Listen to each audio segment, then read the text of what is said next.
Good morning, baseball fans. How you doing? Happy trade deadline day. The best day of the year. No, it's not Christmas. No, it's not Thanksgiving. Well, Christmas is pretty good. I take that back a little bit. But trade deadline day is amazing. We're going to be here all day watching out for anything and everything. What's going to happen with Skubal, Garrett Crochet, Jack Flaherty, Luis Robert, Brent Rooker, Blake Snell, Nestor Cortez. Will my Red Sox make a move? Oh, please make a move.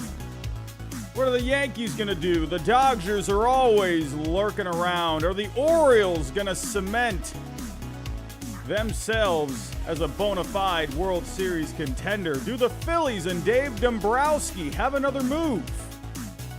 What else is going to happen today? Buckle those seatbelts. Here goes my back. We're going to be here all day. Let's get to it.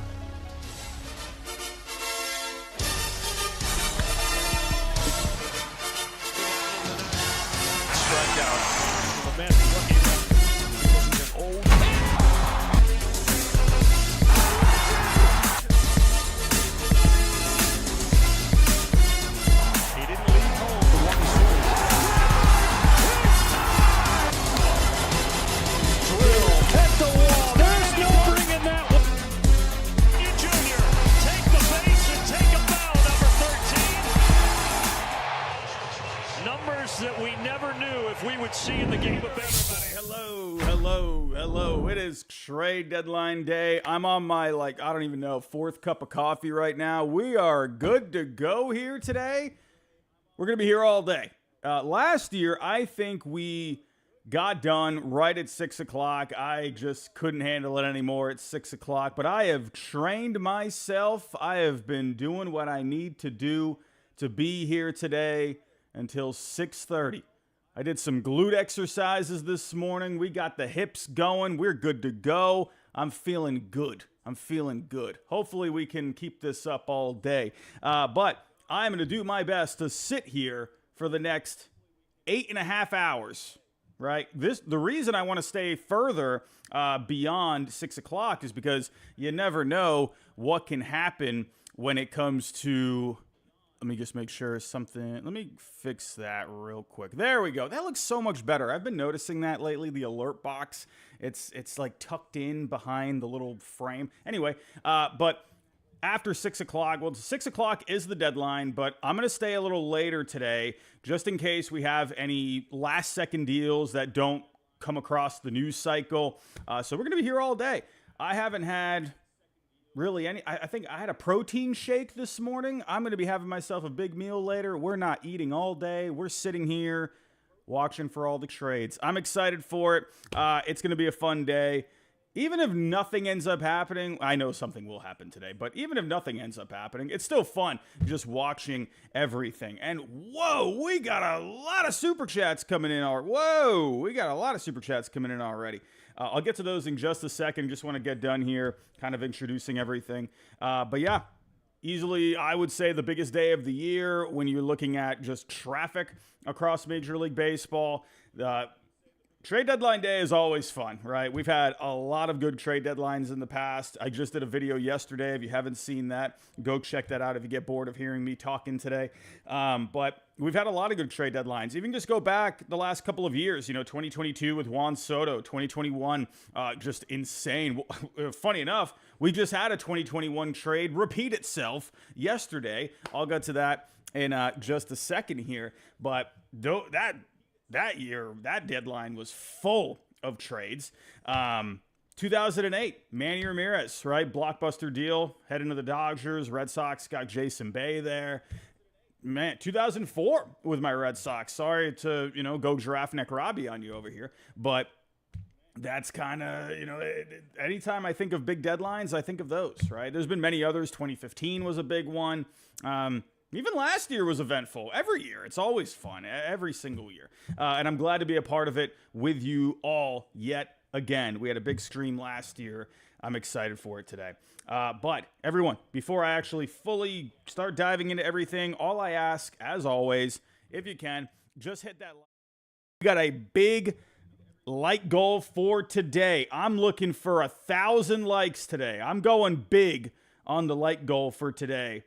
We're already at 128. So if you can help us get to 1,000 today, I will be a happy boy. And hey, if anyone is new right now in that chat, think about subscribing. Just because we got the deadline, over with today, the baseball content does not stop on this channel. I know we're big into the trades and, all the rumors and whatnot, but we're always talking baseball here. So think about subscribing down below. Hey, share the show for anyone that's looking for trade deadline coverage. We're going to be checking everything today. We're going to be looking at Twitter today. You all are going to help me in the chat. I can't tell you enough how helpful it is when you guys let me know if something's happening. So if you can, all I'm going to say for a rule for today, if you want to have me go check something, please make sure it's like something valid. First off, it's from a good source, and it's something at least substantial, right? Not just some kind of speculation or something. Unless it's, something from Rosenthal or whatever. What else we got? Hit that bell notification as well. That way you know any videos coming up or anytime I go live after today. Alrighty, I'm rambling here. But we do have a couple of sponsors for today's show. We are sponsored here by So Rare MLB. One of the most fun ways to play, if not the most fun way to play fantasy baseball. You collect digital cards to form your team, and you get to compete against people all across the world. The better you do, the better the prizes you win. Those prizes could end up being VIP experiences to possible all-star games down the road, home run derbies, meet and greets with players. You get fan merchandise, you get memorabilia. They got a lot of good stuff over there on So Rare. It's completely free to sign up. Not a dime out of your pocket. Not even a penny out of your pocket. Just clicking on that link down below, it really helps support the channel. Just sign up. Go draft your team. I can't tell you enough how much that helps for the channel. And we are also sponsored here today by Mando. I'm going to be honest with you. Mando, it's turned into my favorite deodorant that I've been using here for the past few months. They got a lot of great products. They got deodorants, body washes.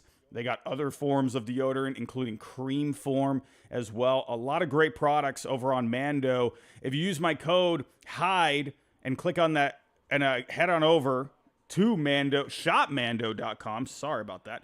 You get $5 off on a starter pack. Starter pack is a really good deal. You get a lot of variety in there. You get a few different options that you get to try out for yourself. So again, head to Mando, shopmando.com. Use the code HIDE. You get $5 off. So here we go, everyone.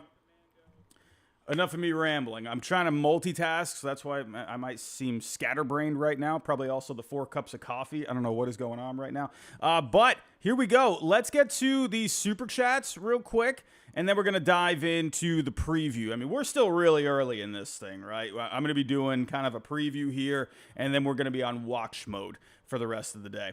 But here we go. So we had a lot of super chats just drop. Let's cover those. Theorpo, $2 super chat. Caring for a cow right now.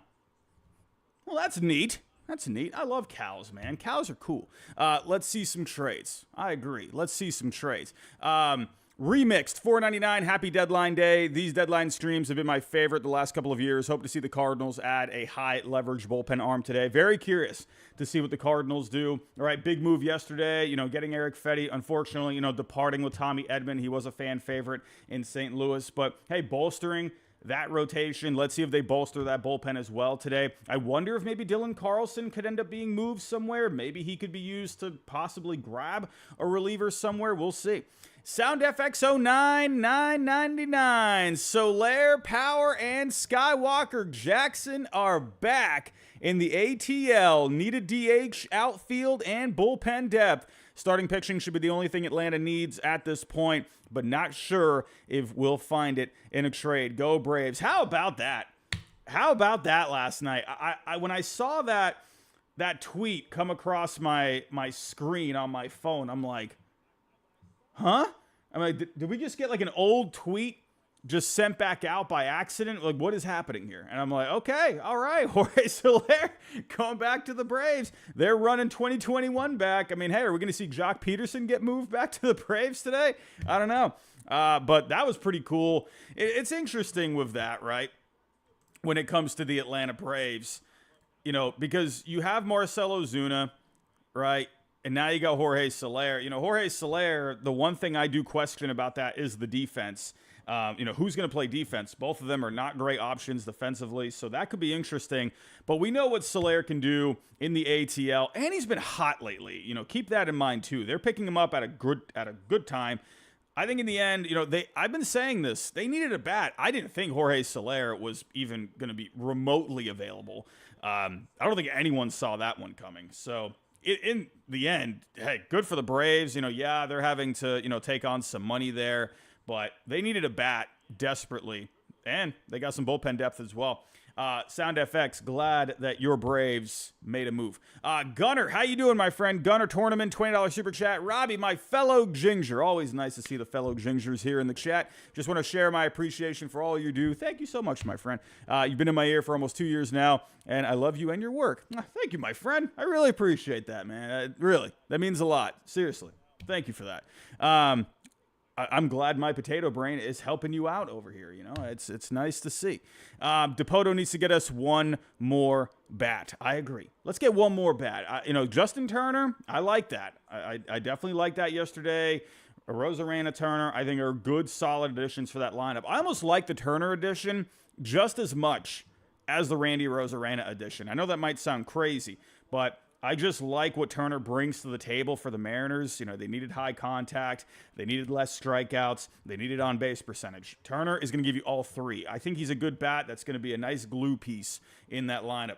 Theorpo, another $2 super chat. James McCann is the strongest man alive. My goodness. That guy is an absolute beast. I completely agree. Michael Yench becoming a member for the 26th straight month. Unbelievable. Michael Yench, thank you. Tyler A. Gates, $4.99. John Morosi stated that the Braves and Dodgers are the front runners for Crochet. Also, when is he said, when is Marguerite Meyer getting the call? I think you meant Marcelo Meyer. What a great name. Marguerite Meyer. When is he getting the call? I would imagine, you know, maybe you see a late call up in September. But that even is still maybe pushing it. I think you are probably going to see him for sure at some point next year. Maybe at the end of the year, maybe for a few at-bats. Even then, that might be even a little too soon. And one more here before we get started. Michael Yench, $5 super chat. Robbie, any Padres news? We need pitching. Well, we got Garrett Crochet out there. They are linked with him. And I'm sure something else is going to come up. Joe Hill, $4.99, 8 straight hours today, late dinner or live Chick-fil-A mukbang on the channel. No eating on the channel. I'm very big on not eating on live streams. I don't know what it is. I don't want to do it. I just don't want to do it. I don't want to see, you know, people watching me eat food while I'm on a live stream. I'll never do that. I don't know what it is. I just can't do it. It just feels wrong to do. Like I'll take a sip out of like some coffee or something, but I don't know. I feel like, I don't know. It just feels weird to eat on a stream. I can't do it. I will be eating after the show though. Don't get me wrong there. I will be having quite the meal after today's show. All right. Joe Hill, thank you for that. Thank you for all those super chats coming in. Let's get this going here. Let's get this going. We got a lot to talk about. And we actually did have a Ken Rosenthal article this morning. And just kind of going through the rundown real quick here. Going through the rundown. And here are our topics for or at least before we actually go into Deadline Watch. We'll talk about Soler to the Braves. We're going to touch on Skubal, Flaherty. I know you love hearing me talk about Tarek Skubal. But let's see. Will he get moved? I don't know. Jack Flaherty? I think there's a good chance he goes. Crochet market. Ken Rosenthal gave us an update on that, as well as Bob Nightingale today. Luis Robert, we got a little something on him as well. We're going to talk about the bats that you could see get moved today. We're going to go over the starting pitching market as well, especially after the craziness we saw yesterday. I mean, Yusei Kikuchi, my goodness, what a haul for the Toronto Blue Jays. Ross Atkins and that front office staff were probably doing cartwheels in that front office. Everything has been going bad for the Blue Jays this year, but wow, they have had a good trade deadline. Very nice trade deadline. Don't forget, they got that package yesterday, but they also got Clase for Yimi Garcia. The Blue Jays are absolutely wrecking the market. I mean, my goodness, it is fantastic what the Blue Jays are doing. Jim is here. The Blue Jays killed the rental market. Jim, I agree. The Blue Jays are having an amazing deadline. It's been a rough year for Toronto fans, but you're doing fantastic. They are easily getting an A. And everyone, I know Jim is going to be live at some point today, so make sure you tune into Jim later today. Go bounce back and forth, whatever. We're all going to be talking here, trade deadline. One big happy family here, talking all the rumors. But yeah, Jim, I completely agree. The Blue Jays are just wrecking this trade deadline. Even though they're not buying, they're having an amazing deadline. We're going to talk about the relievers that are available as well, and then we'll go into Deadline Watch. And we're going to be having a few channels probably live today. Jim, I think you're going to be live today at some point. We're all going to be watching closely. And I hope my Red Sox do something today. Finally, my Red Sox might actually do something. If the Red Sox do a blockbuster today, I might actually go crazy on a stream. I think I've had a couple of moments where I've kind of lost it on a stream. Go back to 2021. I think when Kyle Schwarber hit a home run, Christian Vasquez had the walk-off. I think I went nuts during those. But if the Red Sox do something today, oh, man. I'm going to get excited. All right, let's get to it, everyone. Just a couple more Super Chats to get caught up on. Wow, you guys are amazing with the support today. Really appreciate that so far. We're not even 30 minutes in, and we're getting a ton of support already. Tom Amiano, $9.99. Sox actually making moves. Could you see Anderson and Ward if it meant we trade Yoshida for prospects? Keep up the good work, man. Locked in for 8 hours. Tom, thank you so much, my friend. Appreciate you. I think Yoshida is someone interesting to look out for today. I would, if I'm a betting man, I think Yoshida ends up staying. Don't get me wrong, Yoshida has been playing well lately. He has been hitting well. But the Red Sox have a ton of lefties. And Yoshida, when it comes to the DH position, he's not a great fit because there's just not a lot of power there. And when you combine the fact that they already have a lot of lefties in that lineup, it's not the best fit, right? Now, don't get me wrong, I like Yoshida, and I know Red Sox fans out there love Yoshida as well. When it comes to just putting together the puzzle, Yoshida, he feels a bit odd when it comes to just the construction of the roster. I wonder if he ends up getting moved. I doubt it just because of the contract. And again, he kind of lacks that power for a true DH. But you never know. Maybe a team looking for a bat, maybe Yoshida ends up coming up. That's the beauty of trade deadline day. You never know what can happen. There tends to be a bit of a surprise every single year.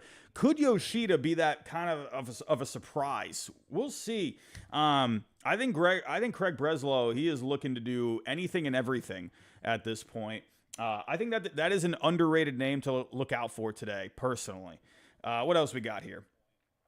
Theorpo, $5 super chat. Kikuchi better put up Randy Johnson Astros rental numbers for what we gave up. Oh, man. I completely agree with you, my friend. Completely agree with you. Carter Hawkins, $2 super chat. Why on earth did the Cubs start Tyone last night? Why did they? The Tigers, they didn't start Jack Flaherty. Yeah, that was pretty interesting the Cubs did that. I don't know. Jeffrey Goodson, $4.99 super chat. Hey, Jeffrey, if you have a question or anything, drop it down below in the chat. I appreciate your support, my friend. Thank you. All righty. Let's get to it here, everyone. Let's get to it. Thank you for those super chats. You guys are amazing. The support is off the charts. Okay, one more super chat. Cameron Breton, $4.99. Bo Sox remind me a ton of the 21 Mariners. I know they're outshining, but if they can get real value for Pivetta, Jansen, Bernardino, and maybe O'Neill, that's another name I also want to point out too. Nick Pivetta. That's a way maybe Craig could get a little creative because Pivetta, he's coming up on free agency here. I wonder if, kind of like what we saw yesterday in the rumor mill with the Yankees and Jack Flaherty and Nestor Cortez, where the Yankees, it looked like what they were looking to do was swap Cortez out for Flaherty. And the difference with that in this situation where Cortez, he has value because he has another year of control, right? And Flaherty, he's a rental, right? So you're looking at a situation where you could use that extra year of control with Cortez as value to help bring back something, right? Maybe a bat, something for third base or whatever it may be. And then, if you can get Flaherty in a separate deal, right, you can bring him back. Or maybe you can somehow even involve Cortez going back to the Tigers and they would have him for next year, something to think about. We'll see. But I think with Pivetta, he's a rental guy, and you're seeing what this market is looking like. Maybe the Red Sox could get something for Pivetta, and if they could bring in another guy that could be, a club-controlled guy, maybe you could see something like that. I expect some creativity today. I think teams are going to be doing their best when it comes to that department. Michael Yanks, $5. Robbie, what is the latest on Blake Snell? Is he going to get traded? Because I got a tweet from Jude saying revisit. Man, yeah, I'm not quite getting the last part. But Blake Snell, I think you could see it today. We just saw Jorge Soler get moved. If Jorge Soler can get moved, with teams needing pitching, I don't see why Blake Snell couldn't get moved. James Blouse, $1.99. Hot take on the Baltimore Orioles. Are you asking for a hot take? I think the Orioles will do something today. I don't know if that's a hot take. I don't know. Skubal would be the hot one. I don't know. Again, when you start getting down to that last hour, who knows? Things can change real quick. Trade deadline day is always fluid. Boom to your doom. $2 super chat. Quick thoughts on the Frankie Montas trade. I think it's fine for the Brewers. They've gotten a good amount out of pitchers in the past. Let's see. He's been hitting a bit of a bump lately. I'm wondering if he's running into some fatigue a little bit. But in the end, it's fine. I didn't think it was, terrible, right? You sent away Weimer. There is some upside with him. He hasn't really done much at the major league level, but for the Reds, hey, why not? You're getting a guy that has some upside. And for the Brewers, you got an okay 1-2-3 if you can get Montas back on track. Andrew Lee, $1.99. What do you see the Padres trading? I think they will acquire a starting pitcher. I still think Jack Flaherty makes a lot of sense for them. I think they need to acquire a starting pitcher. When it comes to trading away something, I don't know. I wonder if Robbie Snelling at this point could be a piece. You already just gave up Dylan Lesko. Could Robbie Snelling be used in a deal somewhere? I wouldn't be surprised. We'll see. Maybe. I know they just got a bullpen piece. Could they add more? I don't think they add more to the bullpen. But rotation? Yeah, for sure. I think that could definitely happen for the Padres. Remix, $1.99. Cardinals definitely got fleeced after seeing Kikuchi's deal. Yeah, that deal, man. Wow. And we're going to talk about that. We actually have a comment when it comes to that. But let's get to it here. Thank you so much for the super chats. Thank you. I will get back. If you want to drop one, I'm going to get back to them in just a little bit. So that way we can kind of go over our rundown for this morning. All right, here we go. Let's go Soler to the Braves. Let's break this one down. Again, this was a bit of a surprise when this happened yesterday. I wasn't expecting this. I was not expecting this at all. I don't think anyone out there thought Jorge Soler was going to be a guy on the move, right? Because he had that contract. But that's the beauty of this day, right? That's the beauty of this time. Teams get creative, right? And Alex Anthopoulos, this is a man that when he wants something, he figures out a way to do it. And Jorge Soler, man, this is a good ad, right? He's been picking it up as of late, too. If you take a look at the numbers with Jorge Soler on the year, they still don't look amazing as of right now. He's hitting 240, a 330 on base, 419 on the slugging, a 115 WRC plus, 12 home runs. But he has been red hot as of late. If we take a look here at the numbers lately from Soler, look at that Photoshop. Look at that. Is that his picture this year? Is that his picture, or did they just get the 2021 picture? Goodness gracious. But look at these numbers lately. Over the last 7 games, he's got an OPS above 1,300. I mean, that's insane. Over the last 15 games, he's hitting .327, OPS over 1,000. So, yeah, he's getting hot at the right time. Remember last time when the Braves acquired him, he was having kind of a down year. He was hitting for a little bit of power, but not really. When you looked at the whole profile, there wasn't really a whole lot going on. But then he went to Atlanta, and this guy just started mashing for them, and then ended up getting World Series MVP. But I love this for the Braves. You know, if we're looking at the trade overall, I mean, when you're looking at it from an economical point of view, it's not good for the Braves from an economics point of view because, you know, you're taking on when you're looking at Jorge Soler, when you're looking at the contract with him, you know, he is owed a bit of money. All right, so if I were to pull up that contract one more time. So he's on a 3-year, $42 million deal, right? But if you go to the projections, if you go to his ZiPS projections over the next couple of years, where are those ZiPS projections? So the thing with Soler is you're really just getting a bat, right? And the projections aren't looking amazing for him over the next couple of years. 2025, they're seeing quite a drop there, a 0.6 Fangraph wins above replacement. And then 26, it's dropping even further. So, I mean, we'll see what ends up happening with Soler, but when you factor in the projections, when you think one win is worth $8 million, right? That's the average amount of, that's the average cost for a win in Major League Baseball if you're looking at it from a front office economical point of view, right?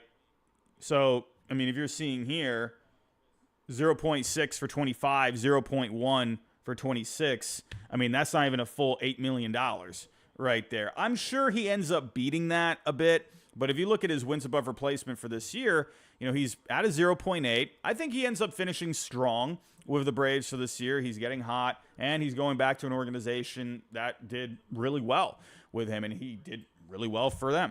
So now for this year, he's on pace to finish with a 1.3. I think there's a chance he could end up finishing probably 1.5 to 2. I think that's possible. But again, I think the concern is 25 and 26. So that's why you're seeing an underwater contract with Jorge Soler, right? He's owed a lot of money. And when you're looking at the projections, they don't favor him very well. So they're taking on an underwater contract, right? But they're also getting Luke Jackson here. He's on a bit of a contract too. When it comes to Luke Jackson, let's actually pull up those numbers really quick with Mr. Luke. And let's see. So far, not an amazing year with him. He's on a 2-year, $11.5 million deal, has a club option for 2025. So let's see if that ends up getting exercised. But there is a little underwater there. But, you know, it's going to add some depth for their bullpen. And for the Giants, you know, they end up, this is basically a salary dump. You know, you gave up Tyler Matzik there. Sabin Ceballos also going there. You know, getting a corner infield prospect. I believe Sabin Ceballos was, let me actually take a look here.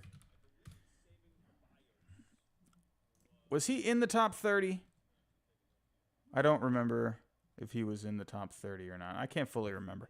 But either way, this is a salary dump, really, at the end of the day. And but I think for the Braves, they really needed a bat. They needed to get creative here. They needed something, right? You know, they were connected with Brent Rooker. Probably just didn't have the prospects to get it done. The Oakland A's, they're probably looking for a quite an overpay there.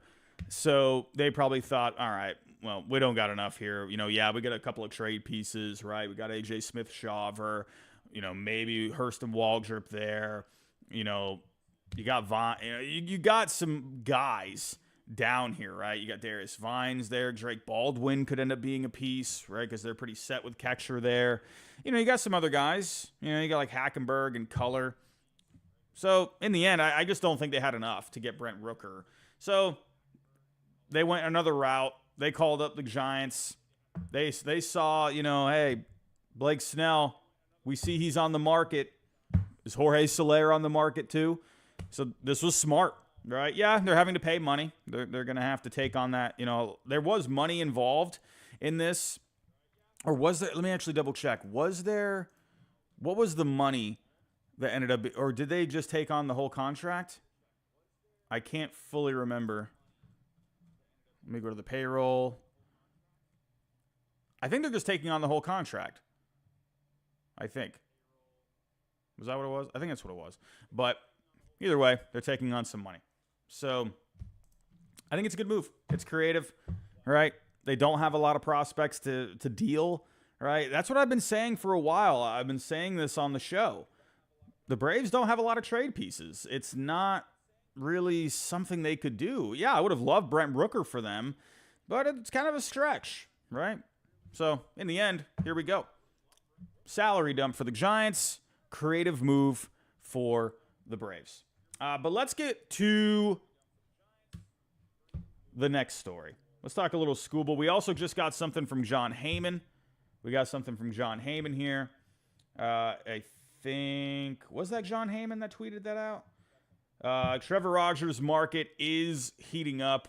Continues to be a real seller's market as anticipated. We'll talk about Trevor Rogers in a little bit when we talk about some starting pitching. But yeah, Trevor Rogers, I think that's a guy that definitely could get moved. And I'm sorry to bring up my Red Sox, but I wonder if he could end up being a guy for them. He's had a down couple of years here, so we'll see.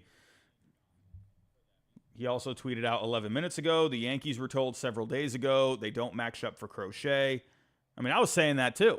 I mean, maybe you could have done Spencer Jones, but even then, you were still kind of lagging a little bit. You're going to have to give up more for Crochet. We also had Heyman talking earlier. The Yankees and the Astros among teams considering Yandy Diaz. Pirates maybe outside chance. All right. Yeah, Yandy Diaz, I definitely think he's going to be on the move at some point today. John Morosi, Andy Ibanez is one option for the Red Sox, right? Yeah, Andy Ibanez. We'll talk about him, too, when we talk about some bats. But let's talk about Skubal and Flaherty, shall we? Of course, you always love hearing about Tarik Skubal. I know you all do. Let's talk about him. Here we go. So, Tarik Skubal, right, he is the gem of the market. It is going to take a lot to get Mr. Scoobs. It's not going to be cheap, right? You're going to have to give up some serious prospects to land this man for your rotation. Having a very good year. ERA at a 2.35. FIP at a 2.58. Two teams that have been connected with him. The Orioles mainly. We've heard the Dodgers too. Those are two teams that have a lot of prospects to be able, to get a deal done like this. But when it comes to Skubal, right, you're getting a lot of comments out there from executives. And we also got here from The Athletic. We had a comment yesterday. One rival executive said of the Tigers, they ain't trading him. No chance they move him. We've been consistently seeing this comment for a while. And yeah, I'm leaning towards him staying at the end of the day because I just think it's too much at this point. If he had maybe one more year of control, that's going to be a little different, right? Because you're not going to have as much value there that you'd have to give up, right? You're getting 2.5 years of Tarik Skubal. That's a lot for an ace pitcher. So, yeah, it's going to be a haul, right? I mean, you've even had people thinking, Jackson Holliday could be in that deal. The number one prospect in all of baseball. Let's see how desperate the Orioles are. I think if you land him, if you're the Baltimore Orioles, I mean, yeah, that gives you a bona fide chance to win a World Series. That's why I'm still going to hold out the possibility that it could happen. Because again, when you're in a position like this, let's say the Orioles, let's think about this situation, right? Let's say the Orioles, they're in the postseason. You got Corbin Burns. You got Zach Eflin, right? Maybe they end up adding another guy here today. Maybe they, add like a lower cost, kind of a guy. Or they take on a contract like Jamison Tyone, right? Let's say you're in the postseason. Yeah, Eflin's nice. Tyone, sure, nice to have, right? You got Burns there. But, what ends up happening, maybe the Orioles, you think, you're in the postseason and you end up losing, right? And you think, man, what if we had Skubal? What if we had that guy shutting down a lineup? Could things have been different? you know? Yeah, it hurts trading prospects. It should hurt trading prospects. But when you want to go win a championship, which is the goal at the end of the day, there's also the business side of things, right? Yeah, you're looking to sell tickets. You're looking to make money, right? That is also the big part of it too. But you want to win World Series championships at the end of the day. This is a move that helps you win a World Series. It's not guaranteed, of course, at the end of the day, but it definitely gives you a good chance. And you're going to have him for another couple of years, and which is another big move in that right, because Corbin Burns is a free agent, and who knows what he's going to end up getting this offseason. So there's that, he gives you that bit of a security blanket too. So, I don't know. I'm still going to leave out the possibility of it happening. We also had something here from Mark Feinsand. Someone said, is there an actual legitimate chance Blake Snell and or Tarek Skubal gets traded, or are teams just getting hung up on as soon as they call? Feinsand replied saying, Snell, yes. Skubal, no. ... I think. He went on to say, from what I have heard, the Tigers aren't looking to trade Skubal, but if a team comes to Scott Harris with a Godfather offer, one he can't refuse, then it's possible Detroit trades him. With 2 years of control left, there is no urgency for the Tigers to trade their ace. And that's the other part of it too. You have the Tigers' point of view, right? Where they want to go out and win. They want to go make the playoffs. So hanging on to Skubal, it makes a lot of sense, right? We'll see, right? Again, they're going to have to get a huge offer. Does that huge offer end up happening? That's why today is such a fluid day, right? Let's say the Orioles are really going for guys, right? They're going after it. They're making phone calls left and right, just like in the Moneyball movie at the trade deadline, right? They're going back and forth. And let's say they don't land anyone. Let's say nothing happens. What if all the options are gone? Maybe you got Zach Littell out there or something. But what if you're the Orioles and you're really thinking, man, we need one more guy in this rotation. 30 minutes left. You're looking at the time. Man, do we give the Tigers a call? Do we go really put something here on the table and try to get something done? Again, you need to see how the market works out. I think for the Orioles, if I'm a guessing man, I think, they're probably going to look for other options here today. Right? They're going to bolster that rotation in other ways. But if there's nothing left, and they're sitting there and Skubal's still a Tiger, well, then maybe something could happen. We'll see. We'll see. As for Jack Flaherty, though, let's talk Mr. Jackie Jack. He's having a good year. He's having his best season. I think he's on pace for his best season of his career. Best season so far was in 2019, but he could be on pace, possibly, to beating that. John Morosi, Angels left-hander Tyler Anderson is one name to watch today. Thank you, John Morosi. Another nothing burger tweet. John Morosi, the king of nothing burgers. But Jack Flaherty. Sorry, John Morosi. I love you. I'm sorry. But Jack Flaherty, yes, he is going to get moved today. There's no doubt I think he gets moved. He's a rental. The Tigers are out of it. There's no reason to hang on to Jack Flaherty, right? Get what you can for him. He's going to help a team out there. And we saw the Yankees connected with Jack Flaherty yesterday. He's been popping up, right? The Dodgers have been a team. The Padres have been a team, right? We've even seen the Orioles as a team, right? They just traded for him last year. And, could that happen again? I mean, I don't know. I would think it's kind of weird if it did happen again. I know he's doing better this year, but it's kind of one of those things. It's like a feel thing. He went there last year. He wasn't really amazing for them. I don't know. Maybe it could happen. We'll see. But we also had a little something here from Ken Rosenthal in The Athletic. Now, the reason I want to bring up Jack Flaherty here today, well, of course, he is a big trade piece, but I want to talk about the couple of trades that we've been seeing, some of these big overpays that we've been seeing, right? When you take a look at the Yusei Kikuchi trade, I can't believe the Blue Jays got that package. Are you serious? They got Bloss, they got Loperfido, and you got Wagner. what in the world is that? Like, I was like, you know what? Let me go to sleep. Let me process it a little bit more. Let's see, and I'll see how I feel about it in the morning. Nope, still feel exactly the same. What the heck are the Astros doing in that? You're getting Kikuchi? I mean, listen, I get it. You gotta pay something to get something. But man, that's like walking into a gas station and paying like $30 for a bag of M&Ms and a Coke, right? It's good. You like it. It's a good snack. But now you're out $30. You know what I mean? Like, it's like, wow, that's a lot, right? Yeah, those M&Ms and that Coke, they're gonna taste pretty good, But then that all of a sudden, they're gone just like that, right? That's Kikuchi at the end of the day. I'm not comparing him to a bag of M&Ms and a Coke. I'm just using an analogy on the trade itself, right? I love M&Ms. I love Coke. I'm not comparing Kikuchi to a bag of M&Ms.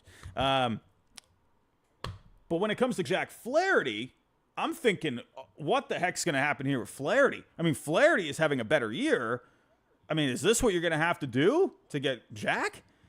Well, we got a little comment about that. Teams might tell Harris, sorry, we're not going to do something stupid just because the Astros seemingly overpaid. But again, the laws of supply and demand might take over. The New York Yankees, Dodgers, and Padres are among the teams believed to be on Flaherty. The Orioles and Red Sox would prefer a controllable starter, but also could be in the mix. Now, the Red Sox came up for Jack Flaherty yesterday. I think it was the Skipper's View. I think they got a pretty big following over on Twitter. But to me, Flaherty, I would like it. I wouldn't be mad at acquiring Jack Flaherty, but I'm trying to think what Craig's thinking, right? I mean, yeah, he's going to be a short-term fix, but you're going to have to give up a lot for Jack Flaherty. I don't see Breslow doing that unless there's something else attached with it, unless there's like some kind of a bigger package going on. I just don't see Breslow really going for a rental guy right now that's going to be expensive. I could see him going for maybe a rental reliever, someone that's going to be a little cheap, right? Maybe you could go get like Andrew Chafin, something like that, right? I could see that, but I don't know. To get Flaherty, it doesn't feel like something Craig would do at this time unless there's something else going on, right? Maybe a third team or it ends up being a bigger package, right? The Yankees, we also got word on the Yankees with Jack Flaherty. We had a report yesterday saying that they were making progress on talks, and it looked like he was going to be a Yankee at one point yesterday. But we got John Heyman here saying there were also some rumblings the Yankees were in on top right-handed rental Jack Flaherty. However, things didn't look overwhelmingly positive on that front either. So it seems like we are maybe getting away from Jack Flaherty and the Yankees at this point. I don't know. Like, that one was weird to me too, because we had this come up yesterday from Bob Nightingale. Well, it was Bob Nightingale yesterday that talked about Flaherty, said they were extensive talks.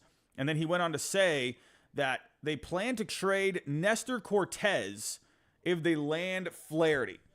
So this one is interesting to me because, and I just touched on this in the beginning of the show, Cortez, he has another year of control. So where that value is with him, he's having a decent year. He's been serviceable this year, but you got another year of Cortez. So that's where I could see, okay, the Yankees, maybe they use that value, a team looking for a starting pitcher to help them maybe get a bat, right?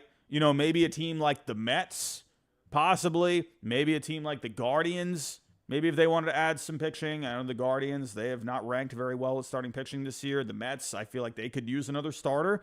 So I'll tell you this, I feel like Mets fans would love Nestor Cortez, unless I'm missing something. I feel like, he's a fun kind of player. I feel like Mets fans would really like Nestor Cortez. Maybe I'm wrong. I don't know. But the Mets, they got a few bats over there. So maybe that could be something. Could you imagine some kind of a deal where you do Nestor Cortez going to the Mets and then you get like Brett Beatty go back to the Yankees? Am I crazy for thinking something along those lines? I feel like that probably doesn't happen. But anyway, I could see Cortez going somewhere because he has value, right? And then if you got Flaherty, right, he would just simply take his spot in the rotation. So we'll see. I think Cortez is a name to look out for today. Now, let's move on. Let's move on here from the Tigers for just a little bit. We got a little Garrett Crochet. Now, if you're looking for a blockbuster, this is one that I think could happen today. Now, we've had a lot of reports as of late with Garrett Crochet when it comes to a contract. And we actually do have some comments on that. We actually got a little something from Chris Getz. He did talk about that a little bit. Now, Garrett Crochet, we all know the breakout year that he's having, right? 22 starts here, FIP at a 2.42, ERA at the 3.23, good amount of strikeouts, really good strikeout to walk ratio this year, isn't really giving up any home runs. Now, he did have, kind of a weird start on Sunday. He gave up a few runs there, 3 earned, 5 runs overall over 3 innings. So with Crochet, though, overall, he's having a really good year. Now, the problem with Crochet is there's an innings limit. There's going to be something here. Remember, he just came off Tommy John. He's building back up those innings. And we got a report recently that he does not want to move to the bullpen. That was something where, people were speculating, okay, you could use him in an Andrew Miller kind of a role. He can open some games if even you do that. He can come out in different situations. But Crochet basically put just an axe on all of that and said, basically, nope, I'm a starter. I'm going to stick to my schedule. I'm not going to jeopardize my health. The starter routine is good for me. That's what I want to do. I'm sticking to that. If you want me for the postseason, so remember, you also got to remember this. Players, their contracts, they don't run through the postseason, right? They're getting paid during the season. So Crochet, he wouldn't be getting paid during the postseason. That's why he's saying, I want a contract extension, right? Which is interesting because we don't ever see anything like that. I can't think of a time where a player said something along those lines where, hey, I want a contract. I want you to pay me if you want to have me pitch in the postseason. I'm actually very curious. I want to hear other players talk about that. I really want opinions from players on that. But we did get an opinion from Chris Getz himself. We got a little something here. The communication had been very strong between Garrett and I and his agency. And I was a little surprised and taken back by how they went about it, considering I had a conversation with his agent the night before. That's not exactly the tactic I would have taken, even being a former player, quite honestly, just because the dialogue had been so honest and real and careful and mindful of his career because I've known him since we got him. I was a little surprised by it. I was. I think most fans, even players without knowing everything, it makes sense. We understand why a stance would be taken. Now, how you go about expressing that is what was a bit hurtful, quite honestly, considering I felt like we could have handled it a little bit differently, and I still think everyone accomplished what they wanted to accomplish. So, yeah, I think Chris Getz is right on the money here. I absolutely agree with him. I have no problem with Garrett Crochet, sticking up for himself and saying, hey, I'm not going to be abused out here. I'm not going to be, I'm not going to have my innings get, abused here. And I'm not going to, be, going out of my own routine. I think he's trying to protect himself because obviously he had the Tommy John a couple of years ago and he's found a routine that is good for him. So you got to kind of think from his point of view. Yeah. Yeah, I agree with that. You got to stick up for your own self when your health is in question. Yeah, I think it makes sense. But I found it weird, again, because like I just said, we don't ever hear anything like that. We don't ever hear comments like that, right? It was very odd. Again, I can't think of a time when that happened. But again, it's just how you do it. And that's where I agree with Chris Getz, right? I think in the end, they will figure out how to get a deal done. I think something will happen at some point. I would imagine teams are so creative these days with, how they figure things out. But then again, if he wants an extension, there are teams out there that I think would be okay to doing that, right? You got to remember a contract extension. It's not like you just wake up one morning and say, all right, give him 150 over 5, right? It's not like it takes time, right? It takes negotiating back and forth. There's legalities that come into play, whatnot. So, it's not like a quick one and done thing. But I wonder if maybe over the last couple of weeks, maybe teams have, like the Dodgers, for example, have been like, all right, we can try and get a deal done for Crochet. Let's see if we can get something quickly figured out here, because you also got to remember, too, like he's under contract with another team, so it's not like a team can, unless I think if you do have a trade lined up, I think that opens up where that team can talk with that player, right? I think that's right, because you saw it with like Alex Rodriguez and the Red Sox, right? Once there was stuff agreed upon for the most part, that's when I think you are allowed to talk to that player, right? So we'll see if a team like the Dodgers who have money would be willing to do an extension. The Yankees, I know that, they're out of it according to the reports. It doesn't seem to be a match there. But, maybe, I don't know, something can come together and they can figure out something. So, I think you could see a couple of different scenarios here where a team possibly comes up with a contract extension, or, I don't know, maybe they just trade for him and they're like, all right, we'll see you next year. Something like that. I don't know. Or maybe a team can talk with him and maybe they could figure something out. We'll see.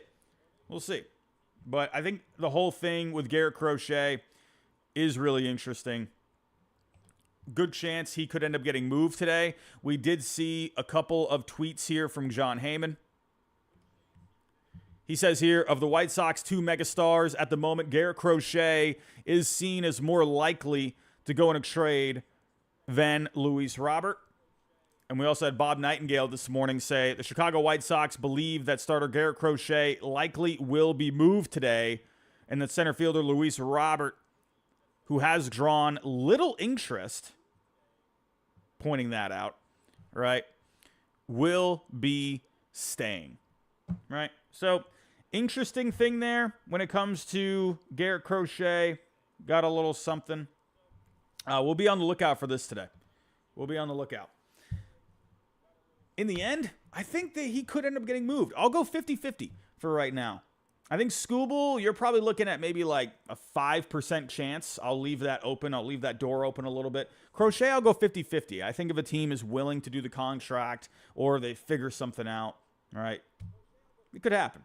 Could happen. Now, I'll touch on this real quick. When it comes to Luis Robert, he's had an interesting year, right? He's had a very interesting year. Again, I'll pull up the tweet from Nightingale saying Luis Robert most likely will be staying. Now, when you take a look at his numbers, they're kind of weird, right? He's hitting 221, on base at 290, slugging at a 451, the 103 WRC plus. He was getting hot there for a little bit. But, the one thing with Luis Robert, I see it all the time. No, he's always hurt. I don't want my team to trade for him. He always gets injured, I get that. I understand that. And when you take a look last year, right, he was healthy for the most part. I do think he missed a couple of games. But when you take a look at his numbers from last year, I mean, they were really good, right? He had a slugging of 542, a 128 WRC plus, 38 home runs, 20 stolen bases, good in the field, a 5-tool player, right? Luis Robert has all the potential in the world to be a superstar. Absolutely does. But I think teams at this point, I think, the health, that is something to, that's fair to bring that up, right? Had the hip injury this year, another injury on top of multiple injuries that he's had. And the numbers are inconsistent, right? So I think teams are more likely saying, all right, you know what? Before we go pull off something for him, let's wait till the offseason. Let's see how he does for the rest of the year. And then we can evaluate him, further. We can see what the value's looking like. And also, one more half a season down, on his total club control, that's only going to make him a little bit cheaper at the end of the day. But he's on a team-friendly deal. It's going to cost something to get him. I just feel like the numbers just aren't too consistent at this point for him to be moved. You never know, though. You never know. We saw Jorge Soler get moved last night. You never know what can happen. Never say never at the end of the day. All it takes is one phone call and things change. So I will leave open that possibility of him getting moved. I'll go, again, like 5%. Right, I got Tarek Skubal at anywhere from like 5 to 10%. I'll go Luis Robert at a good 5%. I will leave that door open a little bit. Now, if we were to look at some other bats out there, what bats are left? What bats are left, right? Luis Robert, he's not on the board. He doesn't end up going anywhere, right? Well, there's plenty of other bats that you could go and look towards, right? I'll go through a few. Brent Rooker, right? Just mentioned him a little bit ago. He was on the Braves' radar, according to reports. And they settled on Jorge Soler. They took that money. Brent Rooker is going off this year. He's going off. I mean, I don't know if anyone's paying attention to Brent Rooker. I mean, look at these numbers. These are stupid numbers. These are MVP kind of numbers here. Now, I'm not saying he's going to win the MVP. I'm just saying, but when you look at MVP candidates at the end of the year and you see a slash line that looks like that, I mean, good grief. I mean, look at these. This is crazy. He's hitting 296, has an on-base of 370, a slugging of 587, WRC plus of 169. Those are insane numbers. I mean, my goodness. Samuel, I see you in the chat. Rooker isn't available. Listen, I know we've seen those reports that the A's, they're reluctant to move him. That doesn't mean he's not available, right? Anyone's going to be available on the A's if they get the right package.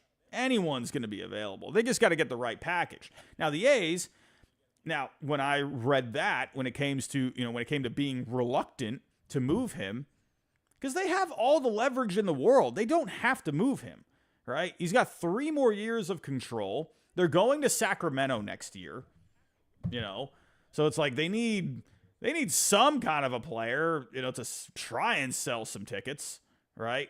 I mean, Brent Rooker, he's breaking out. He broke out a little bit last year, but then he cooled off down the stretch in the second half. But he's just doing amazing this year. So, you can make that argument to hang on to him. Is the whole reluctant thing from the A's point of view them just playing the leverage game, all right? Trying to hold out for as much as they can. I won't be surprised at all if he gets moved today. I won't be surprised at all. So look out for him. He is the big bat that I know, again, yes, A's are reluctant to move him, but when you're looking for a guy that can really improve your lineup, and when he's on a team like the Oakland A's, I mean, there's always that possibility. Now, a guy that I do think will get moved today is Yandy Diaz. There's no reason for the Rays to hang on to Yandy Diaz at this point. Now, he is under control. He's under contract for next season, and then there's a club option for 2026. Yandy Diaz is a guy that I think could be a nice piece to add to your lineup. He's not going to hit for a ton of power, but he's going to make a ton of contact. He's not going to strike out all that much. He's going to get on base, right? He's been heating up a little bit as of late. Yandy, I think, is going to get moved. There's no reason. And the only way I could see him staying is if teams are just not overwhelming them with an offer, right? That's maybe one reason I could see him possibly staying. I would say I'd go at least 70% chance he gets moved. I'll go 75%. That's where I'll go with Yandy. There's teams interested in him. Teams like the Yankees, could use a little something else. Maybe, if the Mariners wanted to add one more bat, they could go that route. I know the Astros, they basically just gave up their haul yesterday for Kikuchi. But if they wanted to land someone like Yandy, get a bit of an upgrade at first base, then yeah, I could see Yandy being, a good fit for the Astros. Yeah, I think he ends up getting moved, right? We got Luis Rengifo. Rengifo I'm a little weird about, right? Because he's a good player. I wonder if the Angels move. I feel like we've seen Rengifo popping up in like so many rumors over the last couple of years, and he just always seems to end up staying. I think there's a good chance he could end up being moved here because he has that versatility. He fits a lot of what teams are looking to do now, where they can move guys around. He's having a good year at the plate, hitting 300, 348 on base. He's slugging 421, a 117 WRC plus. I mean, why would you not want to add someone like Luis Rengifo? It makes a lot of sense. It makes a lot of sense. I would imagine he gets moved. There's a lot of there's good value there with Luis Rengifo. You're going to get at least a couple of good prospects for him, for sure. Absolutely, we'll get a couple of good prospects. While I'm thinking about it here, let me actually pull up the good old trade machine, and we can make sure we keep an eye on these values for today. So going over the Rays real quick, let me go back to Yandy real quick. So Yandy, he's got himself a bit of value here. He's at around $10 million on the median. So that is, that's going to cost you something. Absolutely will. You're going to have to give up at least a decent prospect for him. I'm not saying you got to give up like your top 5 prospect, but I would imagine probably someone in that 6 to 10 range of a farm system. Maybe throw on a couple of other pieces. I think you get a deal done. So Yandy, he's going to cost something.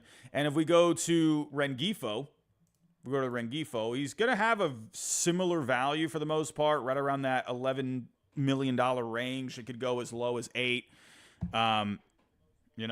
So same price, I think, as Yandy, right? He's got that a little bit of control, having a good year at the plate. He's got that versatility. So I think Rengifo, similar package for him. When it comes to other players on the Angels, Taylor Ward, right? We saw Lane Thomas get moved. Why not Taylor Ward? Taylor Ward is also hitting lefties extremely well. And, the overall slash line, not so great here today. Hitting 227, a 309 on base, slugging at a 401. But he is just mashing lefties. So I could see a team like the Pirates were connected with him a little bit ago. Maybe they could pop up. They need to acquire a bat. I say go for Taylor Ward. I think he could fit their lineup nicely. Give him a little more something there. So for Taylor, when you're looking at his value, again, you're looking at right around, again, like that same kind of range, right? Probably going to take a pretty decent prospect to get him. Look what it took to get Lane Thomas yesterday. You had to give up Alex Clemmy. Right, he was the number 8 prospect in their system. That's what I think you're going to have to give up for Taylor Ward. You're going to have to give up something in that range. So look out for that. Another bat, Mark Canha. He's not going to cost as much because he's on a pretty decent contract. He's making $11.5 on average. You're going to have to owe him, a few more million there for the rest of the year. So that's going to decrease the value a little bit. Again, it's one of these guys that hits lefties well. But Mark Canha, a good veteran guy to have on your team. He can play some outfield. He can play some first base. He gives you that versatility there. So, Canha. The difference with him, again, he is a little older than these guys. And when we're looking at his value, he'll cost something. I wonder if Canha ends up getting moved first just because he's going to be cheaper for the most part.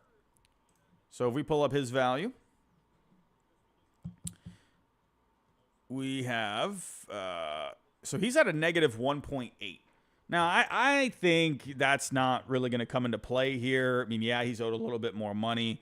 You're gonna give up a decent piece for Mark Canha, maybe a couple of like mid-range prospects to get a deal done for him. I could honestly just see like a 1-for-1.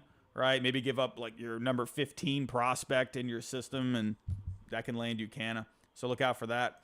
Brandon Lau, getting back to the Rays here. I think Brandon Lau could be a guy that maybe gets moved. Again, you're getting back to the Rays there where it's like, you're blowing it up here. You gave up a Rosarena.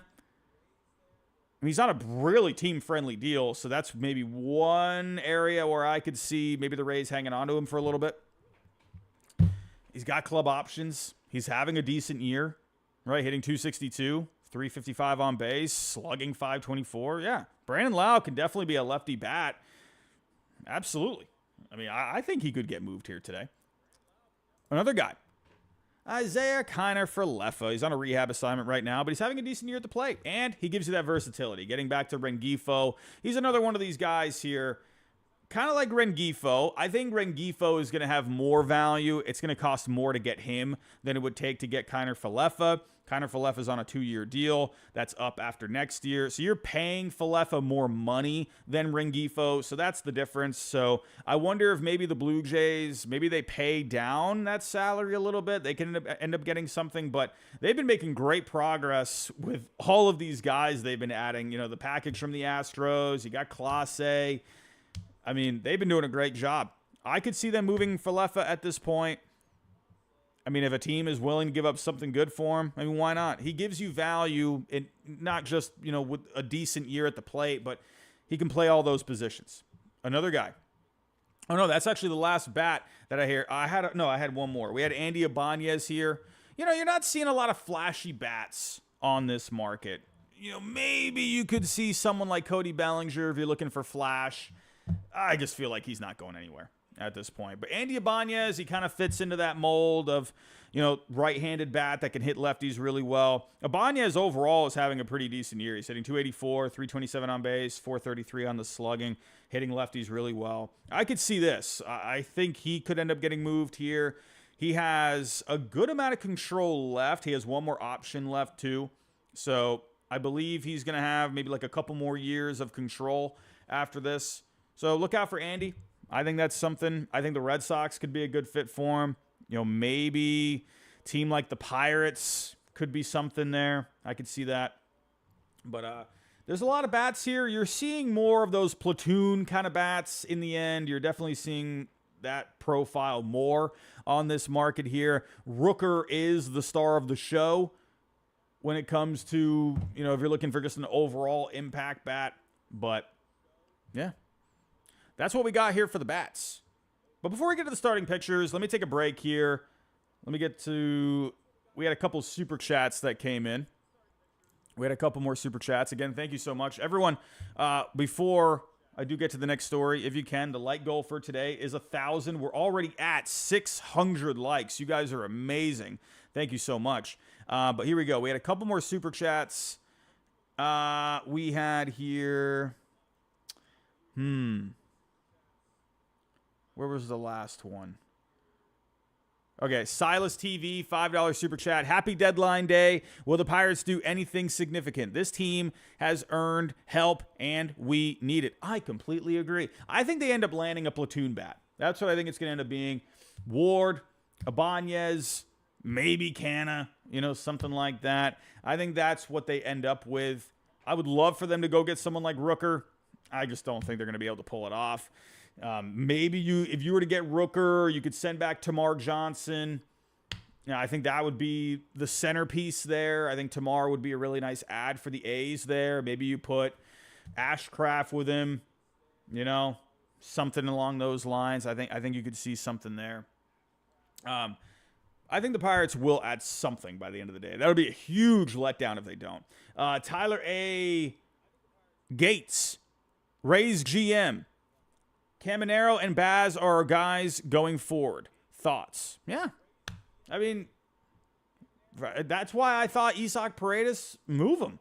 Because you got Caminero coming up, right? Paredes was going to cost you money, but you got a young prospect in Caminero, one of the top prospects in all of Major League Baseball. Yeah, that's a no-brainer to me. Baz? Yeah. Baz, there's a lot of talent there, man. A lot of talent with him. So that's why I think, you know, moving Littell at this point makes sense, right? There's no reason to hang on to these guys that they have. CRAZ951, $1.99. Skubal, a Boris guy, no chance of extension. You know, Boris has done some extensions in the past, but for someone like Skubal, yeah, I probably see that being unlikely. Night T, $5 super chat. Who plays the outfield, Ozuna or Soler?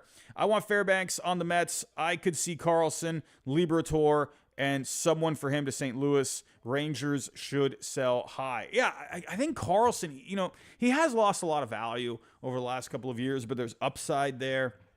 I could see David Stearns maybe being interested in something like that, where, you know, try and tap into that.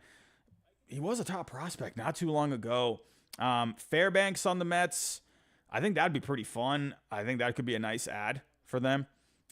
And then you mentioned Libertor here as well. I feel like, maybe Libertor could be part of something. Maybe because they just add Fetty, so they have a little flexibility to add to use a starting pitcher to maybe grab something there. Possibly. Rangers should sell high. I think, the Rangers at this point, where are the Rangers now? I've been getting ready for today's stream, so I haven't checked the updated standings here. The 3.5 out in the division, 6 out in the wild card. So I know it's tough, right? But you got the injuries that are, going to be getting a little better here, right? You got the Grom coming back. You got Evan Carter coming back here eventually. Josh Young probably coming back at some point. I feel like they're not going to. Should they? That's a different conversation. I think you can definitely make an argument for them to do just that, try and add some prospects, and then retool for 2025. That's where I'm at right now, That's just me. Frankie Yankee, how you doing? Thank you, Frankie Yankee. Became a member and a $2 super chat. Yankees should trade Nestor for India. I mean, that would be a nice bat for the Yankees to add if they can get India. I'm not going to believe that India is going to get moved until it happens, right? I see all the time Jonathan India's in the rumor mill. Until I see it, I'm not believing it. But it would be a nice ad. They have been connected with India here. Nestor, I think, is an interesting guy because I think he's a guy where you can use him. You don't have to, get prospects for him. You could use him to grab something to help out your major league team. Like you could do a 1-for-1 swap, like a Nestor for India, like you just said, right? That, I think, is something that wouldn't be completely crazy to me. So look out for Nestor Cortez today. Dan from LA, thank you for becoming a member, my friend. I appreciate that. Maury's Life, $1.99. It makes no sense. He was hitting better finally. I know Maury's Life. I'm sorry. Listen, I was high on the Giants, man. I'm thinking, all right, they got to make some kind of a run here. Something fell off with Jorge Soler and the Giants. I know he was getting hot lately, but in the end, the Giants, they dumped some salary. I don't know. Maybe let's see. Maybe that gives them a little bit more flexibility there, and maybe that ends up working in the Giants' favor a little bit. Ernesto, how you doing, my friend? $1.99. Padres should bring Snell back. I'm delusional. Listen, I think they could do some starting pitching, right? I wouldn't be completely opposed to a reunion, and they wouldn't have to give up a whole lot for Blake Snell. They really would not. They would not, because he's under that contract, and he's had the bad start to the year. Really, all they would have to do is just take the contract. Basically, what the Braves did with Jorge Soler. Maybe give up a couple of pieces there, but you're looking at the Jorge Soler deal, and that's what you're looking at with Blake Snell too. So, alrighty. We're all caught up on the super chats here. Or no, we just got one more. Dan from LA, $2 super chat. Dodgers should trade for Rooker. I think any team out there should go trade for Rooker. Rooker's so good. I want my Red Sox to go get him so bad. It's probably not going to happen, right? But hey, Rooker, that would give them another bat in that lineup. That would be amazing. Could you imagine that lineup with Rooker in there? Man, oh man. But the problem with Rooker, though, is he's really just a DH at this point. He can play a little outfield. He's not going to be amazing out there, though.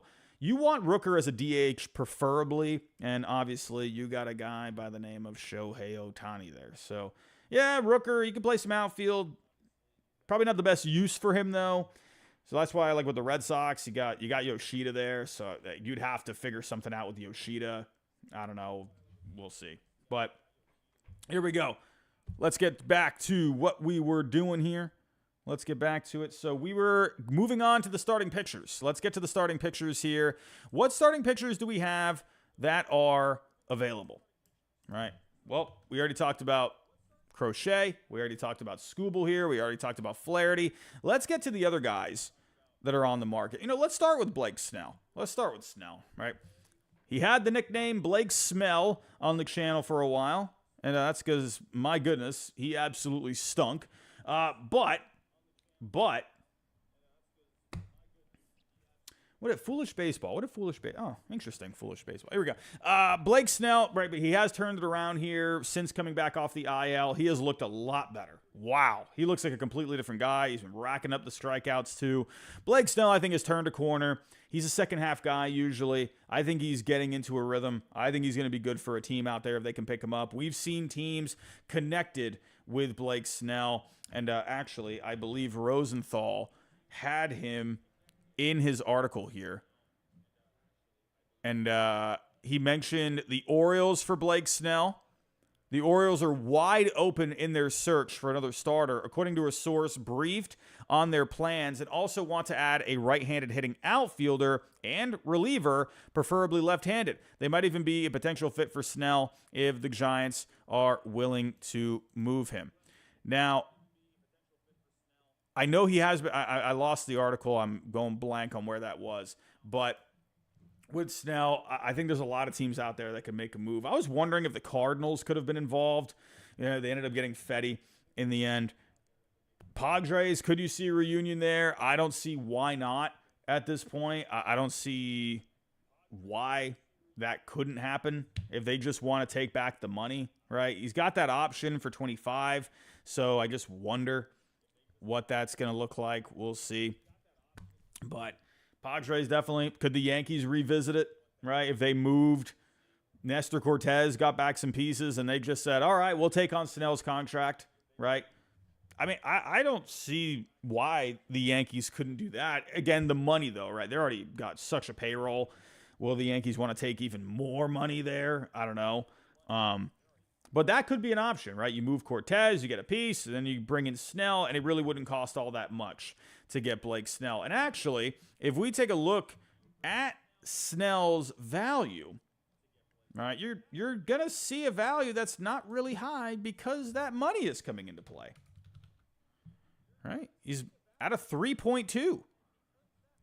At a 3.2. You could definitely get a deal done here if you're the Yankees, if you just take on that salary. Right? I mean, maybe the Giants, maybe they pay it down a little bit to get something back. But, I mean, why not Blake Snell for the Yankees? If they want to spend the money, I see why not. I think that'd be a good strategy. Use Cortez to get a piece for the lineup.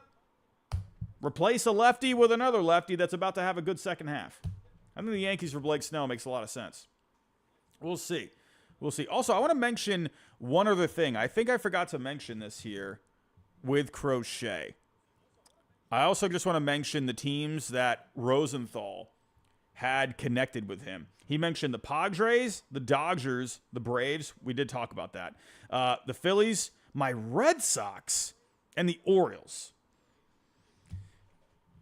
Listen.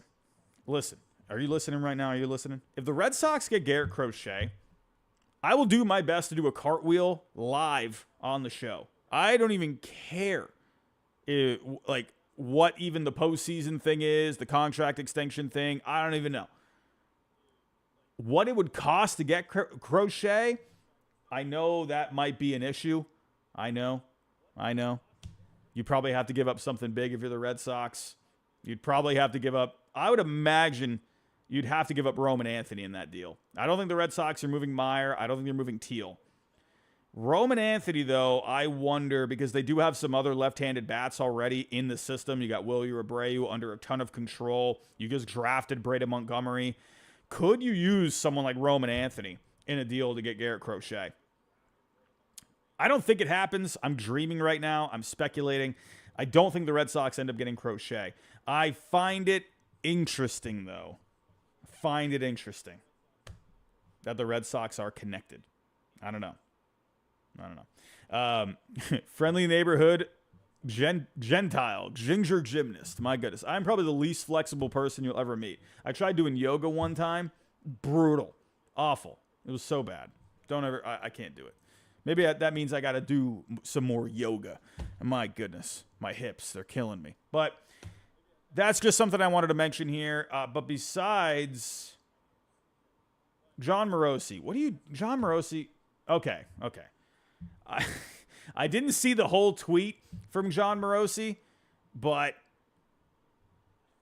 once I pulled it down, it was better. So he says here the Angels could move Luis Rengifo and or Taylor Ward. The Yankees, Red Sox, and Pirates have inquired on the Angels' available bats. I mean, we've seen the Red Sox connected with Luis Rengifo.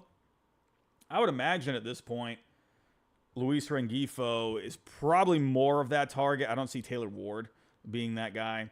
Unless Ward, they have him play first. But maybe they can have him play both. I don't know. But maybe. Could Taylor Ward be a guy for the Red Sox? That'd be interesting. But some other starting pitchers here. Be on the lookout Like I said, for Blake Snell. Look out for Jamison Tyone. You're seeing a similar situation with Jamison Tyone and Blake Snell.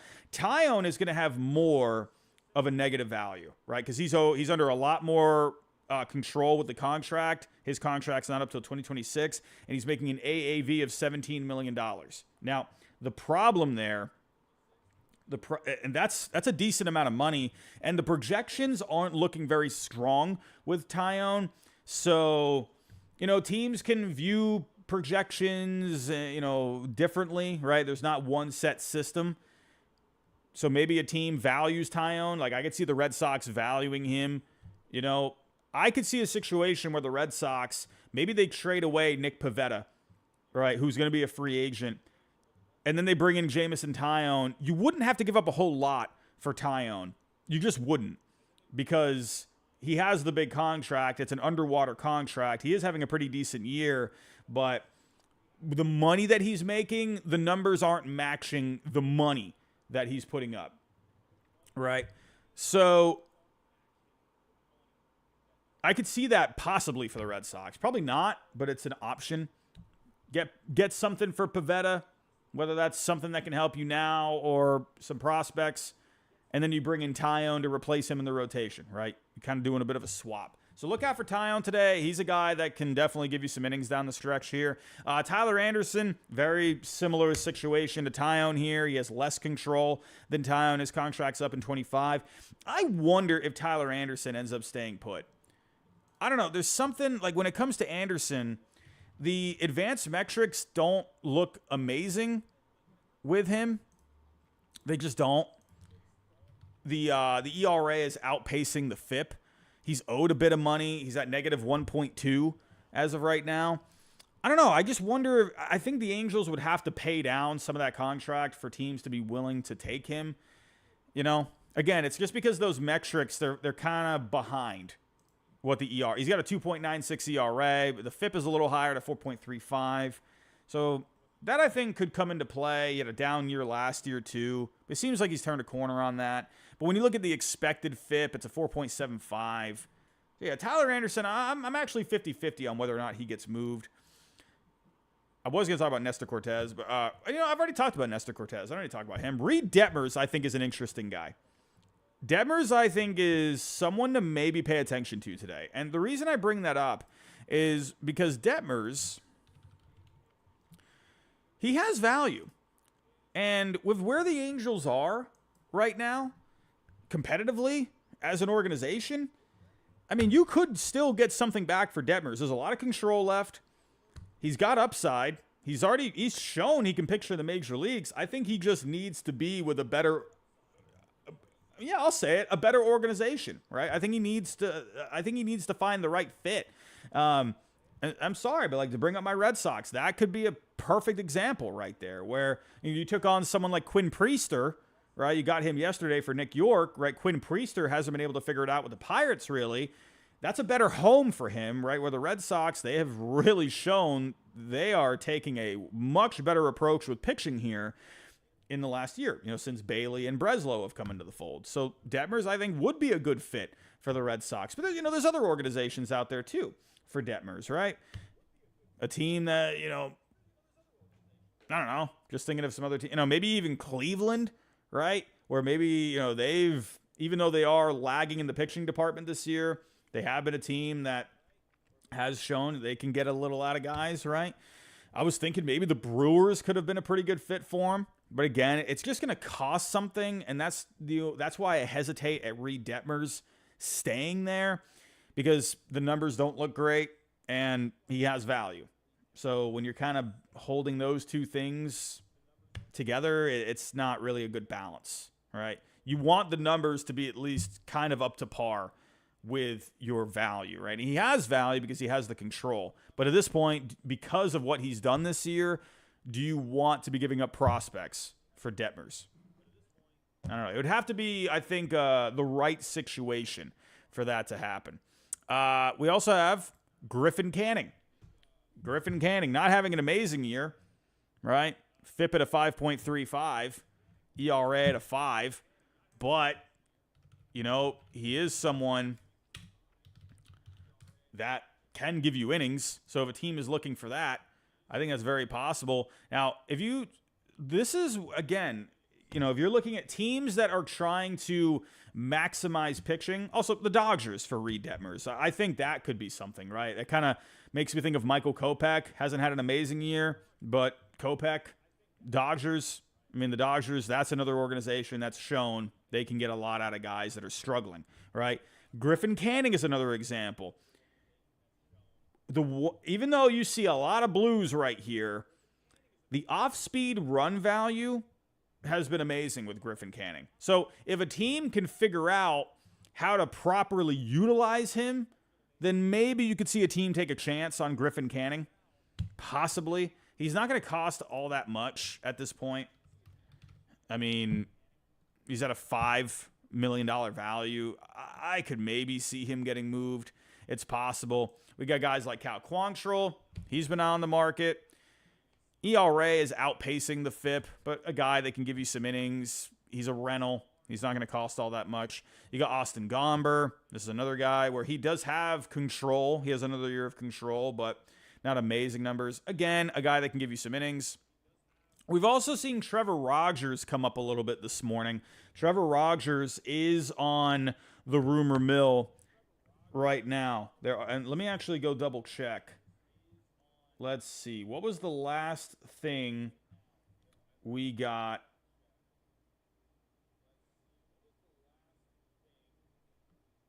What was the last thing we got on Trevor Rogers? Trevor Rogers. My phone is not loading. All right, so from Andy Martino, Trevor Rogers is one of the starting pitchers that the Mets have been discussing. John Heyman said about an hour ago, I think I read this out loud earlier, the Trevor Rogers market is heating up. Continues to be a real seller's market. Yeah.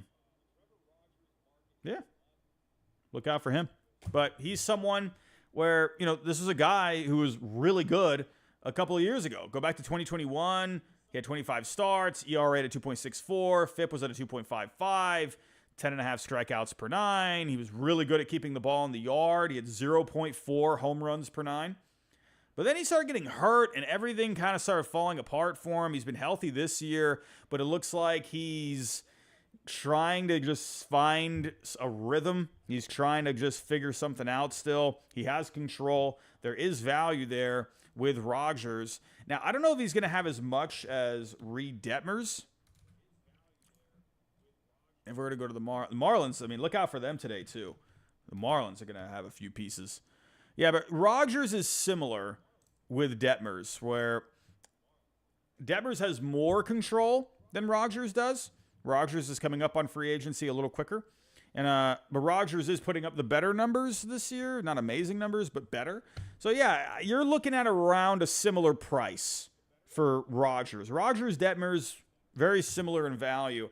That's where you're looking at. But again, it's like, can you justify giving up a top 10 prospect for a guy that's just not really doing all that much, right? Maybe.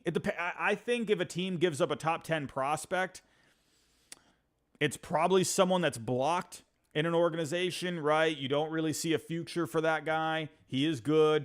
He's someone that can be productive, has high upside, but he's someone blocked in an organization. I could see you giving up a piece like that for someone like Trevor Rogers, possibly, right? Maybe you could see a situation here. Let's do a mock trade.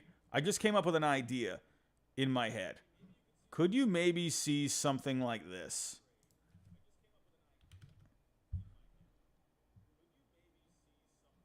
Could you maybe see... Of course, it's not loading.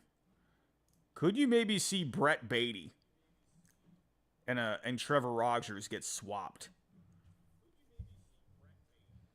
What do you think about this? Is this crazy? The Marlins, maybe they feel like, okay, let's take on Beatty. Maybe we can get something out of him. I know they did just get De Los Santos, so maybe that doesn't make a whole lot of sense.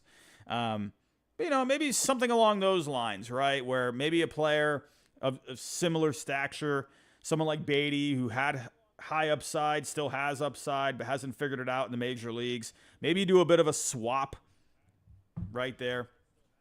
I think you can maybe see something like this. I don't know if this exact trade works, but something like this I think is possible. But another guy to keep an eye out for today, Zach Littell. He's decent. He gives you some depth. He's not a sexy name.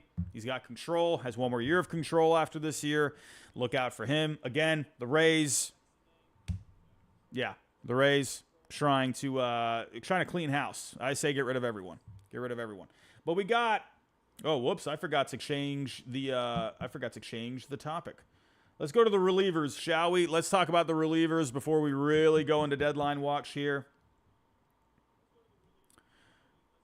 Tanner Scott, he's the biggest one on the market here. He's basically connected everywhere. All right, I'm not going to go through, sit here and talk about each team. Any team that's in contention would like to have someone like Tanner Scott. Yankees, Phillies, Dodgers, Padres, Red Sox, Cardinals, name it. Name a team in contention. Tanner Scott's an option for him. He's a rental reliever, having a good year, 44 games, ERA just above a 1. FIP is a little higher, but that's mainly just because he had a bad first month. Wasn't very good the first month. He's been dominant since then. Tanner Scott, he's getting moved today. I don't know where he gets moved, but that's going to happen today. I don't see why he ends up staying at this point. Andrew Nardi, I'd say look out for Nardi here today because he has more value than Tanner Scott at this point because he has a lot of club control. Look out for him. His advanced metrics outpace the ERA. ERA does not look pretty at a 4.91. FIP is at a 3.16, though. Look out for Andrew Nardi. I wonder if he could get moved here today. But I could also see the Marlins hanging on to him because he has all that control. Kyle Finnegan. Good chance I think he ends up getting moved. Problem with Finnegan, ERA is way outpacing the FIP. FIP is at a 4.77. He has a negative Fangraph wins above replacement. Either way, though, guy that throws hard, got some decent stuff. I think he ends up getting moved somewhere. I think it's possible. I know the Nationals, they've talked about Finnegan before, how he's a good clubhouse guy, so I wonder, maybe they use that excuse again to keep him. We'll see, but at the end of the day, when you got a guy like Finnegan who's got some pretty good stuff, just needs kind of help putting it back together here a little bit. When it comes to at least the expected numbers, I think Finnegan will find a home somewhere. Pete Fairbanks getting back to the Rays. We've seen his name in the rumor mill the last couple of days. I feel Pete Fairbanks is going to have a new home at some point here today. Again, Rays, clearing house. You might as well just get rid of everyone at this point, including Pete Fairbanks, who is your closer, but he's on a pretty cheap deal. He's got control through 2025, $4 million per year, has a club option for 26. Yeah, there's a lot to like about getting someone like Pete Fairbanks, right? Absolutely. Lucas Erceg, I think this is an underrated name on the market, a decent setup guy, even if you put him in middle relief. The A's have not made one move. I don't know if anyone's realized that, but the Oakland A's have not made one move so far. I hope it's Brent Rooker, but if not, I would imagine Erceg ends up getting moved here today. He's got a lot of control, so maybe the A's end up hanging on to him. It's like, maybe. But I think he could be a good name. Getting back to the Blue Jays here, Chad Green. Kind of one of these guys again. Surface numbers outpacing the underlying numbers. ERA at a 1.67, FIP at the 4.36. But Chad Green, veteran guy, he is a little pricey. He has one more year left on that contract. So the Blue Jays, though, like I've said, they've done a great job so far this deadline. I could maybe see it. Trevor Richards as well. He's a guy more middle relief, in my opinion. He's not really going to do a whole lot for you, but he's in his ARB years, has a little control. If a team's looking to add just another arm for their bullpen, look out for him. And Andrew Chafin, last but not least. Chafin's having a good year. ERA at a 3.16, FIP at the 2.53. The mustache is absolutely amazing. I would love Andrew Chafin on my Red Sox. I really would. I think any team that gets Andrew Chafin, you're getting a fun guy. You're getting a guy that's just going to help your bullpen. right? Whether that's, as a setup guy or a closer or whatever, he's going to be a good addition for any bullpen out there.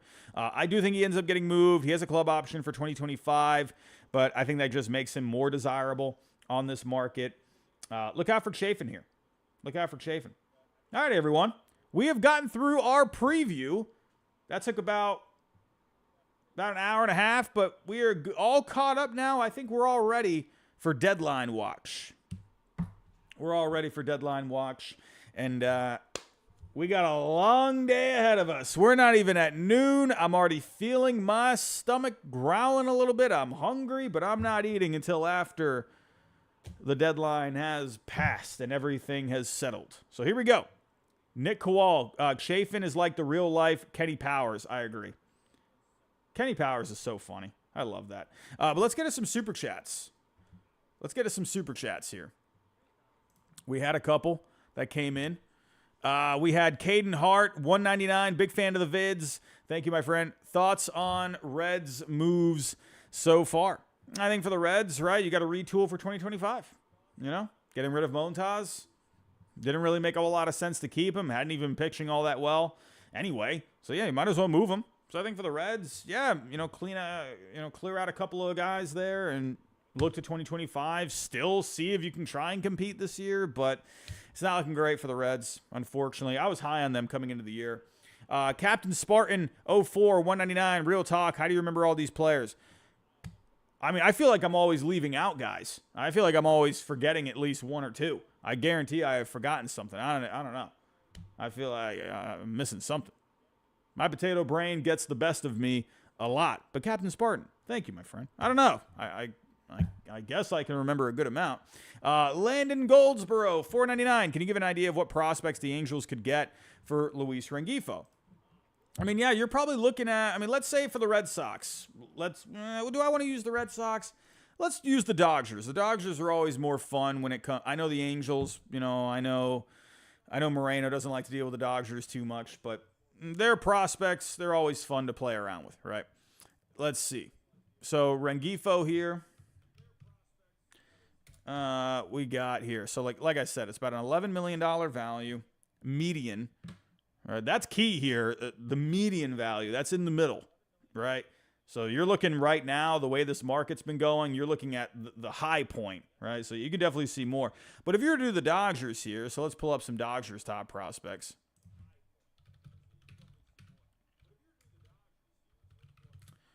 Dodgers top prospects. It's not going to cost you Dalton Rushing or Josue DePaula. You probably wouldn't even have to give up River Ryan or Kyle Hurt. Well, Kyle Hurt's hurt anyway.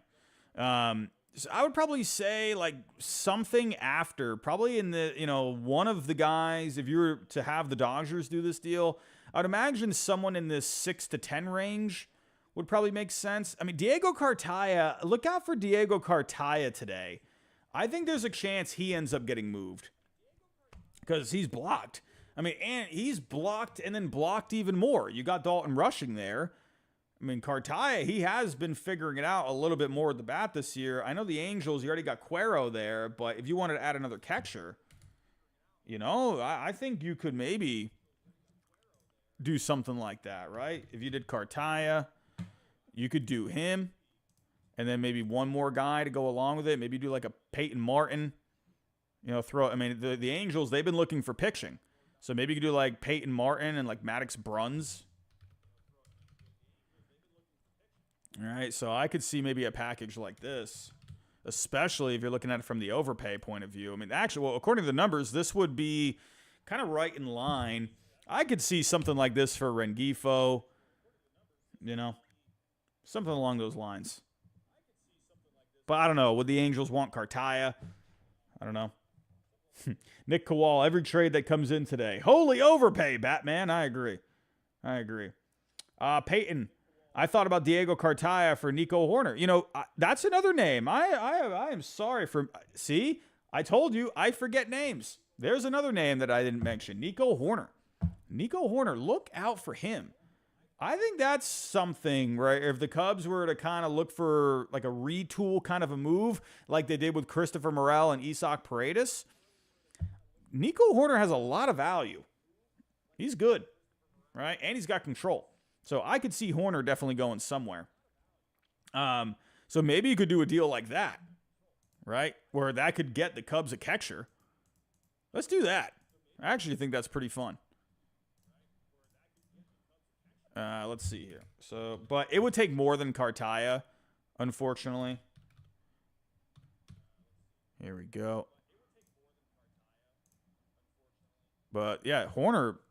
I mean, but I don't think Horner is going to end up being a guy there because you just got Edman. So I don't see that happening. If you didn't get Edman, this would have been fun.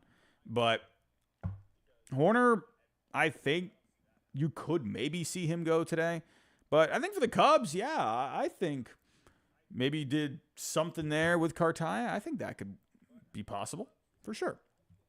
For sure. But here we go. We had another super chat here. Zach, $4.99. Do you think the Mariners are going to add another bat? If so, who do you think fits? Love your videos, by the way. Thank you, Zach. I appreciate you, my friend. I think if the Mariners add something else, you're probably looking at something for first base. I mentioned Yandy Diaz. That seems to be the guy that probably makes the most sense. Yeah, I'll probably lean Yandy for the Mariners, honestly. James, how you doing, my friend? $1.99. Chances of Snell to the Orioles. I think the Orioles will look other avenues today for the most part. I think they're going to be bouncing around. I think they're going to be looking at all options. I feel like Snell is more of that fallback option, right? Because I think if you can get a guy where you don't have to take on money or a lot of money, I think that's probably the way you go, right? But if you're in a situation where that's not happening, then, hey, go to ownership. And they did just get new ownership. They did just bring in new guys there, right? And if you go to him and Mike Elias goes to him and says, hey, you know, Snell's there. We could maybe have a deal here, but will you approve taking on the rest of his salary for this year? You know? And maybe risk him exercising his player option. I could see the Orioles doing it. I think they look elsewhere for a little bit. That's where I'm leaning. I think they'll look towards, like Jameson Taillon will be the same thing at the end of the day. So that's what makes me think Snell could be realistic for the Orioles. We'll see. Because we have seen them connect with Taillon. You know, but I think that, you know, Flaherty, do they try to go back to that route? You know, Crochet, that's going to be a cheaper option money-wise. They could get the prospects, but then you have to do the extension. So I actually wonder, when you really think about everything that's involved with a possible Snell move, unless it's Skubal, where you just give up the prospects, right? Snell, I would think, would make more sense than Jameson Taillon, you know, because you wouldn't have to give up a whole lot, and you just take on the money. With Taillon, you're having to take on the rest of his contract. So I think Snell is more likely than Jameson Taillon. Or, you know, you could go with one of these other guys that I mentioned here, right? You know, I don't know. I feel like Snell probably makes the most sense unless it's Skubal, right? Crochet, sure, but you got to figure out the contract. So I don't know. That's what I think. I think there's a good chance you could see Snell with the Orioles. All right. Good morning, Fancast Podcast channel. How you doing? Chances of Bellinger to the Royals. I mean, if they could pull that off, I think that would be pretty fun. I don't know. I mean, that would be pretty fun. I'd probably say pretty low. I just don't know what the Royals, what they're even thinking when it comes to payroll. I would imagine because of the offseason that they just had. I mean, maybe they could be open to something like that. Would the Cubs? I don't know. I think that's pretty fun because Royals could use another bat, I think. Let's put that together. Would the Royals want to take on that contract, though? He's got the player options, which I wonder if he ends up exercising there. So let's do this. Let's do Bellinger to the Royals. Now, the one thing with Bellinger is, again, the money, right? That's why you're seeing an underwater contract here. So the Cubs, you're probably going to have to pay something there. Maybe you pay the rest of his salary for this year, and I could see something like that. What this would do for the Cubs, I mean, you could see this as like a possible retool kind of a move, right, for 2025, where they unload the contract. It gives them that flexibility. And let's actually just go look at the contract here. Let's look at the payroll. And so he's making $27.5 this year, so he's owed quite a bit left for this season. And then he's got the 2 player options. Is there anything funky with Bellinger's contract?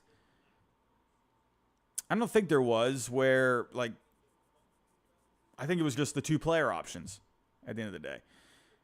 I would imagine he's having a good year, but he's not really, like, having an amazing year. He's been okay. He's hitting .269, 108 WRC plus, 9 homers. He's not doing what he was doing last year, but he's been pretty productive for the most part. I would think, pay down the rest of his salary for this year. So 27.5. So what's he owed left? So he's owed probably around like $9 million left. So maybe you could do something like that. Maybe you could pay like a little bit of the next. But then again, you don't know the player options. You don't know what's going to happen there. So I don't know. Send back a little bit more, but you wouldn't have to give up a whole lot for Bellinger in the grand scheme of things. It would really just be a salary dump. Basically, it's really what Bellinger is at this point, just because he's owed a lot of money for this year, and then you don't know what's going on with the player options. So, I don't know. Or maybe the Cubs could end up getting something back. We'll see. I think it would be pretty fun for the Royals. I think the Royals do need to upgrade center field. That is something there. I thought they could have been pretty fun for Jazz Chisholm, right? But, hey, like I said, if we saw Jorge Soler go back to the Braves, I don't see why something like this could not happen, right? We'll see. We'll see. Alrighty.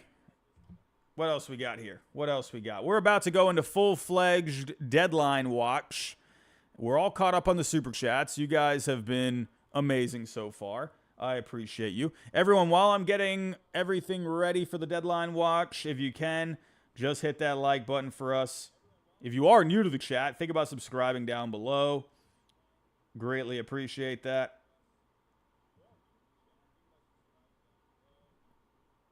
Did we hit our goal of 1,000 likes? Did we do it?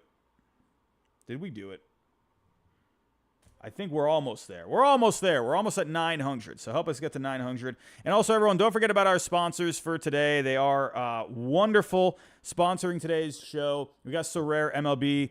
In my opinion, the most fun way to play fantasy baseball. You collect digital cards to form your team. The better you do, the better the chances of getting some good prizes. Click on that link down below. Go draft your team. It's completely free. Clicking on the link really helps support the channel. And everyone, don't forget about our other sponsor here for today. That is Mando, my favorite deodorant out there. Use the code HIDE at shopmando.com. You get $5 off on a Mando starter pack. Go pick yourself out a deodorant. Go pick out a couple other things that you can put in the starter pack. It's very nice. They got great stuff over there. I've been using Mando for a while now, and I think you should too if you're looking to smell a little bit better. Alrighty. Let's get to it here, everyone. Let's get to it here. Let's go on Twitter, shall we? What's going on in Twitter land? I'm going to get all the not all the articles. I'm going to get all the reporters up. We're going to get all the head honchos here. We got Ken Rosenthal.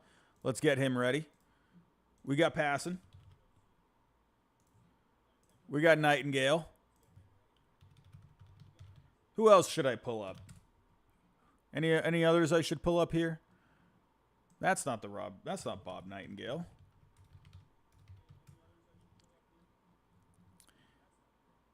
All right, we got Bob. We got Jim Bowden. What is Jim Bowden saying? Is he saying anything? Did I pull up John Heyman? Do I got John Heyman pulled up? No, I do not. John Heyman, what are you telling us? What do you got? Who are some? All right, Morosi. Let's pull him up too. Let's pull up Morosi. Alrighty. Morosi. All right. Here we go. Oh, yeah. Fine Son. That would be another good one.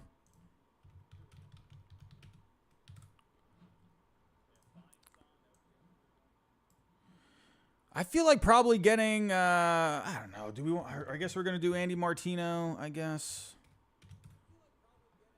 I guess with Andy. We can do Andy. I think that works. Who are some other ones? Give me some ones in the chat. Who are some other ones here? Yeah, Robert Murray. Yeah. Definitely a good one to add there. Robert Murray. Let me close out some of these tabs. I got way too many tabs. Does anyone else hate that when you have like a million tabs open?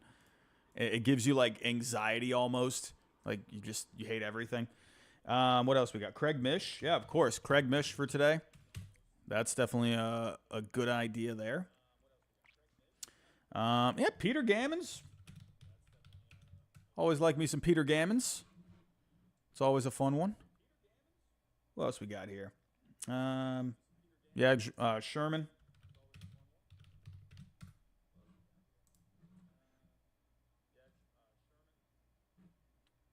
All right. I think we got most of them. I mean, I'll pull up Cotillo too for the Red Sox.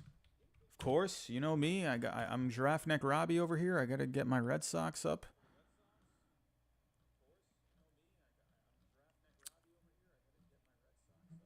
All right. All right. Well, I think that's good for now. Hunter Knoll.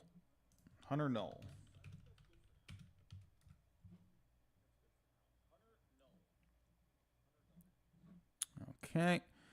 Now, what was the other one? What was that? Oh yeah, we got. Should I pull up MLB scoops? Is that something that we should be pulling up here? Is that appropriate to pull up scoops? He hasn't even put anything in the last. He's been cold for about 12 hours now. He says the Pirates are in on Diaz. So I think we're okay for now. I think we're okay. We'll do a little bit of catch up on these guys, see what they've been talking about here. Here we go. Kem Rosenthal hasn't really put anything. He was reposting his articles for a little bit. He was posting his articles. But it doesn't really seem like anything's going on with Rosenthal here. Jeff Passan. I mean, he put Soler. Heyman here. He's put a few. He's put here. We got the Yankees interested in Yandy, Rengifo, Scott, Fairbanks, Finnegan, Erceg, many others, but it's an extreme seller's market at the moment. Pen and infield versatility seem to be the focus. Can't rule out starters, but prices are very high. Well, no surprise there, seeing the Yankees in on just everyone. It is noon, everyone. We have officially hit the afternoon. 6.5 hours to go. 6.5 hours to go. What is Bob saying here? What is What has he got? Bob's been a little quiet. Man, Bob, did he fall asleep? I mean, the last thing he said, he's been talking about really just the schedules here. He talked about the White Sox. I already mentioned that a little earlier. Jim Bowden. What is Jim Bowden? He actually gave us 7 things to watch on deadline day. We can take a look at that. I mean, Bowden hasn't given us anything. He's got nothing. Man, we got nothing. But let's see. What were the 7 things to watch? He talks about will an ace get moved? Skubal, Crochet, Snell. Where will the best available closers land? Not really anything significant. Morosi says here the Mariners aren't done dealing yet because Jerry DiPoto never is. They'd like to add one more leverage reliever before 6 p.m. Does he mean high leverage reliever? Then he talked here, the Angels could move Luis Rengifo and or Taylor Ward. Yankees, Red Sox, Pirates have inquired. I think Ward makes a lot of sense here for the Pirates. I think it makes a lot of sense. I think that'd be really good for Pittsburgh. He mentioned here, Tyler Anderson is one name to watch today. He is one of the most consistent starters in MLB. Even though he does not post gaudy strikeout numbers, he is under contract for $13 million next year, a very reasonable figure. Again, I just wonder if he ends up staying put just because of the money. The metrics don't look amazing with him. He mentioned Andy Ibanez here. So, Mark Feinsand, the last thing he put. Well, actually, Feinsand's been going off. Okay. Well, Feinsand's been going crazy here for the last few minutes. 13 minutes ago, tea leaves suggest the Giants won't trade Blake Snell today, but given the demand for pitching and relative lack of supply, a deal can't be ruled out. One exec put the chances of a Snell deal at 25%. Huh? That'll be interesting. I mean, again, it's that money, right? You're basically looking to get Blake Snell as a rental. That's really all you're doing at the end of the day. It's a rental. You can't even think about the player option. You just got to focus on that in the offseason, in my opinion. Now, maybe a team would like for him to exercise the player option. I could see that, possibly. But I think with Snell, you just think about this year. Think about that option in the offseason. He says here, All-Star Kyle Finnegan is considered to be among the best relievers available. The Nationals, or one executive said the Nationals are currently asking for the moon. Well, you got to love that. Gotta love that. Well, that makes sense because everyone's asking for the moon. That's every deadline. I like, it's nothing new in my opinion. It's every deadline. Like it's everyone's like, "Oh my goodness, this market is crazy." It's crazy every single year. He also said here, relievers have brought back surprisingly large returns, so expect to see more bullpen moves. Among those in play, Tanner Scott, Kyle Finnegan, Dylan Floro, that was another one I forgot to mention, as well as Luis Garcia on the Angels, Pete Fairbanks, Brebbia, I forgot about him. Don't forget about Tanner Banks, too, on the White Sox, Lucas Erceg, Lucas Sims, Buck Farmer. He says here, note, that list is not a complete list of every reliever who could be traded, just some of the notable names. Others are likely to be dealt as well. Can't list them all. Well, Mark Feinsand, he's been pretty active here. Andy Martino, what the heck does Andy Martino got for us? Prices for even depth pitching continue to be extremely high. The huge return for Kikuchi further complicates Mets and Yankees goals for today. I do wonder, right? I don't know, maybe I'm trying too hard to go against the grain a little bit. But I actually wonder if maybe that was just such a different situation where, because you got to look at it from the other point of view too. If teams are going to be trying to get a haul, like the Tigers, for example, if they looked at that Astros trade and be like, oh, if they got that, well, we're going to get that too. Well, teams could also counter that. Be like, okay, well, we're not trading for Jack Flaherty then because that was a ridiculous move. We're not going to do that. I mean, the Astros, I don't know what the heck they're doing, but we're not doing that. That's ridiculous, right? So you could look at it from that point of view, too. I'm actually wondering if this is a bit of like a media kind of a spin on it to, you know what I mean? I don't know. I'm not saying that's what it is. I'm just wondering if that could be something. I wonder if just that Astros deal was a bit of an outlier, you know? Because then teams could use leverage on the Tigers to be like, well, all right, have fun with Jack Flaherty for the rest of the year because we're not taking him for that price, right? He also retweeted Trevor Rogers from John Heyman. So nothing too much from Andy Martino. Robert Murray, the last thing he had was last night with Jorge Soler and the Braves. Craig Mish, what does he got? Craig has been quiet. I'm sure he's really trying to figure out what the heck's going on out there. Peter Gammons, not really a whole lot from Peter. Look at Jaron Duran's biceps. My goodness. Look at Jaron Duran. Man. That's what I'm talking about. Nothing much from Peter Gammons. Joel Sherman. He kind of just touched on the Soler deal. Not really a whole lot going on there. Yeah, pretty much. It's pretty quiet. Chris Cotillo. Not a whole lot from Cotillo.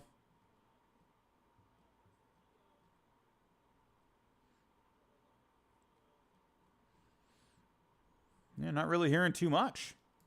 Not really hearing too much at this point. But John Heyman, that is someone you definitely have to, if you don't have the notifications set with Heyman, I would. Heyman is pretty active for the most part. Heyman is pretty active for the most part. What else? Here we go. John Heyman.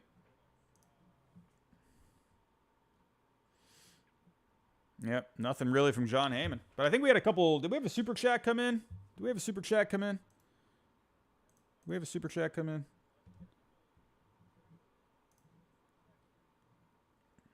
We did. From James Alba. How you doing, my friend? $5 super chat. Blake Snell to the Mets for Dominic Hamill. Mets agree to pay the full contract. Could be interesting, you know? Because you think from the Mets' point of view, if he ended up exercising his player option, well, I think for the Mets, that's not a bad thing if you have him for next year. I mean, it depends if they really want Snell.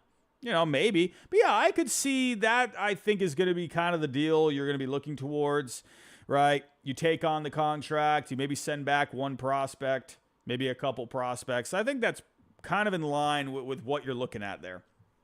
Maury's Life, $1.99. I don't like Heyman. Well, Heyman, I think, when it comes to, you know, the rumors, he's fun. He's said some weird things in the past, right? What was that one thing Heyman said this past week? I don't remember what he said. He said something about, who was it? It was a player that, I'm going blank. He said like a weird thing saying like he basically bashed his career numbers and then said like, oh, but at least he was a good negotiator. Who was that? I can't remember the player that he was mentioning, but I thought it was a little silly for him to tweet that. Ian Robb, $5. Oh, that's what it was. Javier, Jordan Lyles. Thank you for that. Yes, Jordan Lyles. I thought that was just a weird tweet. It didn't seem necessary. I don't know. Weird. Ian Robb, $5. As a desperate White Sox fan, does anyone understand the trade yesterday and how the heck Cards paid so little? That was very interesting. Cardinals did a lot there, but that's where, you know, it was just a funky trade, right? Eric Fetty was like the funky picture on the market because he had value and, you know, but he didn't really have the track record, you know, having a good year, but wasn't really doing all that much in prior years. He went over, you know, to Korea, you know, got it figured out. He came back. So, yeah, he was having the good year and he was cheap and has control for next year, right? So that's what made him valuable. But it was kind of one of those things where that's where numbers don't really paint the whole picture. There's also like a perception thing about it too. So I think for the Cardinals, yeah, they kind of just reaped the benefits there. And then they were able to get the third team involved, right? They were able to, you know, I think for the Cardinals, this is where, again, the numbers aspect comes into play. They gave up Tommy Edman.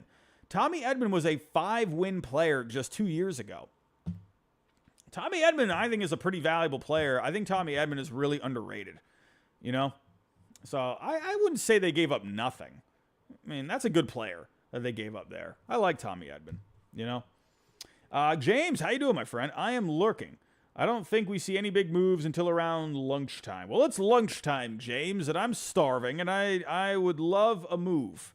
I would love a move. Good thing I have my cup of coffee to at least sip on. We love cold coffee. Wonderful.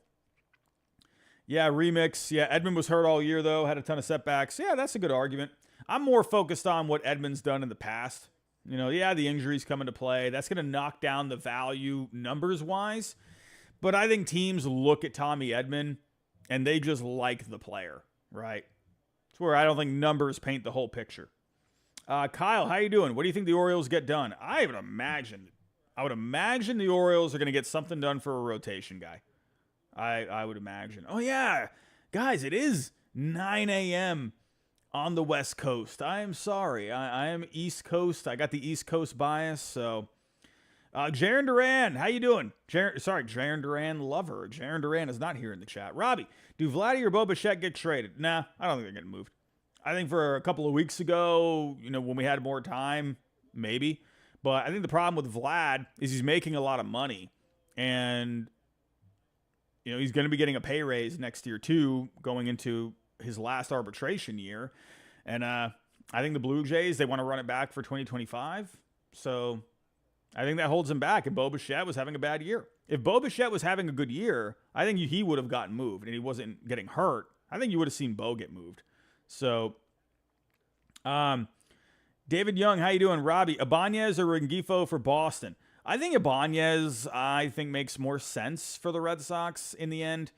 I think they need a guy that's just going to be a right-handed hitter for first base, I think that makes a little bit more sense. I mean, Rengifo I wouldn't be mad at either because he can move around, right? I just feel like they have a lot of infielders. I don't know what's going to happen here with Vaughn Grissom. I got no clue. We'll see.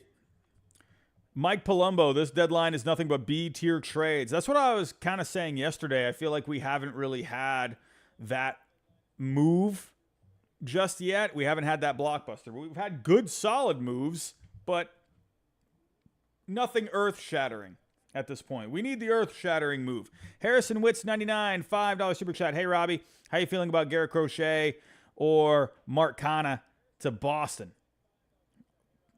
Listen, if the Red Sox pull off any kind of blockbuster today, yeah, I'm going to be happy.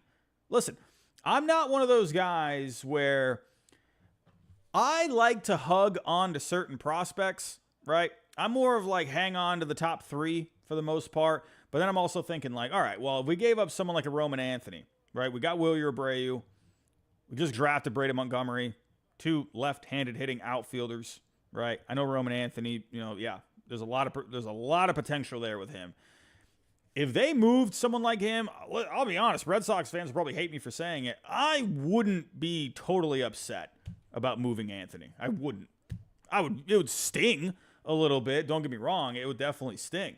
But if they used him to pull off some kind of a blockbuster, oh yeah, I'm happy. Now if they got rid of Marcelo Meyer, I'd be pretty cheesed off about that one. I wouldn't like that.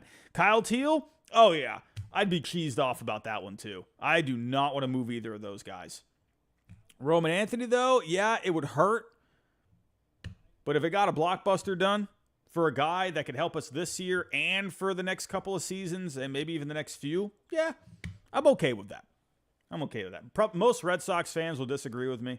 That's just where I'm at. But if it ends up being like a lower cost kind of a move for someone like a Mark Canha, then yeah, I think that's fine. You won't have to give up a whole lot for him. I think he would help for this year too, right? He's a right-handed hitter that can play first base, a corner outfield spot.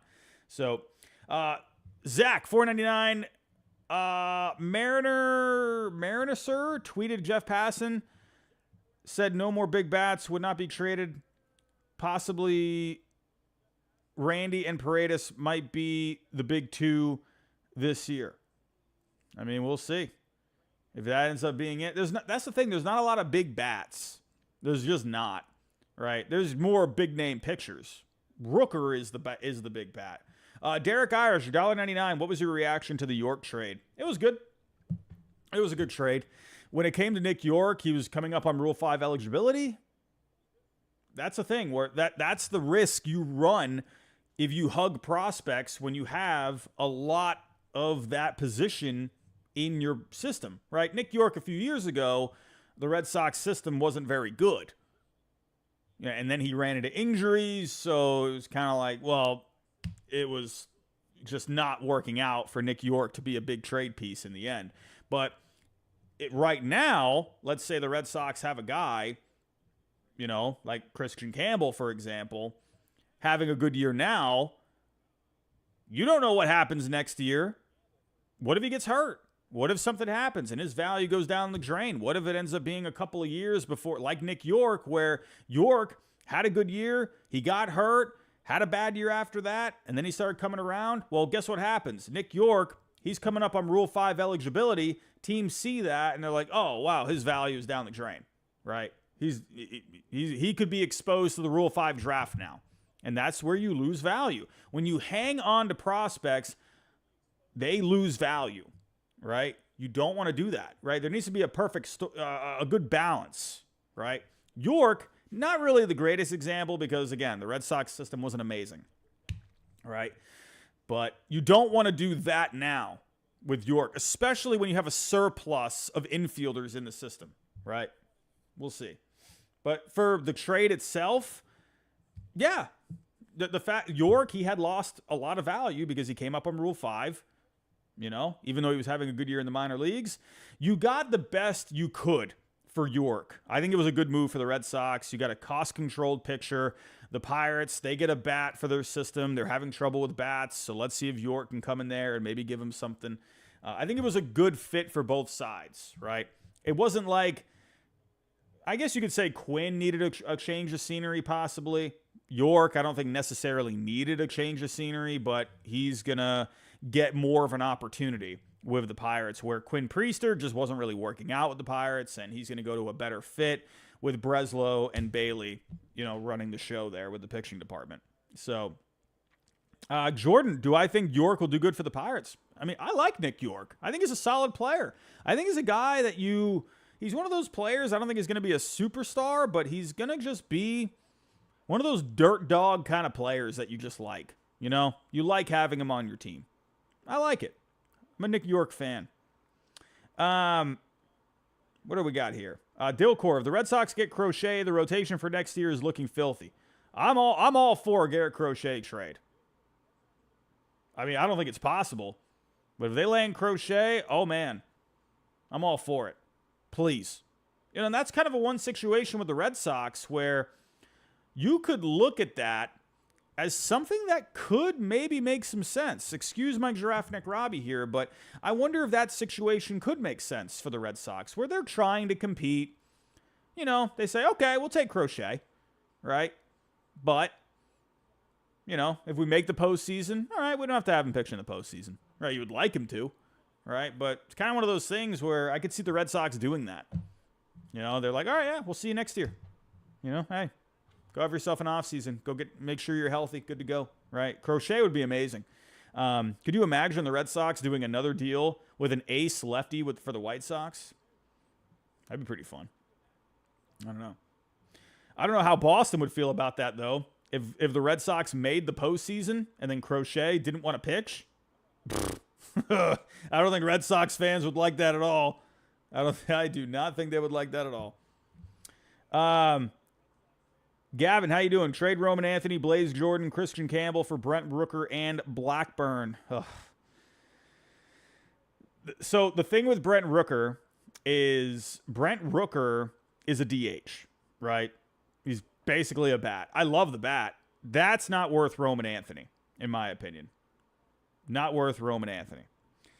Dan L., has Robbie ever collaborated with Mark? We haven't done an actual 1-1 collaboration. We have done a podcast together. Me and Jim, Ballcap Sports, we do the Barreled Up podcast, and we have had Mark on there before. But we actually haven't done. I've done one video on Mark's channel, but with some other guys too. But we actually haven't just done a 1-1 collaboration. Maybe that could be something this offseason. I think that could be pretty fun. Maybe. Cuddy Fox, just send Crochet to the Phillies. So if they refuse to trade, they'll throw batteries at him. That's not nice. Can't do that. However, I wonder if Dave Dombrowski maybe tries to, get creative there. I'm not counting Dombrowski out when it comes to any deal. What do we got here? Kenneth Miller, thank you for becoming an all-star, my friend. I appreciate you. Thank you so much. We've been getting a lot of new subscribers. I just want to thank everyone for helping us. We are 4 likes away from 1,000 likes. Do we got 4 more likes in us? Do we got 4 more likes, ladies and gentlemen? Do we got it? I think we might. 2 away. We need 2 more. Are we going to hit 1,000 likes? Can we do it? Can we do it? Oh, we hit 1,000 likes. You got to love it. Wow. Not very often we get 1,000 likes on the channel. New goal is 2,000 likes. The new goal is 2,000 likes. Thank you so much for that, everyone. It really means a lot. What do we got here? Let's do some updates. Let's do some updates.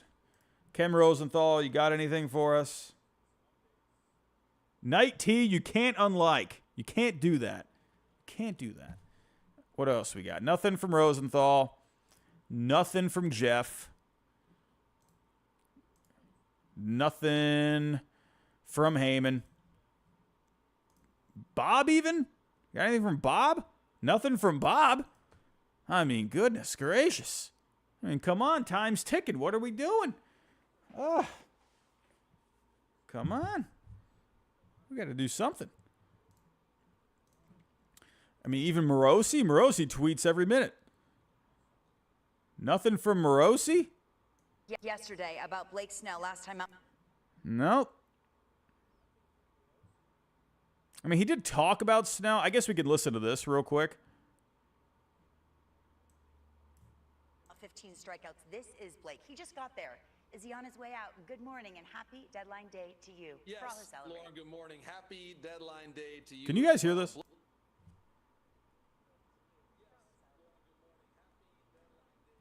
Okay, yeah, you guys can hear this. Blake Snell's name has been very popular on the trade market just in the last several days. And what's interesting here is the contract. He can opt in to next year's $30 million salary, which is why I think there maybe are some teams that are cautious in how they would approach a trade with. So, yeah, I don't want to play the whole thing. I don't want to get hit with any kind of copyrights or anything. But, yeah, Snell, that's pretty much, again, we already touched on it, really. You know, it's the contract. So, but the report is that he is saying Giants are listening to offers, but they're not expecting something to materialize. Man. Hopefully that changes. 5 p.m., things get crazy. 5 p.m., things get crazy. But yeah, we got a lot of channels out there right now waiting for something to happen, waiting for anything and everything to happen. I don't know. We will see. But we got really nothing going on right now, everyone. Nothing going on. I think foul territory. Maybe that's why we're not seeing Rosenthal right now, because Rosenthal is about to go on there. So hopefully we get a little something. I would imagine we're going to get something from Ken Rosenthal in the next hour, half hour or so. So look out for that. Look out for that. What do we got here? Do we have any, was I tagged in anything? Any fun rumors out there possibly? Not seeing anything. Not seeing anything. Not seeing anything. Man, it's quiet. It's too quiet, everyone. That means I think we're going to see a flurry of deals. Cody, foul territory doesn't start until 3 Eastern? Oh, I'm sorry. Dang, I didn't see that part. I saw that Rosenthal reposted it.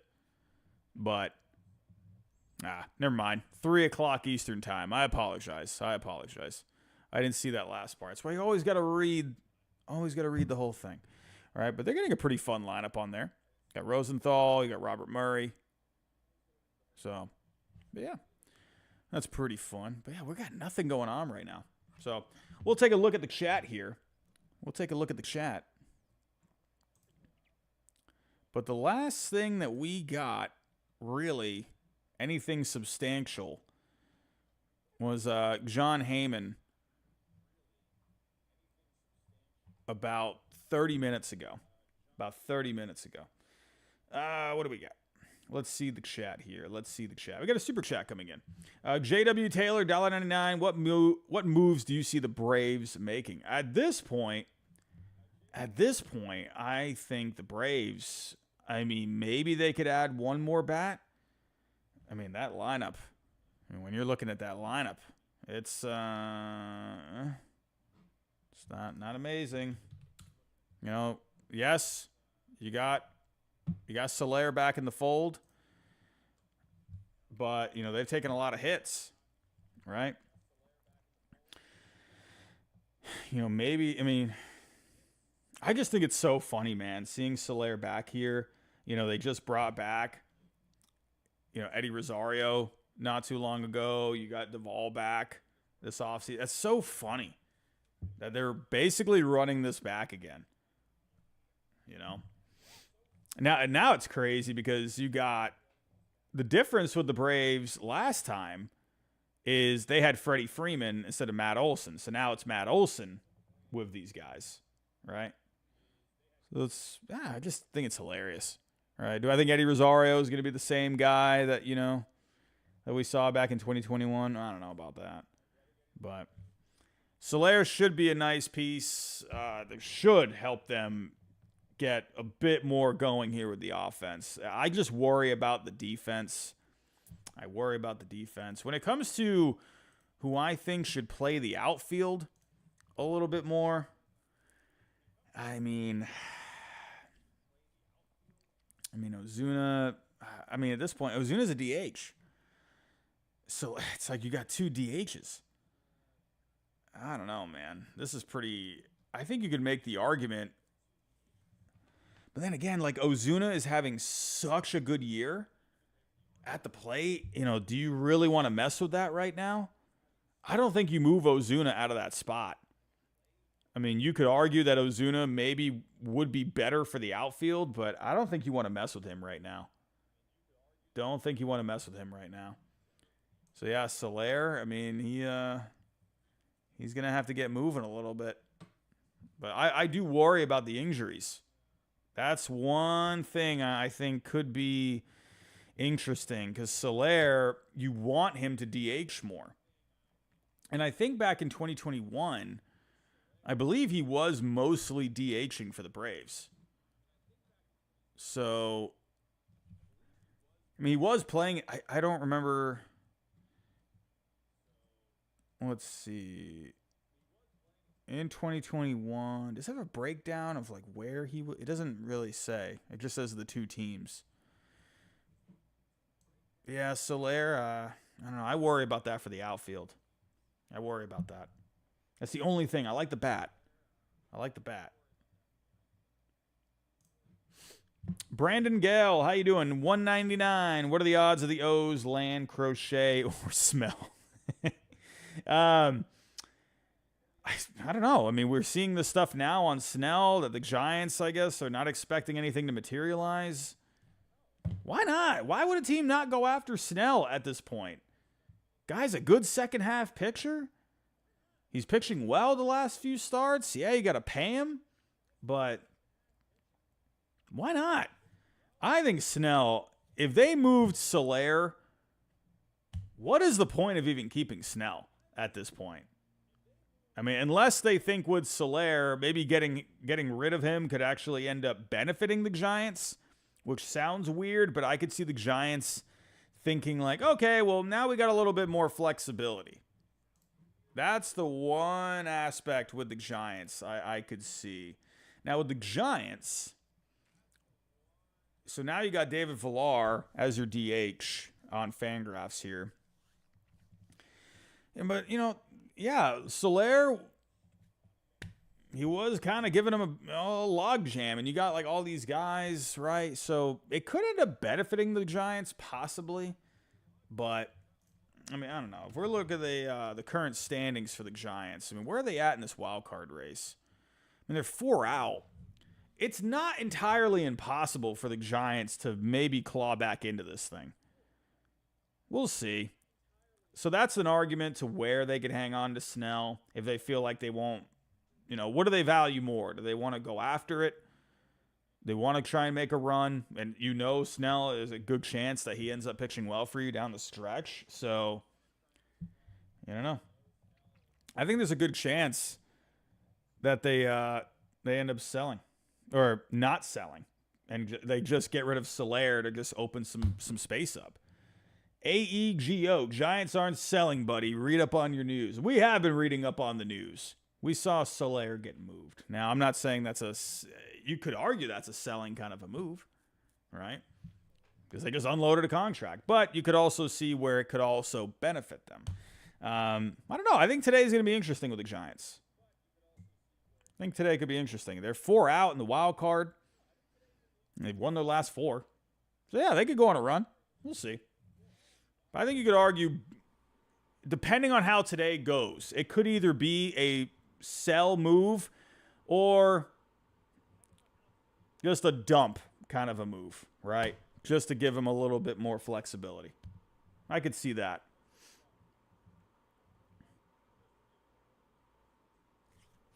What else we got? James, how you doing? $1.99, a bit to talk about the AL East trade possibilities. Yeah, that's pretty fun here. It's nice to see that my Red Sox are maybe involved in some deals, right? The Yankees, of course. I mean, listen, I could talk here about my Red Sox for the next 8 hours. But I think at this point, when it comes to the Yankees and the Orioles, I mean, yeah, those two teams are highly motivated. The Red Sox are motivated, but they're just not really a team that's going to go above and beyond like the Yankees and the Orioles will do, you know? So either way, it's fun. And then you got a team like the Rays who are selling, right? We're talking about the Giants. Are they sellers or not? But we know the Rays are selling. We know the Rays are selling here. So I think the Red Sox are really interesting today. I'm waiting to see if they get creative. You know, could you end up seeing one of these guys possibly getting moved? I don't know. Got a lot of lefties. They're looking for some more righty balance. I wonder if there could be something there. All right, could use another picture. I think the Yankees, you know, I'm intrigued to see what the Yankees end up doing, right? You got Jazz Chisholm now, and hey, don't forget, he's playing third. So could that maybe be an answer to what they're looking for, where they can, you know, keep Glaber at second base, who didn't want to move off of second. Glaber is starting to heat up a little bit. So that is one thing to consider. So what do we got here? Andrew22, $5 super chat. Do you think the Pirates will do anything? If so, what do you think they do? I really want to see what the Pirates do today. They need a bat. I've said that I feel like a million times to the point where it's hurting my head at this point. But I think for the Pirates, man, go get themselves a bat. I think Ward makes sense. I mean, Rooker would be the dream for them. I just don't know if they end up doing that, you know. I think it's going to be one of the platoon bats for the Pirates. That's what I think. You know, I think Kana could make some sense. You know, I know they already have Connor Joe there, you know, but you'd have a couple of guys with some versatility there, you know, so I don't know. But I think Taylor Ward, he could make some sense. So what else we got? Caden Johnson, $4.99. Do you think the Cubs do anything beyond prospect hauls? Maybe a similar move to Paredes? I think I'm still going to lean on Jameson Taillon.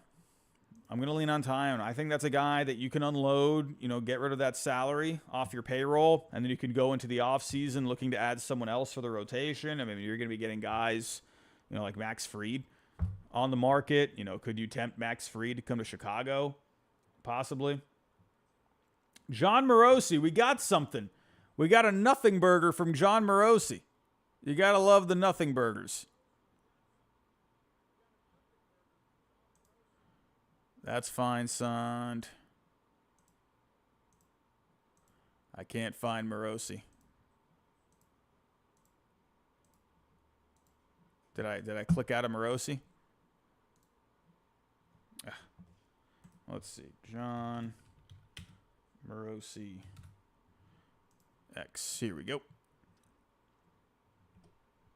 Alrighty. John Morosi. Jack Flaherty and Mike Schilt had a good relationship when Flaherty was a Cardinal. Schilt's Padres are looking to add a starter. Flaherty is available. Listen, everyone, on my one trade for each team video, I thought Flaherty was a good fit for the Padres. Just saying. I think he makes a lot of sense for the Padres. He's a rental. He's not going to cost all that much. Yeah, you're going to have to give up something. That's a situation where do you give up Robbie Snelling in that kind of a deal? Let's work out a Padres deal for Jack Flaherty. I think the Padres could absolutely get something done here for Jack Flaherty.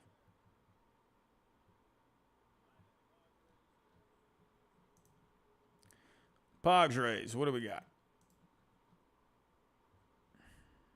Got the Tigers. There we go.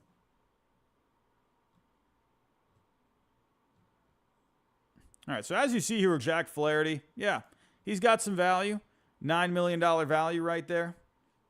Probably going to have to go higher on that. You're probably looking, I don't know, who knows what that could end up getting to. But I think if you're the Padres, this would be a prime opportunity to land someone like Robbie Snelling. I mean, could you just do a 1-for-1 swap? Just Flaherty for Snelling? I don't know. Gavin Powell, why does baseball trade values cost money? Well, they got to pay the bills, my friend. They got to pay the bills. And ad revenue has kind of been going down when it comes to internet sites. And, hey, you know, 25 for the year, not a bad deal if you ask me. Not a bad deal. But, yeah, this is something I wonder you could end up seeing. I mean, they got rid of Lesko. Does that mean they are more inclined to hang on to Snelling at this point? Or does that mean that they are willing to part with Robbie Snelling? I don't know. Jose, how you doing, my friend? How you doing? But yeah, I think Flaherty could be a great fit for the Padres. I don't know if Robbie Snelling would be the answer. However, you know, he's been having a really down year in the minors. And the Tigers, they've done well with their pitching development. You know? So that could be a decent fit. I mean, that's a lot to give up for Flaherty there. That's a top 100 prospect.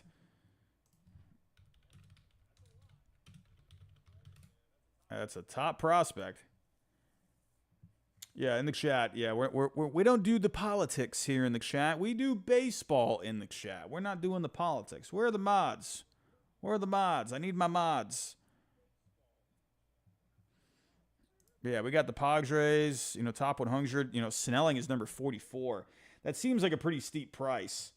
But they have not updated these for a little bit. So, you know, Snelling has probably dropped on these a little bit. So I don't know if that is realistic. It's something. If you didn't do Snelling, I mean, you have a couple other guys here. You know, maybe you could send back like an Adam Mazur. Maybe another piece to go along with it. You know, like Graham Pauley. You know, maybe you could do something like that for Flaherty, Mazur, and Pauley. I mean, with the way this market's going, is it going to have to be Snelling and Pauley? I mean, I don't know. But Flaherty could be interesting here for the Padres. I think when you really look at everything, I think the Padres, they are a good fit, right? He's also a California guy. He just mentioned Mike Schilt. You know, there's a lot of things that, a lot of dots getting connected there. Craig Mish posted. Ooh. Craig Mish, what do you got? Ooh. Marlins appear to be closing in on a trade for lefty Trevor Rogers, with several teams still pushing for him. The club will then turn its attention to their relief pitching. Come on, get the Trevor Rogers deal done. I need it. We need it. We need something. My back is killing me, but I'm okay with that. Man, oh man. Andrew Lopez, all aboard the Robbie train. Choo choo. Thank you, my friend.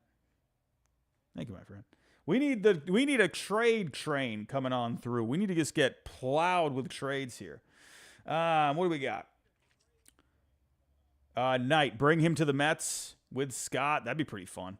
I think the Mets, they got a couple of guys, you know. If we were to do, I know I did talk about the possibility, maybe you send back Beatty in the deal.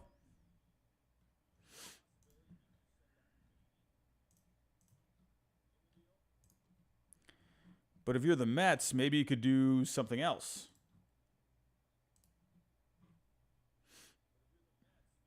Now, Davison de Los Santos, actually, can he play? I'm trying to think. Well, the Marlins, they don't have... do they have a long-term first baseman? Okay, well, Davison de Los Santos can play first. So if you did... maybe I'm going crazy. Maybe if you did Brett Beatty in this... Oh, that's the wrong one. I think that could be interesting. Could be just a good one-for-one swap, change of scenery. You know, maybe you do Beatty, someone else for Rogers. You know, just kind of coming up with an idea. I know a lot of people might think that's crazy. But Brett Beatty has not worked out with the Mets. You know, if you're looking at the Mets right now,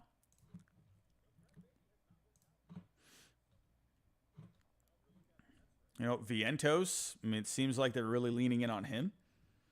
He's been having a good year, hitting 284, slugging 541, 149 WRC plus. It kind of seems like they're going to be going forward here with Vientos at third base. So I think someone like Beatty could be expendable. Beatty right now, in the minors this year, he's played 40 games. He's hitting well in the minors.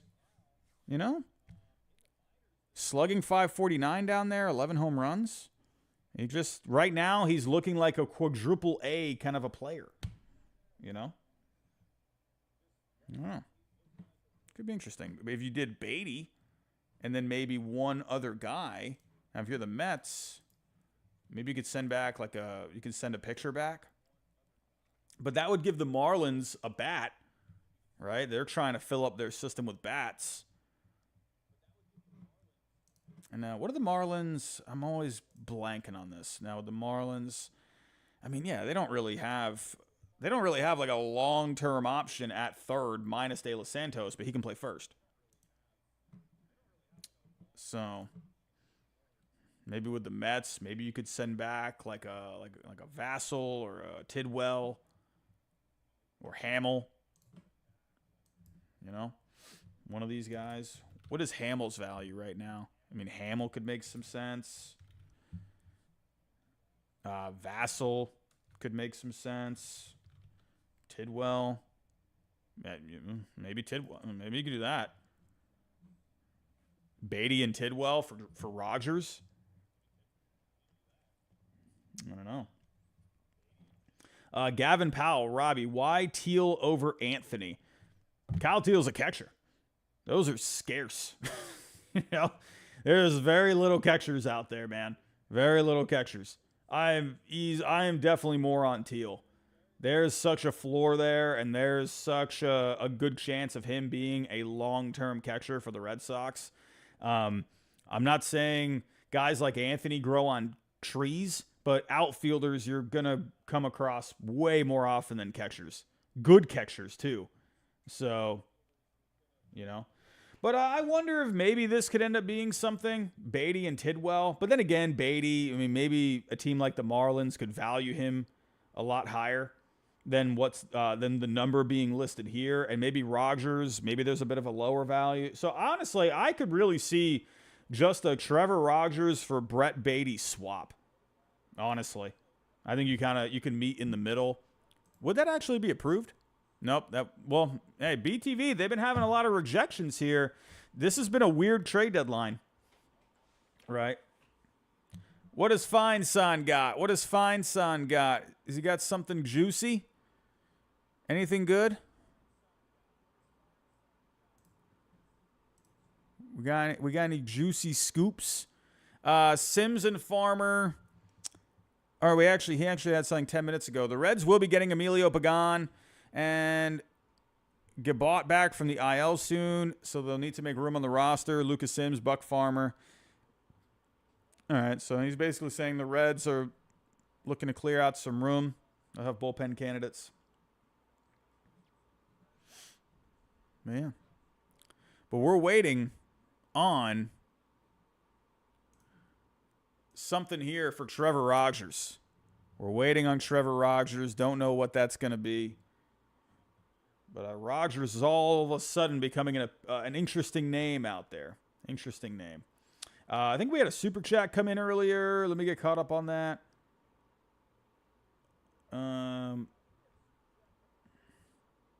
Nick Wichterman, $1.99. Hey, thank you for the support, my friend. You're amazing. Oh, you got one more super chat, $4.99. Robbie, love everything you do, man. Thank you very much, my friend. Can you tell me what are the chances the boys in Boston make another splash, and thoughts on Quinn Priester? I think they do something today. Man, I'm trying not, I'm not putting my expectations too high for the Red Sox today. I'm just not. I think they do something small. I don't know. Maybe they could end up doing something wackadoodle. I don't see the wackadoodle move. I see a smaller kind of a move, like a right-handed bat, like a Mark Canha. I think that could make some sense. Maybe Andy Ibanez, possibly. I'm not getting my expectations too high. I'm keeping them pretty low at this point. What is going on here? Why is this guy cutting a fish? Why do we have to have that on our screen? Sorry about that. Yeah, I'm not getting my expectations too high for the Red Sox. I think they make a couple of smaller moves. That's pretty much it, though.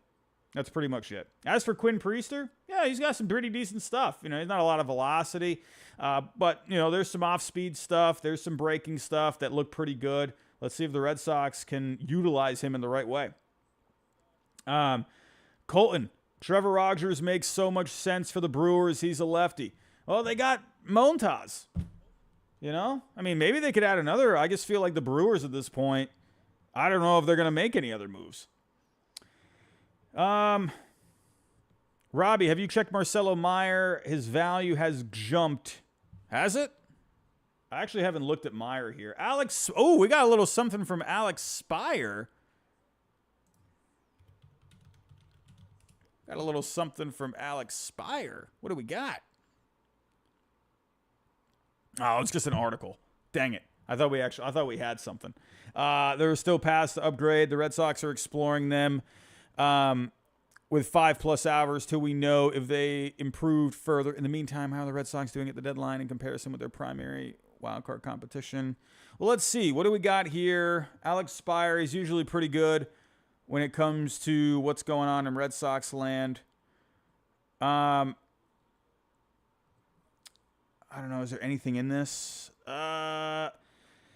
Last week, Red Sox baseball officer Craig Breslow identified rotation depth, bullpen help, right-handed offense to improve the team. The Red Sox have made marginal upgrades thus far. James Paxton, Quinn Priester, Danny Jansen. Doesn't look like there's anything scoopish in here. Major league sources suggest the Red Sox are exploring any number of scenarios, rentals and controllable additions, starters and relievers, pitchers and position players in hopes of improving. Well, let's see. I think for the Red Sox, man, you know, I don't know. I'm not getting my expectations high. I'm just not. I'm not doing it.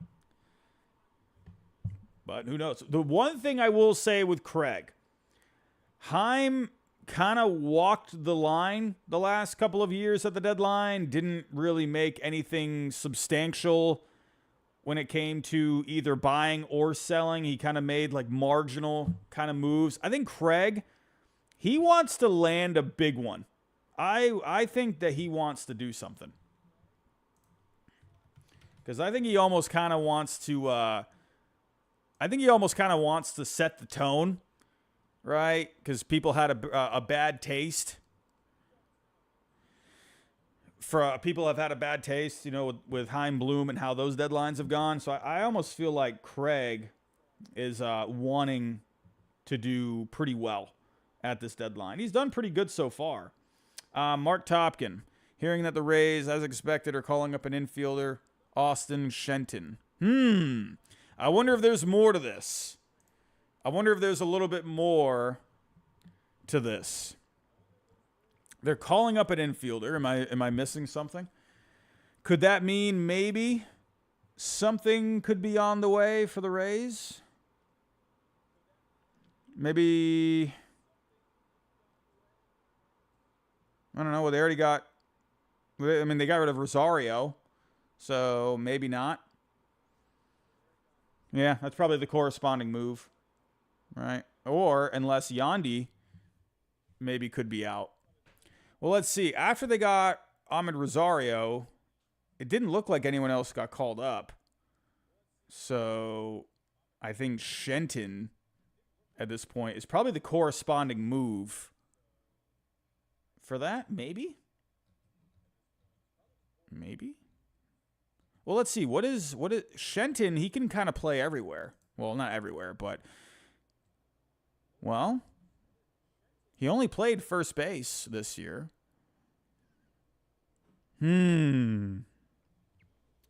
Could maybe this means something for Yandy Diaz, possibly.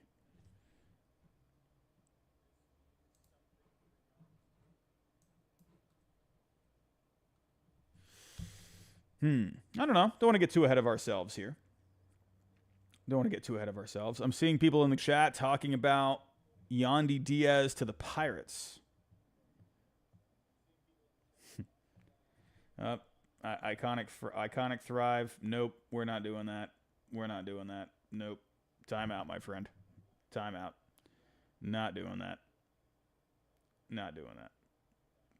What do we got?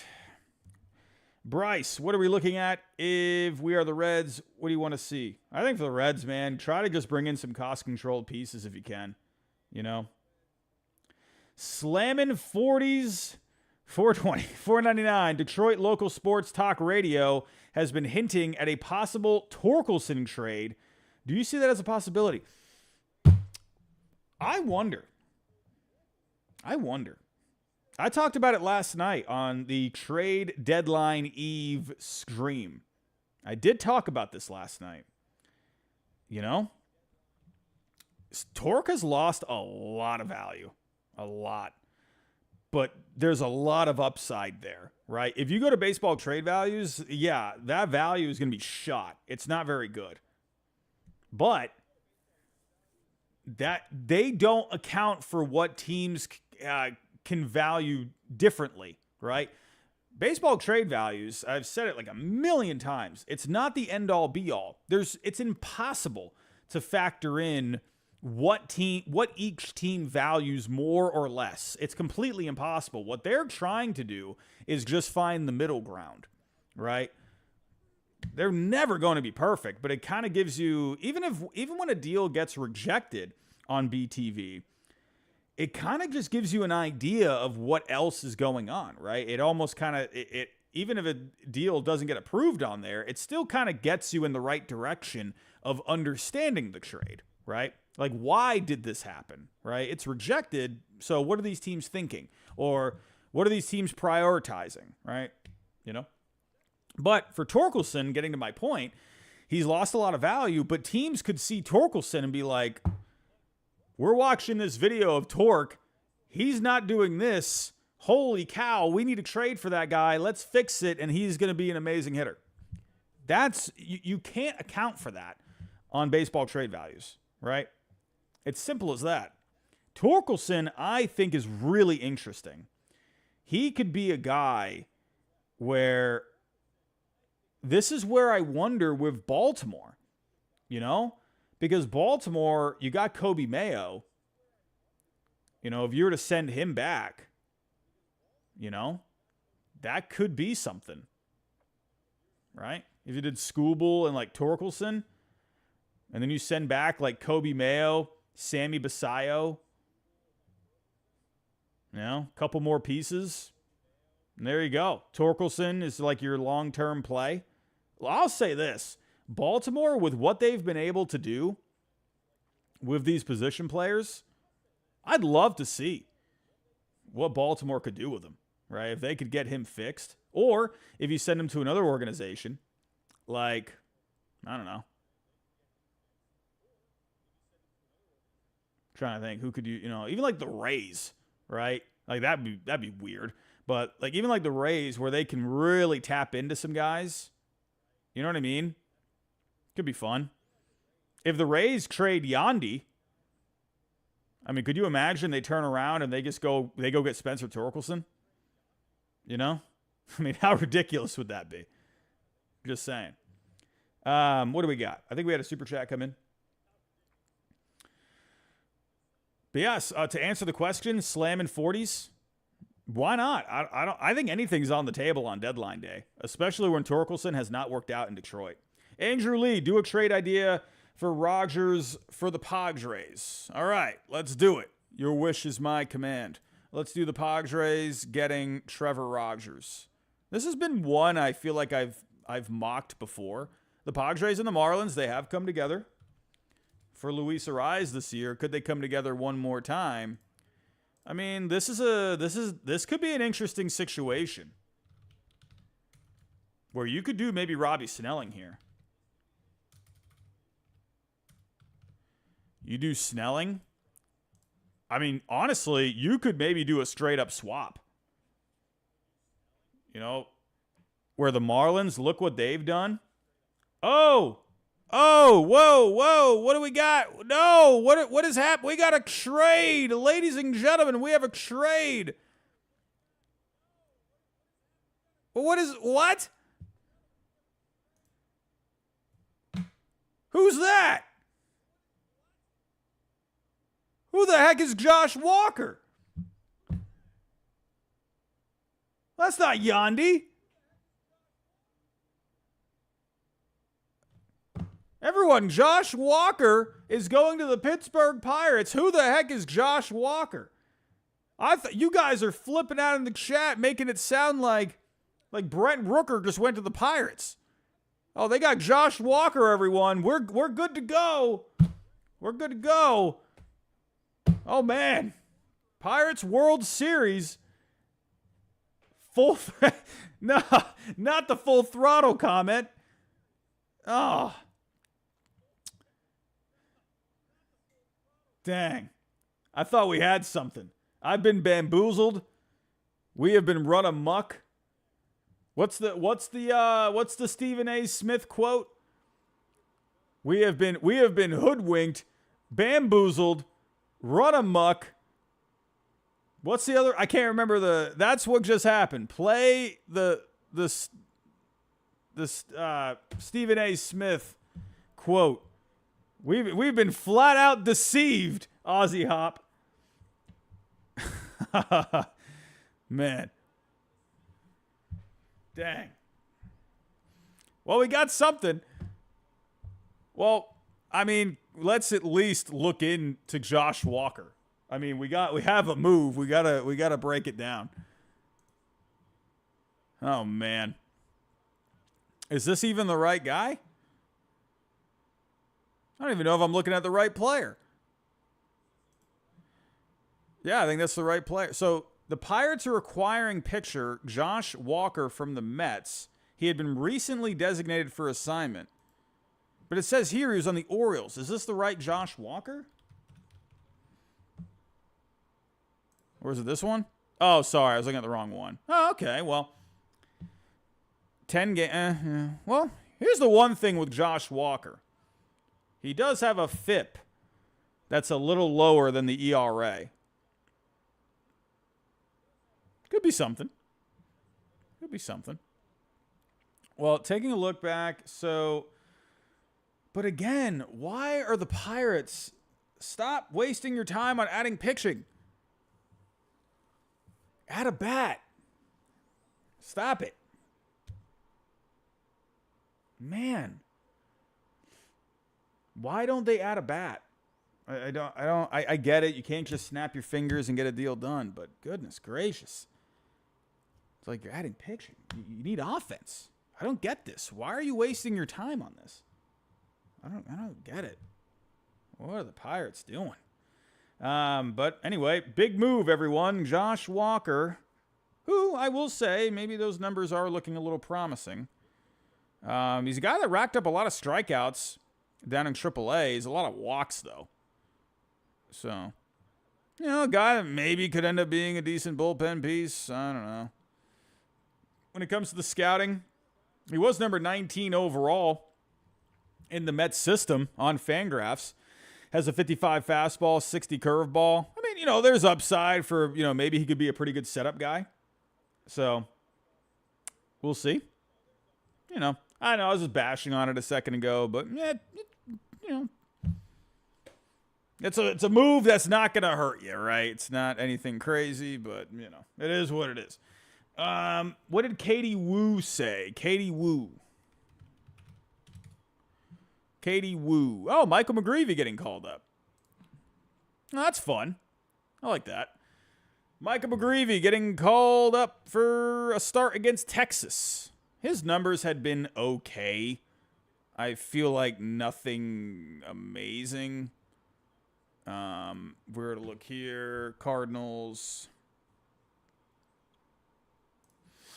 I think he had like an ERA in the 4s. Like McGreevy is like the most floor pitcher that you could imagine. That's what Michael McGreevy is. He's not okay. I need to type him in. Michael McGreevy getting called up this week for the Cardinals. He's a guy that throws a ton of strikes. He gets ground balls. You know, yeah, he's having an all right year in the minor leagues. I mean, like, these are the numbers that you're going to see. These are the numbers that you're going to see, really. ERA at a 4.45. FIP a tiny bit lower.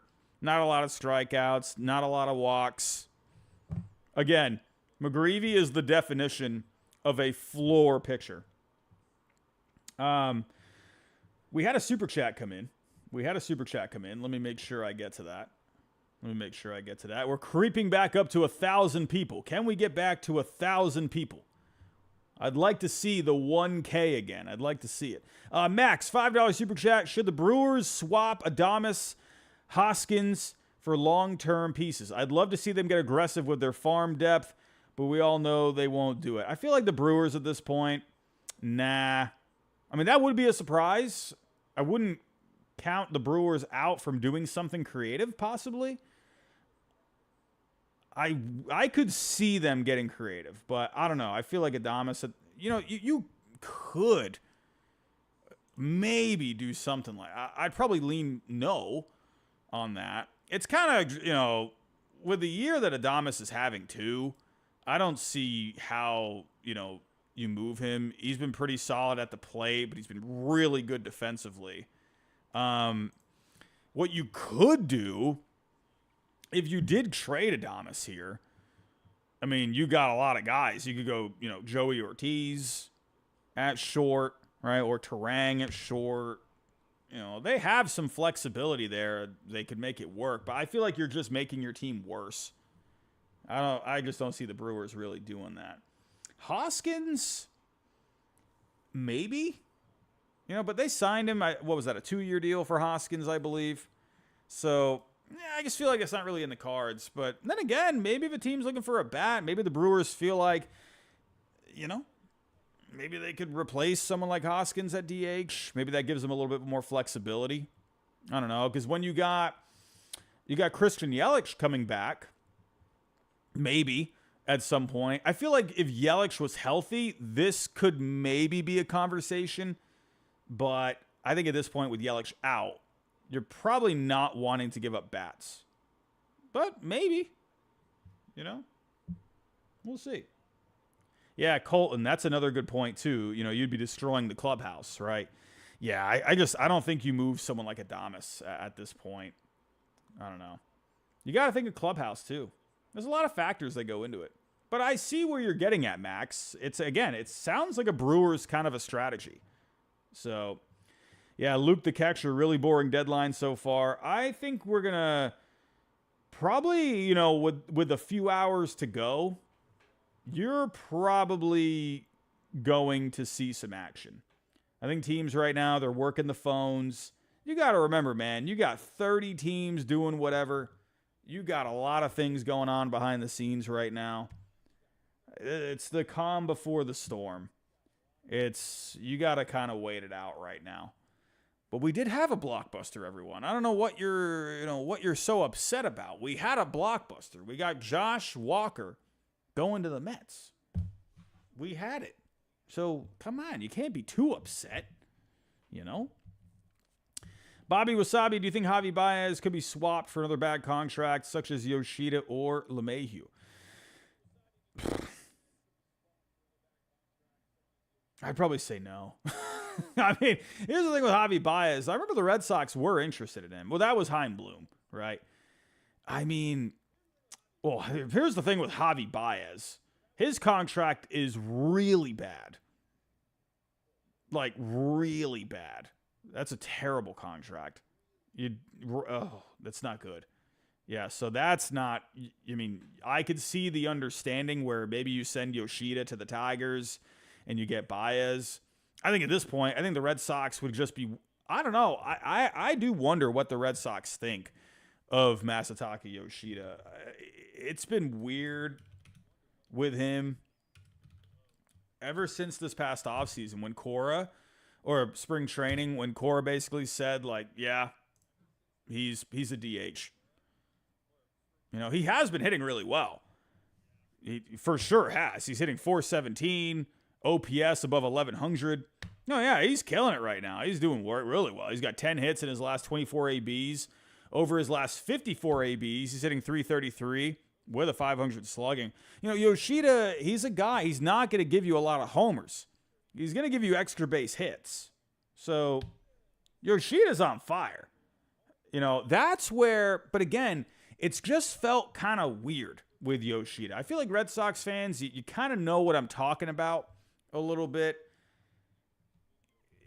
Because it's, again, you know, there was that weird thing with Cora in the beginning of the year. Yoshida wasn't playing. And, you know, and everyone was like, what's going on with Yoshida? Yeah, he's really hitting well lately. But I know the Red Sox Cora values versatility. That's what he values. And I just don't know if Yoshida really fits into that, what he wants, right? However, with the hot streak that Yoshida's on, if the Red Sox are motivated to move Yoshida, I don't know if they are. I don't know. I don't know what the dealio is. Yeah, Robert, it's bad. It's not good. It's not good defense. Anytime a ball went out there and left last year, you were like, oh no, what's gonna happen here? But I'm not gonna dog on the guy. It's hard, man. When you came over from Japan and the first left field you're introduced to is Fenway Park. I mean, come on, that's not easy on anyone, you know.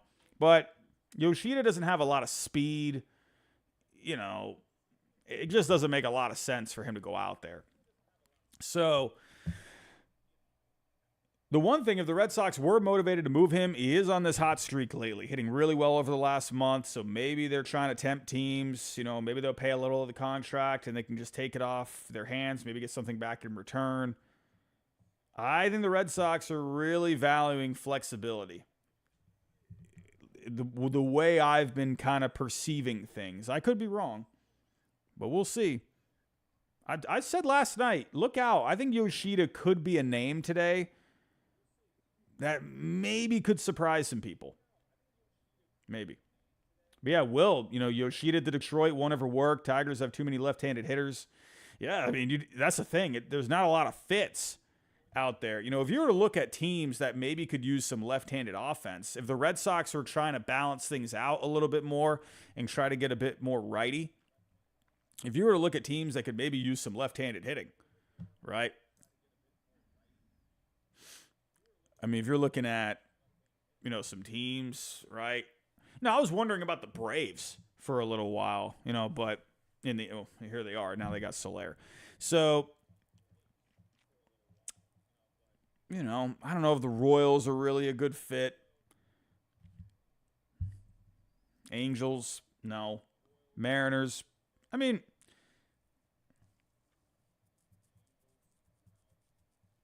would Yoshida be a fit for the Mariners? I don't think he would. I mean, he would be like that profile, I think, would fit the Mariners nicely.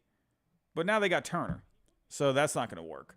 unless Turner plays first base. I don't see that happening. So no, not the Mariners. I don't think the Marlins at this point, unless the Marlins no, not the Marlins. Probably not the Mets.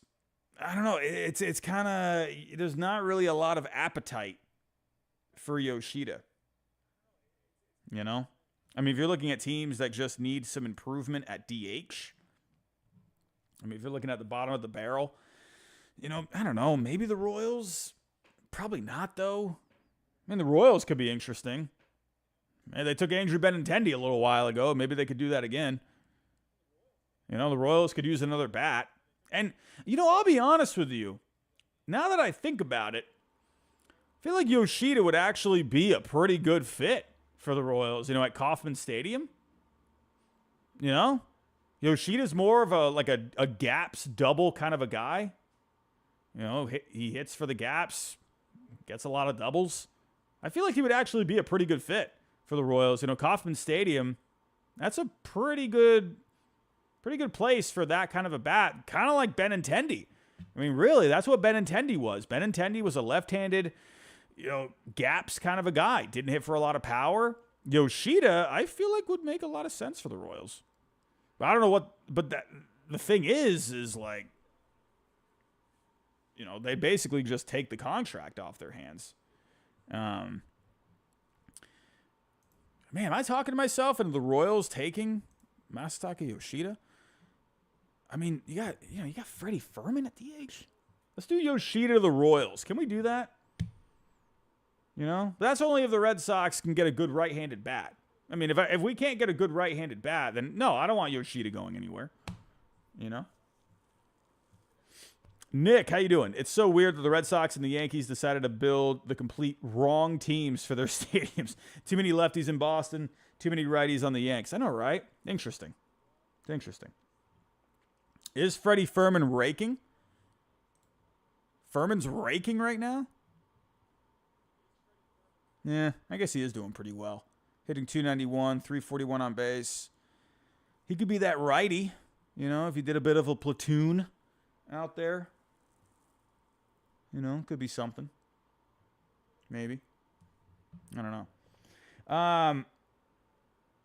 What else we got? Sarah, how you doing? Luke the catcher. Angels have Matt Theis with good plate discipline, real good bat. Yep. Bobby Wasabi, Castellanos, Yoshida swap. I came up with that idea in the offseason. And everyone was like going crazy. Did Jim dipped?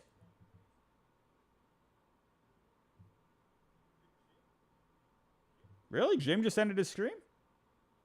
Oh. He said be right back. Okay. Jim's gone. Okay, yeah, he's going. He said be right back. Be right back. Brandon Lee, what do you think Chad Green gets? I think he ends up getting probably, you know, well, then again, you know, well, the difference with Chad Green is he's on a contract.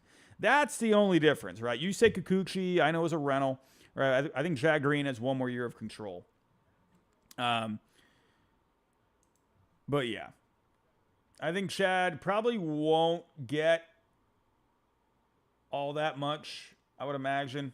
Probably not going to get all that much. You'll probably get a little something for him, right? What do we got? We had a super chat come in. Colin Todd, 24, $1.99. Phillies struggling. Do you think they add more? Probably a bullpen, if anything. That's what I think for the Phillies. Yeah, pretty much that. Unless they go Dave Dombrowski, though, you can never trust him. You can never trust Dave Dombrowski to stay quiet. Maybe he makes a big move. Jack, how you doing, my friend? Thank you for becoming a member for the 25th month. It's baseball, brah. $2 super chat. Nobody notices Carson Fulmer as a trade piece. He's not really a name that's going to be coming up all that much. When it comes to Carson, you know, yeah, he's doing all right in the bullpen. He's got control. Yeah. I think he's a guy that could end up getting moved, possibly. The 8th pick back in 2015. ERA is outpacing the FIP when it comes to strikeout to walk ratio. Not amazing, 8.6 to 4.4. Yeah, I think he's a guy that could get moved today. I think, right? If we were to look at the value. Do we have anything on Trevor Rogers? Is anything happening with Trevor Rogers right now? What is going on? Come on. We need a deal. I think this could be good. Rogers for Snelling straight up. I actually wonder if Padres fans would actually hate that. I wonder, what Padres fans, what would you think about acquiring Trevor Rogers and you had to give up Robbie Snelling? Let me know about that. I think the Mets, I think Beatty could be fun for the Marlins, right? We'll see. But let's see. We were at Fulmer. If Fulmer doesn't really have any value, right? He's got control. You know, he's a 30-year-old reliever. You know. I could see him getting moved, right? Maybe you end up giving back like a small piece for him. You know, he's doing all right. The projections don't look amazing for him, though. Gunner, Trevor Rogers to the Mets is getting finalized. Is it getting finalized? Is it getting finalized? Or is that not true? I haven't seen anything anywhere. Is it? I don't think anything with Rogers has been announced. I don't think anything's been announced with Trevor Rogers or even any sort of a report to the Mets. I mean, we did have a little something earlier on, who was it again? Was it Feinson that said that? I don't remember who said, no, it wasn't Feinson. Who was the one that said the Trevor Rogers news? Oh, it was Mish. Yeah, I don't think it's necessarily the, I don't think it's the Mets. Well, they're in the mix, according to the reports, but I don't think there's been any report about them finalizing anything. So,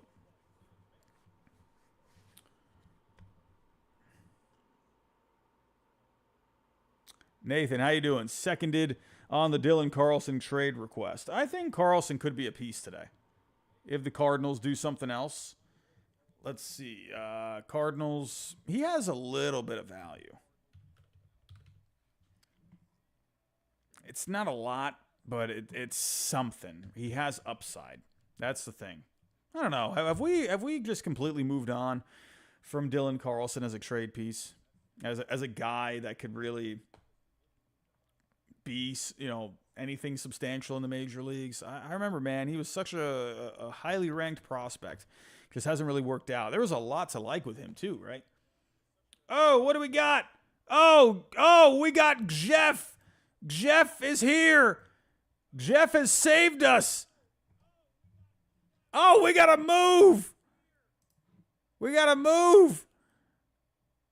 The Yankees and the Cubs are in agreement. Mark Leiter Jr. going to the Yankees. I like it. I like it. Mark Leiter Jr. heading to the Yankees. I'm a big Mark Leiter guy.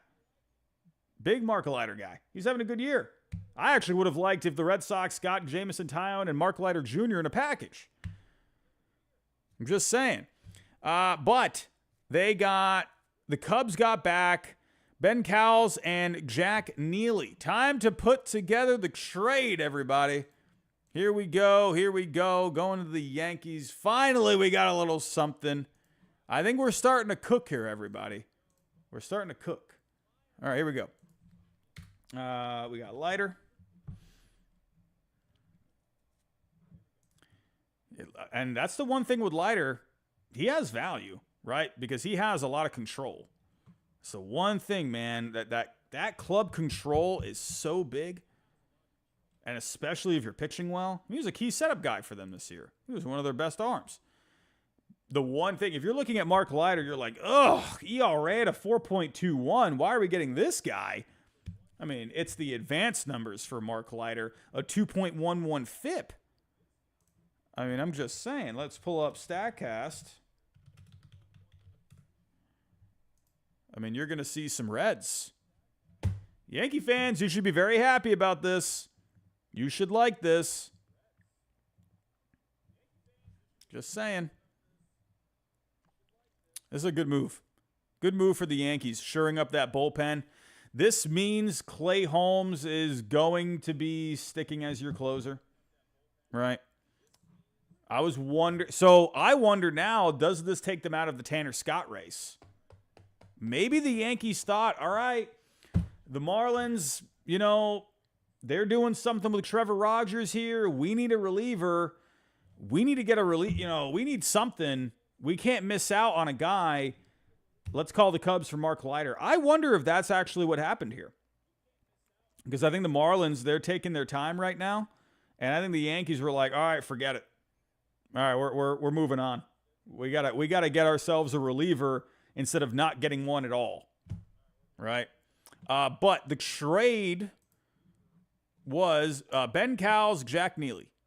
Was it just Mark Leiter? So Mark Leiter. Okay, yeah. So Ben Cowles, Jack Neely. That's it. All right. So here we go. So a little something there. Oh, don't tell me the Yankees. Oh, did the Yankees get the deal of a century? Oh, man, the Yankees got such a deal. The Yankees got a deal. This is all they gave up? Oh, man. Oh, I don't like this for the Cubs. This is a good ad for the Yanks. This is a really good ad. I like this a lot, man. I mean, he's not a free agent until after 2026, so they got a reliever for 2.5 years.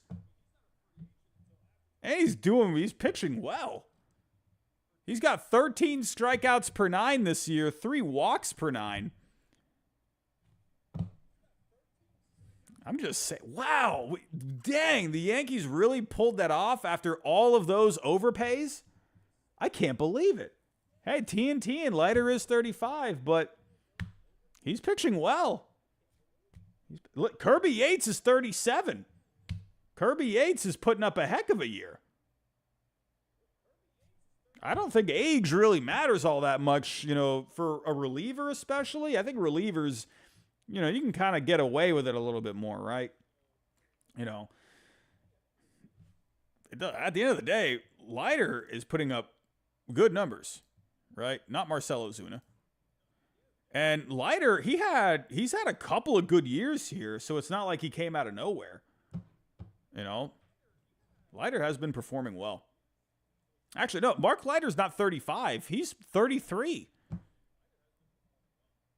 He's going to be turning, he's not even going to be 34 for a while. I'm just saying. No, he's not 35. No, Mike Leiter's fine. Padres have discussed multiple Marlins relievers.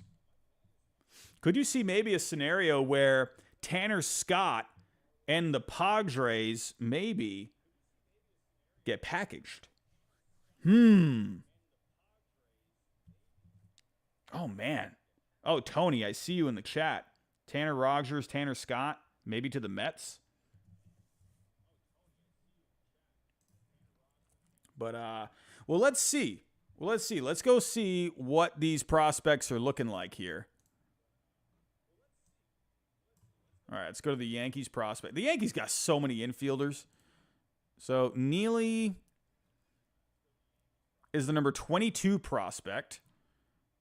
And what was the other one again? Cowles. So they got rid of one infielder and they got rid of a pitcher. But, a lower ranked pitcher.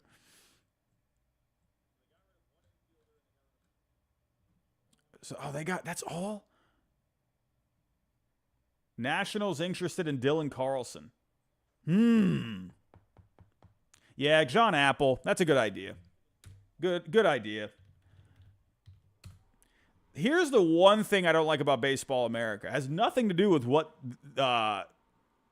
they do for content. I just like Pipeline setup a little bit more. It's a little easier just to navigate. But no, you're totally right. Baseball America, this is the way to go. Here we go.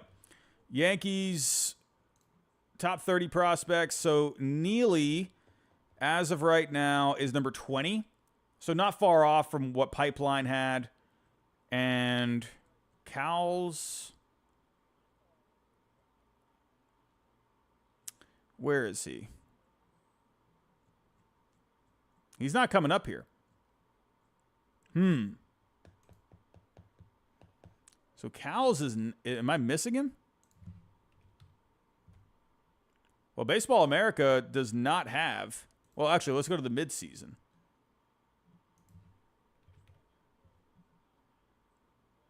So they don't have Cowles. He's not ranked on Baseball America. He is ranked on Pipeline.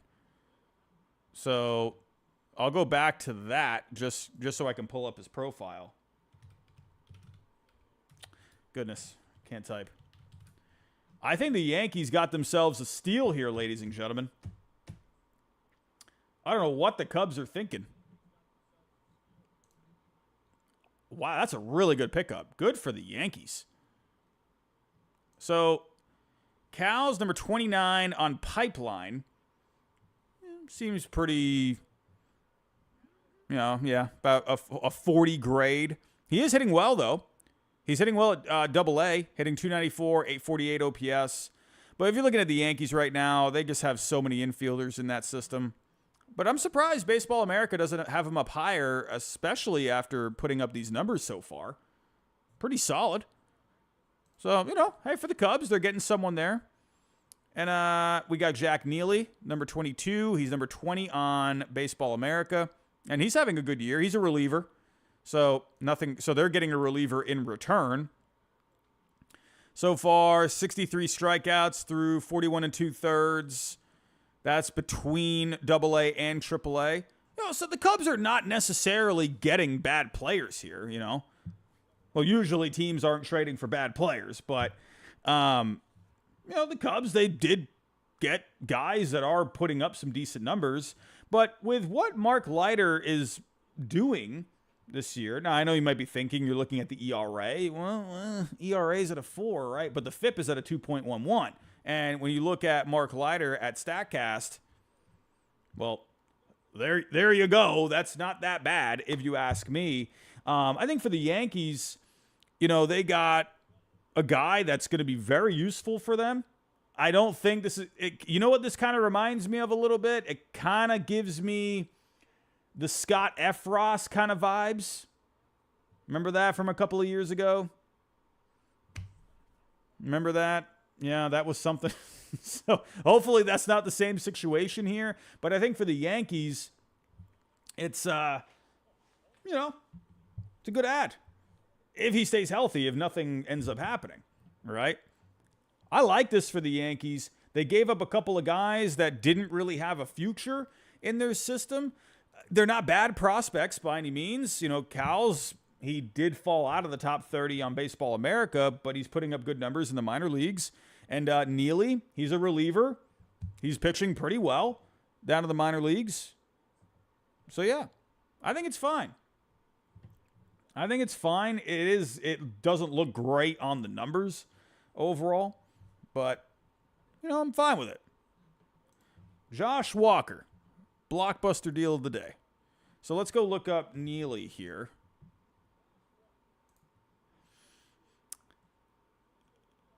So, these are really solid numbers.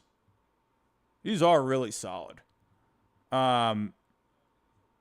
I think you could argue that maybe these guys, their values should be a little higher. I think, personally, Neely, the thing with Neely, what kind of holds him back is he's a reliever, right? That's the one thing that hurts his value there. But, so when you're looking at the number here, it's not going to look very high. But the Cubs, if they value that, if that's something that they're like, okay, hey, this is a talented guy that can come up and help our bullpen probably at some point in the next year, well, then okay. Not bad, right? And then Benjamin Cowles, they're adding a younger infielder who's putting up some decent numbers. Let's actually go pull him up. Let's see what Fangraphs says about him.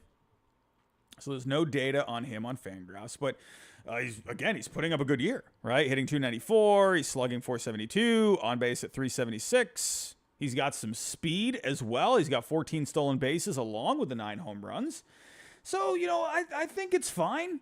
I think it's a couple of guys where maybe they don't look amazing with the value, right? But Cowles, again, Baseball America, they dropped him off the top 30 for the Yankees. So, in the end, though, I think for the Yankees, it's a good deal. You're getting a guy that's going to help out your bullpen, right? And for the Yankees, too, from their point of view, they're giving up a couple of guys that you're probably not going to lose sleep over at the end of the day. Good players, but, you're probably not going to lose sleep at the end of the day because the Yankees already have a lot of guys right now. Didn't really seem, when you're kind of looking at it, probably not much of a future for the Yankees. Maybe a future with the Cubs, though. We'll see. What do we got here? What do we got?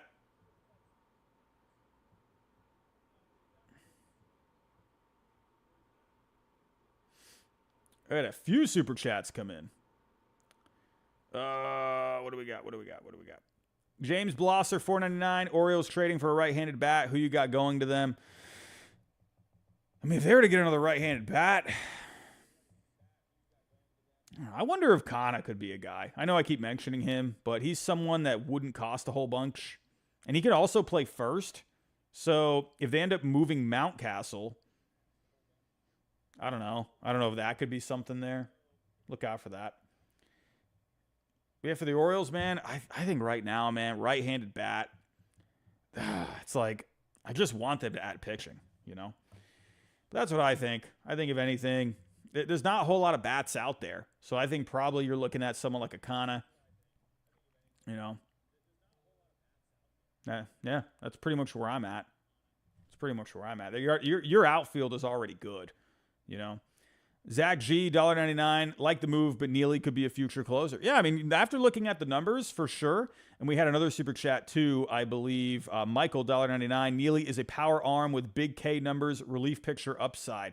So yeah, no, I'm not knocking Neely on the fact that, when we're looking at his value right here, I'm not knocking the talent that he has. I'm not even knocking him at all. But when you're looking at value, right? Relievers just tend not to have a lot of value, right? That's kind of just the way it is, right? Relievers are a dime a dozen at the end of the day. Yeah, I mean, for sure, he could end up being a guy, right? He could definitely step up and be a piece for the Cubs for a while, right? He could definitely be a future closer. What is Brett Phillips? What's going on with Brett Phillips? What is going on with Brett Phillips? Oh my! What just happened?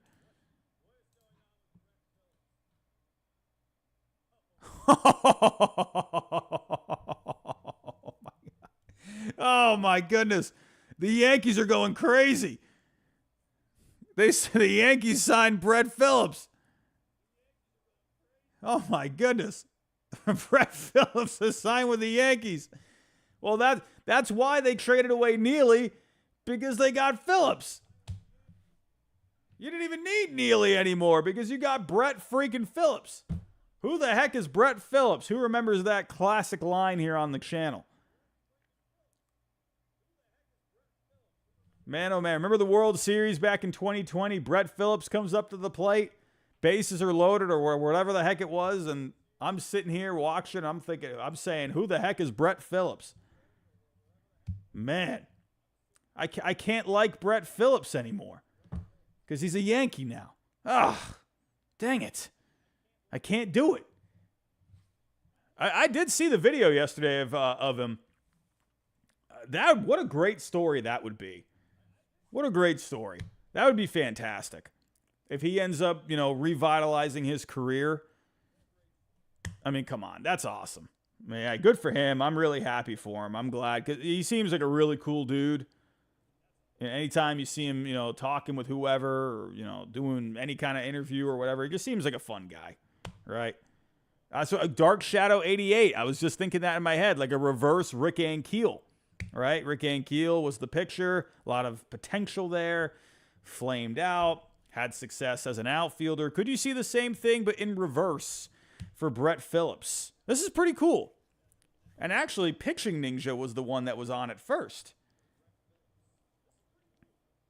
Did he tweet it out? I guess he didn't really tweet it out. But here was Brett Phillips here. We got highlights. Hopefully I don't get flagged here. But here was Brett Phillips on the mound. Phillips that played in the major leagues. The pitch. There was some discussion as the pitch is high and hot. 2 balls and 2 strikes. A little bit of life on that fastball there. A resemblance if it's not. Looks like him. 2 balls and 2 strikes. he's got himself an arm, man. That's not bad.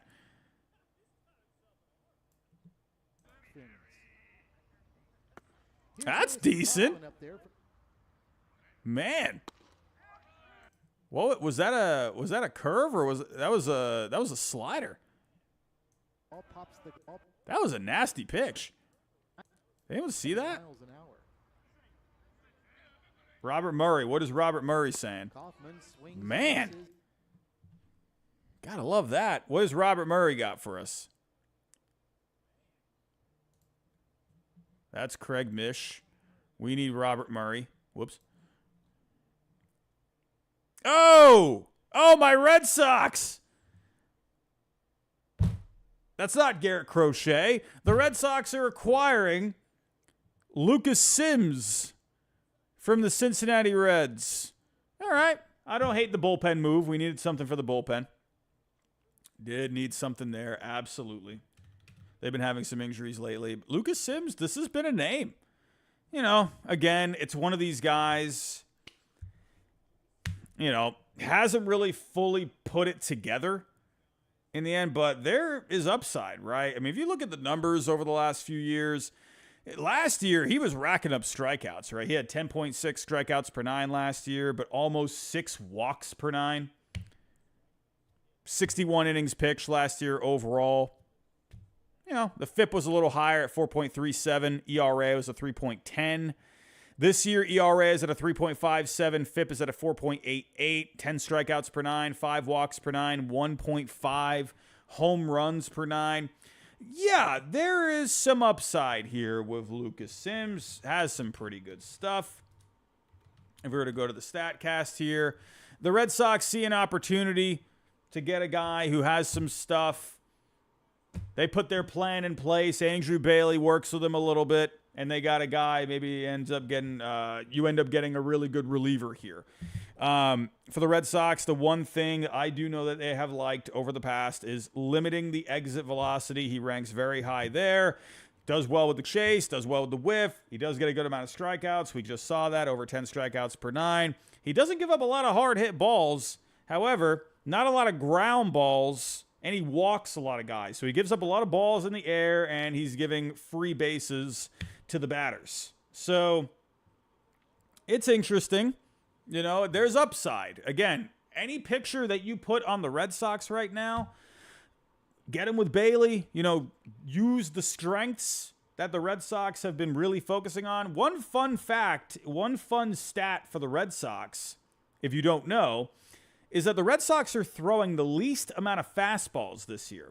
By a mile, too. Like, they're barely throwing fastballs this year. So, at this point, it's like, even if you throw hard, the Red Sox don't even really care, right? Because they're looking to see, what is your best pitch? What is your strength? We want to use that, right? That's what's going to make you effective. Now, if you look at Lucas Sims this year, when it comes to the run value, he's got a cutter that's doing pretty well this year. He hasn't thrown it a whole lot. I wonder if the Red Sox lean into that cutter a little bit. Keep an eye out for that. He's also got a sweeper. The Red Sox, they like their sweepers. Last year it was a really good pitch for him. Had a 13 run value. Batters are only hitting 150 against it. Yeah, there's upside here. I think the Red Sox, they see a strength. He was the number 21 pick back in 2012. Yeah, it's a good move. It's one of these guys, you know, maybe it's that package that's not fully smoothed out yet with Sims. I could see something there. There's potential here. And I think with Sims, I believe... Okay, so he's a rental, basically. He's a cheap rental. He's going to be a free agent after this year.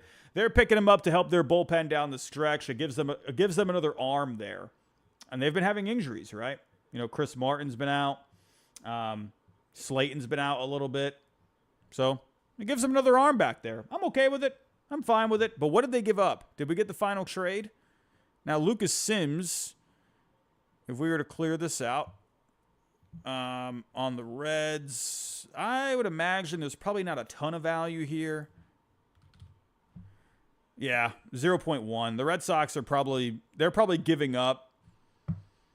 I don't even know what they would, if anything, maybe something in the 30 to 28 range in the top prospects. Do we have a final trade? Ovis Portes? That sounds like a guy that's not even in their system. Or that's not even high in their system. Yeah, he's very far away. Okay, so they gave up a young guy here. If we were to go to Sox prospects, I don't believe he was on the top 30 for Sox prospects. Oh, he's 29. Okay, he was 29. He wasn't ranked prior. He has just moved up recently. A guy that is having some success. So he's a riser a little bit. So, you know, it's not really like, oh my goodness, we gave up Roman Anthony. No, it's not like that. So a guy that has been having some success this year. He has been rising. He's an A-ball right now. That's what I was going to say. Like, I feel like I thought I had seen his name somewhere, but it was, if anything, it was rookie ball, like developmental. He has been putting up some decent numbers. In A-ball, like he's had a lot of strikeouts this year, but the walks have been really weird. Like in 4 games in the CPX this year, he had 11 strikeouts per 9, under 3 walks per 9. But then in A-ball, over 7 games, 5 starts, 10.7 strikeouts per 9, 6.4 walks per 9. So there seems to be something there where he's lacking the command. As you can see here, Fangraphs, they don't have a very high grade there. He's got some velocity. He's got some potential for a slider. There's risk with him as a prospect overall. But yeah, I mean, pretty much the Reds here, they got a guy that's starting to rise a little bit. There's a little bit of helium there with Portes. But I think for the Red Sox, you know, if they can get a guy like Sims where maybe they could tap into him a little bit more, and he can end up giving you something for the bullpen, right? Even though it's going to be only for the rest of this year, he's basically a rental. But this really shows right here, the Red Sox, they're looking to compete. You know, they're not looking to sell, right? They're not looking to, you know, dump off anything, right? Because they're trading a guy that had a little bit of steam. You know, and they're getting a guy that's going to help him for the rest of this year. So, I think it's fine. You know, it's not really substantial by any means. I know I'm kind of overblowing, like a kind of in the grand scheme of things, probably a smaller reliever move here. But that's all we got right now, right? That's all we got going. We don't got any news of anything right now. So, goodness gracious. It is lacking out there right now. Man, oh man, who would have thought at this point the 2 big trades that we got is Mark Leiter Jr. and Lucas Sims. Is there any other news out there? Is there any other news? We need some other news. Did we have some super chats come in? Let me get caught up on those. You guys have been amazing with the super chats today. I really appreciate that, fan. I really appreciate that. What is this? What is this? I got the James one. Zach G, like the move, but Neely could be a future closer. Yeah. I know. But you got to remember, Zach, relievers, man, dime a dozen. I guarantee you in the next year, 2 years, there'll be someone else in that position. You know what I mean? Like, they'll be fine. You just also added Brett Phillips. There's your future closer right there. Jack, how you doing? $5 super chat. Glaber to the Braves. Heard in Jim's chat as a Yankee fan. Love the Mark trade. Glaber to the Braves. Maybe. But I'm also just thinking, well, what do you do with Glaber when Ozzie comes back? You know, I think they would be more inclined to get a guy that has a bit more versatility there. So, you know, I think someone like Rengifo would make more sense for the Braves because he can move around. I see why Glaber would be an option there, maybe. And if the Yankees, if they wanted to, you know, try and dangle Glaber to maybe help out in another department in their team, I could maybe see that. Glaber's been heating up a little bit lately, though, so let's see. You know, I don't hate the idea. I just think there's probably a better fit for the Braves. I just think for the Braves, they need versatility, especially when you're going to be getting back Ozzie Albies. So I think Rengifo makes more sense for them. Heim Bloom is in the chat. Why is Mark Leiter Jr.'s margin between ERA and FIP so high? Could that have to be with the defense a little bit? I feel like the Cubs' defense might be lacking. What has Heyman got? What has Heyman got for us? Oh, the Orioles are getting Trevor Rogers. The Orioles have landed Trevor Rogers. We got something from Ken. No Skubal for the Orioles. I think that's pretty much done. Oh, man. No more Skubal, everyone, for the Orioles. I think that you can put the nail in the coffin on that. The Baltimore Orioles are acquiring Trevor Rogers from the Marlins. That's interesting. Now, what did Heyman put? You guys are going crazy for Heyman. What has Heyman got? Pirates are interested in bats, are considering Brian De La Cruz. Still a gap in talks, though. This is a guy that I've mentioned before, and then there was some weird report out there that, you know, that Brian De La Cruz wasn't going to get moved, and I'm like, why? Why would you not move him? Makes no sense. But I think for the Pirates, I think that makes a lot of sense. He's a righty bat, hits lefties pretty well for the most part. You know, if we were to go to Brian De La Cruz, he's doing all right this year. He's got a 96 WRC plus, but again, a guy, he's doing well against lefties. He's hitting 278 against lefties. He's got a few homers. He's got a 104 WRC plus. That's what I think. I'm telling you, that's what I was saying. I think the Pirates, they just add a guy that's just going to be like a right-handed bat. That's where I see it. But the Orioles, oh, what is the trade? I just saw Connor Norby. Oh, that makes sense. Connor Norby kind of fits into that value. Where is the final? Who is reporting the final trade? I need it. Who is reporting that?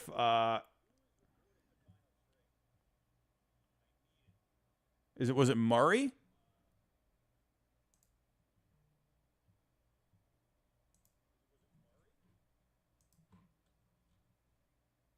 Connor Norby going to the Marlins. Okay. All right, well, let's pull this up. Here we go. Back to the trade machine. Ooh, we're starting to pick up, everyone. Can you feel it? We're starting to pick it up. We got 1,200 people in the chat. Here we go. Connor Norby. That's a nice ad. Nice ad for the Marlins. I like that. Dude, the Marlins are going so crazy for bats lately. Man, I love that. I love that approach.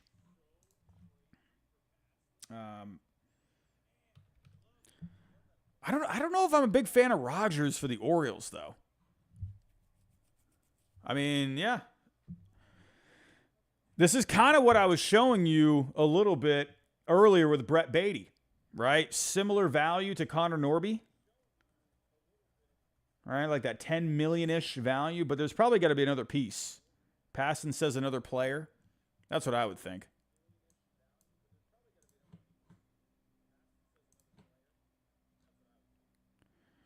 Infielder Connor Norby and one other player are headed to Miami in the trade. So we got a little something. So, you know, looking at Nick Kowal, holy overpay, Batman. We got here. Let's click out of some of these tabs. I'm getting anxiety from these tabs. Oh my goodness, it's killing me right now. Okay, Trevor Rogers. We were looking at his numbers a little earlier. Here we go.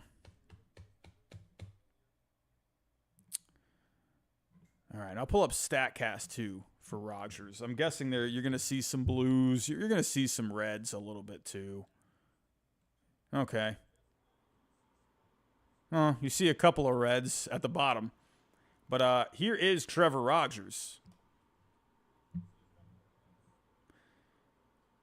Gets a lot of ground balls. Has good extension. I mean, I don't know, man. I don't know if I like this for the Orioles. Oh, they got Stowers in there too.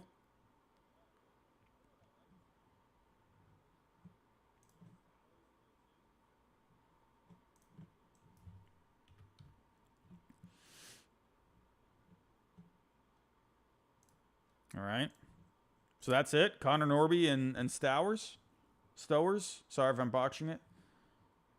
I'm looking at the top prospects here. Again, I will try to make sure I use Baseball America. So for the Orioles, where I think he was in the top 20? No? Is he even in the top 30 on Baseball America now? Or did he drop off? Well, I thought he was in the top 30 at one point. At least on Baseball America, it looks like he's dropped off. Here we go. Orioles.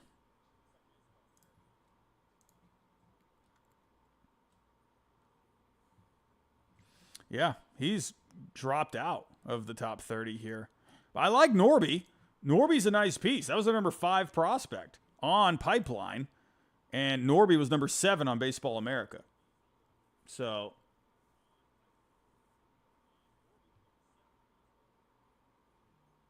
what? Who's at 7? Stowers? Stowers was at 7? I was looking for Stowers. I wasn't looking for Norby. I don't think Stowers is on here. He was 7 on another list. He was 7. I'm blind? Am I missing it? Where is he?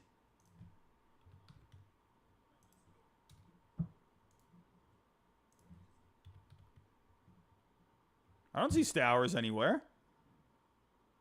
Yeah, I was gonna say, like, he's not on here. I think you thought I was talking about Norby. No, Norby's number 5 on Pipeline, and he's number 7 on Baseball America. I was looking for Stowers. Well, let's see, 2023. So was he on here in 23? No. Am I getting bamboozled here? What's going on? Let me just go pull him up on here.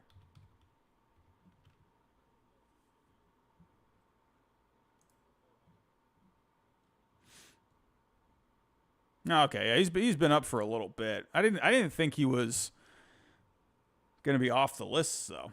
You know, when it comes to the prospects report, he was number 9 back in 2022 on Fangraphs. He's got some power upside. Oh, what do you know? Marlins adding power upside. What do you know? That's the Marlins have literally been doing this going back to the draft. just getting guys with upside, right? Even if they got low hit tools, they're looking for projection. So a guy that's got power.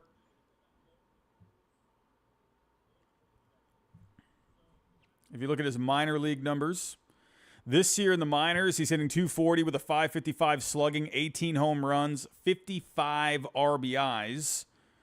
He slugged pretty well last year in AAA too, had 17 home runs. So it looks like that power's starting to creep up a little bit. So, you know, yeah, Stowers, there's upside there. He's young, left-handed bat. But for me, Norby is the guy. I mean, Norby, big fan of Norby. Looking at the Baseball America tools, he's got a 55 hit, 50 power, 50 run. He's going to be kind of whatever in the field. He'll play some second. He can move around a little bit.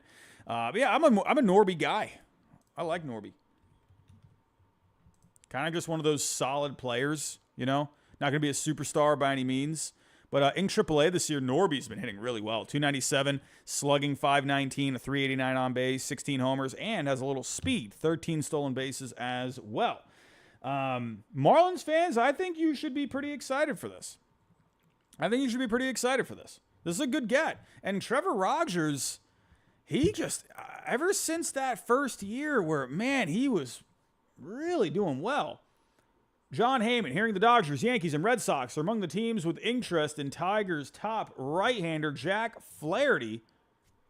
My Red Sox are still in the mix, everybody. I'm going to be honest, I'm not a big fan of this for the Orioles, unless maybe they see something here. But Rogers, I don't know. He's not Skubal. I'm sorry I keep bringing that up, but I just think Rogers at this point, I don't know. Unless they know something, we'll see.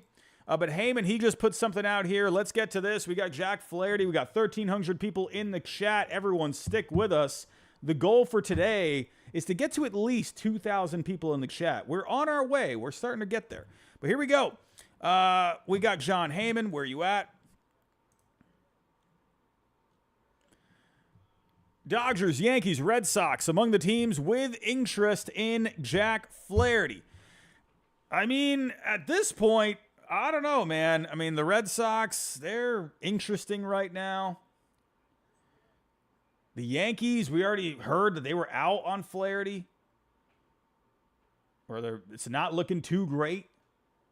The Dodgers, sure. I think the Dodgers, you definitely can't count them out. I'm just saying. Padres, I think the Padres make a lot of sense for Flaherty because they can afford him. Yes, Rob, yes, we're going to be here till 6:30. We're going to be here once the deadline hits. We're going to stick around for a little longer. Wow, we've already been here for 4 hours. It's gone by pretty quick. But this is the latest that we're getting here from Heyman. Jack Flaherty, it looks like that market's starting to heat up a little bit. And now that Trevor Rogers is off the board, you know, we heard the Mets were involved there. So this is getting a little interesting. Let's see. I just want to make sure I didn't miss any super chats. Michael, $1.99. Marlins rebuilding better now than in 2018. I think the Marlins, they're on their way, man. Dude, they're adding so many good bats. I'm liking that.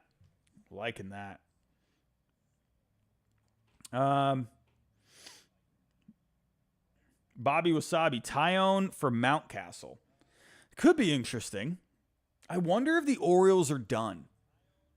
Are the Orioles done adding pitching at this point? I mean, because does Rogers... I don't know. I like Eflin, right? Burns, Eflin, Grayson Rodriguez, Trevor Rogers. Are they done? I mean, you got to think they're probably done at this point, right? Yeah, Ian. Yeah, Stowers graduated. I was thinking Stowers was still on the lists out there, but I think I remember Stowers seeing his name on the lists a couple years ago. Maury's Life, $1.99. Someone buy Snell. Please, we need Snell to go somewhere. We need the juice. We need it. Yeah, John Todd, you know, what a weak push by the Orioles, you know. Just feels like they could have done more, you know. Maybe I'm wrong. Maybe I don't know what the heck I'm talking about. It just feels like they could have done a little more. I don't know, maybe Trevor Rogers, maybe there's something there. I don't know. So far, it hasn't really worked out. And, you know, the Marlins, they've done well with their pitching. And, you know, Rogers still hasn't fully gotten there. Let's go to the game log for Rogers. Maybe he's been pitching a little better. You know, if you take a look over the last few starts, he's been okay. His last start came a couple of days ago against the Brewers. He went 5 1/3, 2 earned. Mets, he went into the 5th inning, gave up 1 earned. Cincinnati, 2 earned. You know, looks like so if you look here from the beginning of the year till around May 4th, may the 4th be with you. Let's do this. So these numbers were looking really rough up to this point. So in his first 1, 2, 3, 4, 5, 6. So in his first 7 starts, he was looking pretty bad. ERA was at a 6.15. FIP was a little higher, or a little lower, sorry, at a 4.37. Since then, though, didn't want to do that. Since then, the numbers have been better overall. Since that start against Oakland, where he gave up 8, he's looking more like a guy that is a bit more dependable. All right, 3.77 on the ERA, FIP a little higher at a 4.44. So I don't think Trevor Rogers is a bad pitcher. I just think, man, for where the Orioles are, man, for what they're, I mean, one good thing about Rogers here is that they will have him in the rotation for next year as well, and for the next couple of years. So they got a guy, you know, so now they got Eflin and Rogers in the rotation for next year. Maybe they could figure it out with Corbin Burns, but I think they're going to have to wait for the market to unfold there. I don't hate it for the Orioles, but it's like, you got such a good chance here to go for a World Series. I don't know. Maybe Rogers could be a good piece. We got something from Heyman. What has Heyman got for us? Heyman is alive, everybody. White Sox thoughts. Thoughts. I don't want thoughts. I want news. Braves, Dodgers among teams that make sense for Crochet. Robert makes sense to keep with Mariners, Braves, Phillies, others filling outfield needs. Other vets could be moved. Brebbia, DeYoung, Lopez.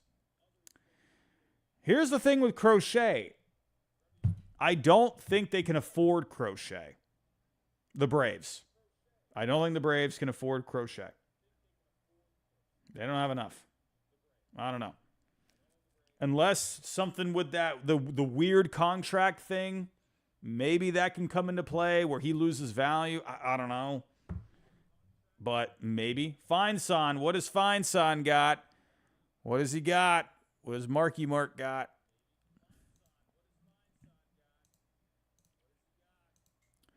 Mark, what do you got? Yes, I saw this a little earlier. Hearing the Nats and the Cardinals have discussed a deal involving Carlson and Floro could happen in the coming hours. Carlson has no place in St. Louis, but Nats view him as a change of scenery candidate. Could be pretty fun, right? Dylan Floro, that would be a nice addition for the Cardinals bullpen. Dylan Floro, I think, is low-key been pretty good this year. So, here we go. Tyler A. Gates, $5 super chat. Norby for Rogers instead of Skubal. Mike Elias being so fanboyish over Holiday and others is going to cost them. New owners should push for Skubal. I mean, listen. It's a wait and see at this point. But if it comes down to it, let's say Trevor Rogers, like, let's think of an imaginative scenario in our heads. Postseason, Orioles on the mat. You know, Orioles are in a, I don't know, Game 7 situation. Game 6, whatever it may be. Trevor Rogers is on the mound. Gets shelled. Orioles knocked out of the postseason. If that happens, do you think back to this deadline and think, dang it, we should have gotten Erceg Skubal? I don't know. Just wait and see. Listen, Rogers was really good a few years ago. So, maybe the Orioles see, he's been pitching pretty well as of late. So, we'll see. Michael, how you doing? Robbie, if the Braves took Benintendi's contract, they could probably get Crochet, and he could be another outfielder for them. Here's the thing with that. I would imagine Getz wants prospects for Garrett Crochet. I see the value in, taking Benintendi's contract, but I think at this point, when you're Chris Getz, you're thinking, man, I want to get some prospects for this guy. I don't want to just have you take Benintendi's contract. It's not like Chris Getz is paying him the money, So Getz is probably thinking, ugh, no way. We need to package guys. Oh, man. Well, we're still waiting on some other things to come in here, but it is getting a little spicy. We got Mark Leiter Jr. going to the Yankees. We got Trevor Rogers going to the Orioles. We had Lucas Sims go to the Red Sox. Still kind of like C-B level, C-B tier kind of moves. But yeah, we need a little something. We need Blockbuster. Heim Bloom, look at Steve Peralt's tweet about Lucas Sims. What is he saying about Lucas Sims? What is he saying? Steve Peralt. Steve. Hold on. Why can I not find his... What is happening? Why can't I find him? Oh, there he is. What did he say?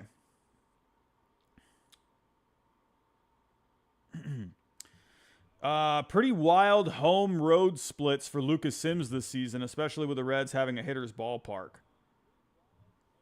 Ugh. Yeah, that is something. That is interesting. 0.83 ERA at home in Cincinnati and a 7.90 ERA on the road. Interesting. I don't think that's going to be a big deal in the end. I don't think it's going to be really a big deal. Max, $2 super chat. What's fair value for Crochet, sign and trade, extend? I still think it's going to cost you a few prospects. Now, here, I think that's actually a good question. I don't know if anyone's actually looked into this. What would Garrett Crochet cost for an extension right now? So this is another feature on Baseball Trade Values. You can look up what a future extension could look like. So if you did right now, Crochet, based on the numbers he's putting up, based on projections, track record, for a 4-year deal right now, you're looking at 4 years, $24 million per year roughly. And if anyone is questioning this, you can question the simulator all you want, but these guys were on the money when it came to contract extensions in the offseason. So if you're looking at a 5-year deal, you're looking at 5 years, right around 120. If you did a 6-year, you're still looking roughly around $24 million per year. So like a 6-year, 140. That's kind of right around what Glasnow got. I think Glasnow got 130, 135, something like that. So I think you're going to see something like the Glasnow extension. So if he were to make 100, let's just do the next 3 years. If he were to make $75 million in the next 3 years, if you go to his projections, this is kind of just the simple, there's a lot more factors that go into play, but you got to remember, when it comes to what a win is worth $8 million, right? These projections look kind of weird because I don't know why Zips has him, they have him as a reliever. But let's say Crochet, he ends up being, he's a 4-win guy right now. Let's say he, on average, ends up being, a 4.5-win guy for the next 3 years. So if you did 4.5 times 3, that's 13.5 times $8 million per win. That's $108 million, right? So, and if you were to pay him over the next 3 years, $75 million roughly, well, that's a surplus of about $30 million, right? So even if you did the extension, a 3-year extension, for example, you're still having to give up some decent value for Crochet. At least $30 million worth of prospects. At least. If you were to do an extension. Right? So again, let's say you did a 5-year extension. Right? Let's say 5 years, 120 for Crochet. Right? If he was a 4-win pitcher for each year for the next 5 years, that's 20 wins. Times $8 million per win, that's $160 million in value. And if he made $120 million over that time, 120 in actual money minus 160 in field value, that's a $40 million surplus, right? So you're paying less for what he's actually putting onto the field, right? So that's a $40 million surplus. So yeah, you are going to have to give up a lot for Garrett Crochet, even if he signs an extension. So the big factor is the money. The money comes into play. Anytime you're trading for a guy, how much are they making? What's their salary? Right? All right, what do we got here? That was a fun one. That was a good question. Let me get back here. The last big news we got was from Rosenthal. Trevor Rogers going to the Orioles. Trevor Rogers going to the Orioles. But we got Jeff Passan. He's on it today, man. We're just going to leave that screen up. Bailey and Caitlin, $4.99. Hearing the Orioles are open to trading Mullins and Mountcastle. Good idea or bad idea? I think Mullins, with the year that he's having, I think at this point, when you got guys like Kjerstad who are hitting well, you want to get those bats in the lineup. You need those guys in the lineup. So I think getting rid of Mullins, while he has been a good player in the past, I think you got to open up opportunities for these guys that are actually performing. And Mountcastle, Mountcastle hasn't been bad this year, but again, if it can open up playing time for some other guys. And yeah, they got a logjam there, so I think it does make sense to move them. What do we got? Conman752, $10 super chat. I think this helps the O's, even if we gave up a decent haul. Makes roster construction more clear since Norby and Stowers weren't going to get much playing time next year with Holiday and Mayo waiting. Yeah, and that kind of ties into the last super chat a little bit, right? Because you already got so many guys coming up as well. I do like it for the O's. And to be all honest, I know Connor Norby is having himself a good year. But the Orioles, when you're looking at it just from an economical point of view, listen, starting pitching is hard to come by. And Trevor Rogers is not bad. So I think you could argue that Rogers, he gives you more value over the next couple of years than what Connor Norby would have given you, right? So I think it's a deal that makes sense for the Orioles. I like the deal. I don't hate the deal. I'm just wondering if the Orioles could have done more, right? I wonder if we look back at this deadline, did the Orioles maximize their deadline? That's what I wonder about, Rich Krause, $5. Are the Cardinals interested in Fairbanks from the Rays? I got no idea, unfortunately. I don't know. I hope that'd be fun. I think the Cardinals, it looks like they're trying to add a reliever. We just saw a report not too long ago where who was it again that put it out there? Was it Feinsand? where the Nats and the Cards have discussed Dylan Carlson. That came from John Denton. Who is John Denton again? I am MLB. Oh, he's the beat writer for the Cardinals on MLB.com. But he is suggesting Dylan Floro for Dylan Carlson. So it seems like the Cardinals are looking for a reliever. That could be pretty fun if they ended up, switching gears and going to Pete Fairbanks. Dill Core, I'm hearing Ibanez to the Red Sox. Who is saying Ibanez to the Red Sox?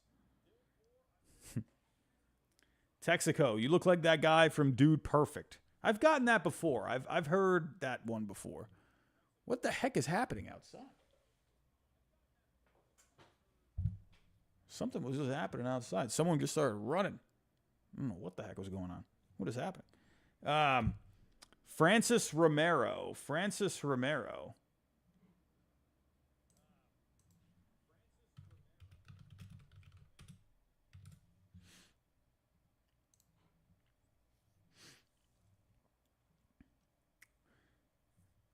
He just put something here, too.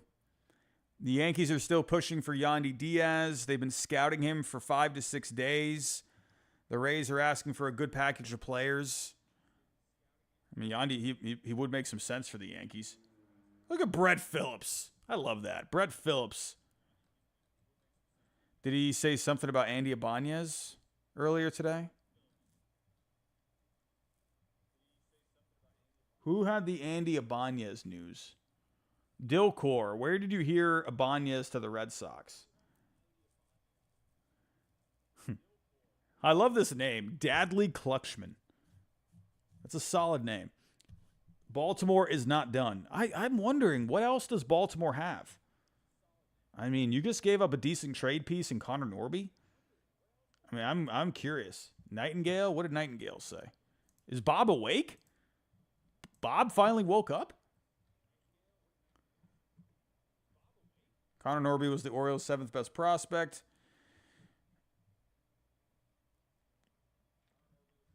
We don't got nothing from Nightingale. Benny Boy is him. Robbie heard the Rangers are looking for a DH. Who could it be? Are they looking for a DH? Oh, Brent Rooker sounds good. Brent Rooker is the guy. Brent Rooker's the guy. Dadley Klutchman. Holiday and Mayo didn't get called up, so they could be traded. I'm wondering, man. I don't know at this point. I think Baltimore's done. I don't know. I'm just getting this feeling they got nothing. They got nothing left. I don't know. It's like you've made a few moves here. Like you've got Eflin now. You got Rogers. You beefed up the rotation for the second half. I don't know. I think you can take Skubal off the market now for the Orioles, or you can take the Orioles out of it, unless the Orioles are just going crazy. I mean, they technically still could do it, but Norby was a piece you could have put in there. That could have been a good offensive player for the Tigers. So I don't know.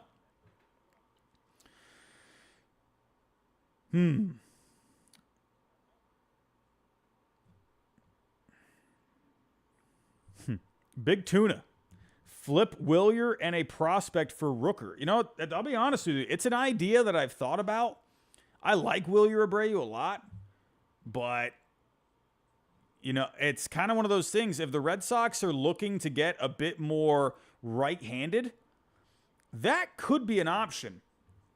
And if you have your outfield, your outfield at that point, it kind of takes a hit because Willier Abreu is really good out there in right field. So that's where I'm kind of hesitant on it. Because Willier has handled right field very well. Craig. What has Craig got? Has Peter Gammons even said anything today? Peter, we're sorry, Peter. We're closing you out. Joel Sherman, has he said anything today? Nope. Nothing. I'll keep Joel Sherman. All right, what do we got from Craig Mish? Oh, Josh Bell to the D-backs. Okay. Bell had been pretty hot as of late. Bell had been pretty hot. Interesting. He'll give the D-backs another bat, right? Whoa. Tyler A. Gates, $5 super chat. MLB Network just said the O's have circled back to the possibility of trading for Skubal. Holiday is the main name. Ah, man. If they do it, oh yeah. That's what I'm talking about. If they end up adding Eflin, Rogers, and Skubal, well, there's your rotation for next year. We're back on the Skubal train, everybody. We're back. Skubal is alive and well. What does Heyman got? Heyman, give us something good.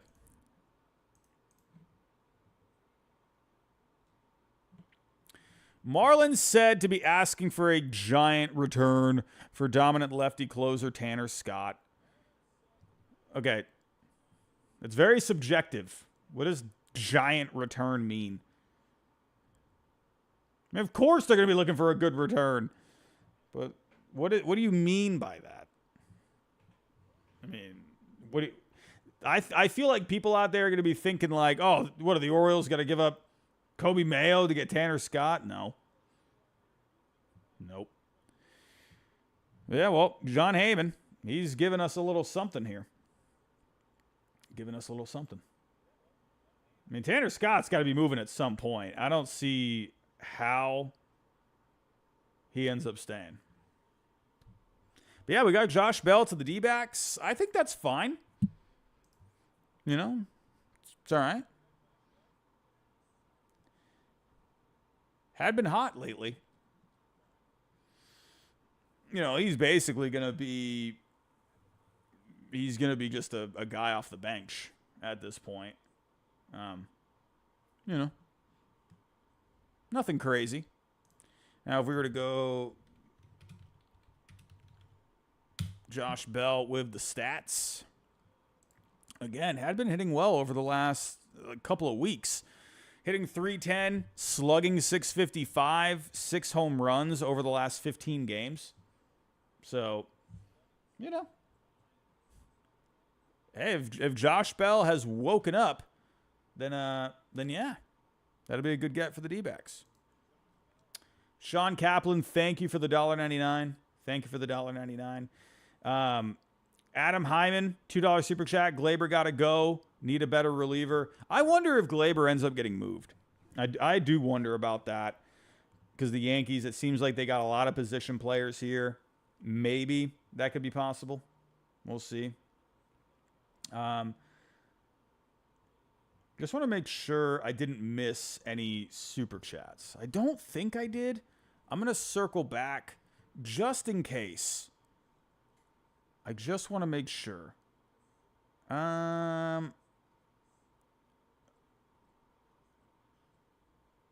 think we're good. I think we're good. Yeah, I think we're good. We're good. Thank you for these, everyone. I do appreciate the support today. We are almost to 2,000 likes. We are almost there. And we're almost at 1,400 people. Almost at 1,400 people. All righty. All right, well, we're still waiting on something. I mean, we've been getting a little something here. Feinson, what is Feinson saying?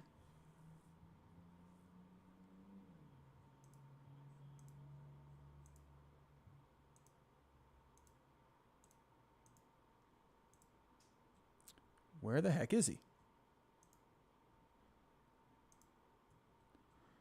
Is Andy Martino even giving us anything at this point? Andy Martino, we're sorry, my friend. We'll be closing you out for now. Denton. Oh, okay. So Feinson was here.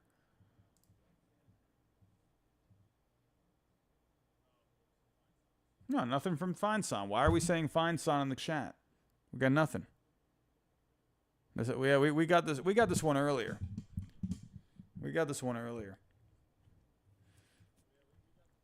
Didn't Feinson tweet about this earlier? Or I could have sworn he already talked about this. Hearing Nats and the Cards have discussed the deal involving Carlson and Floro. Oh, sorry. I misread this. I apologize. Sources say other clubs are interested in Dylan Carlson in addition to the Nationals. Okay. All right. Well, I mean, here's the thing with Dylan Carlson, man. Here's the thing with Dylan Carlson. This was a guy, man, who was the number 15 prospect on Fangraphs. Was he top 10 on Pipeline? I can't remember. But he was the number 1 prospect for the Cardinals at one point. He just hasn't really been able to do anything. 21, he was okay. He did put up some decent numbers, but he's completely fallen off. He needs a change of scenery. He needs something. Because he's a free agent in 2 years. So a team thinking, all right, if we can get this guy for 2 years, try and figure it out with him, hey, let's go for it. Rosenthal. What has Rosenthal got? We already got this. Diamondbacks acquiring Josh Bell. Oh, is that why? Because Christian Walker? Okay, so it looks like Christian Walker, he's got something with the oblique. Oh, I didn't know that. Okay, well, that makes sense. So, yeah, Bell, he's going to fit right in immediately. So,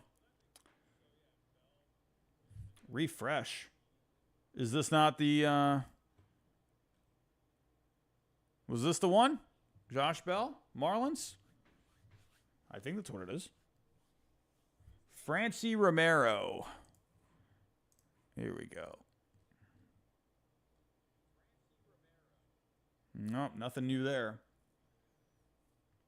D-backs working on acquiring Josh Bell for cash considerations. Always got to love those cash considerations.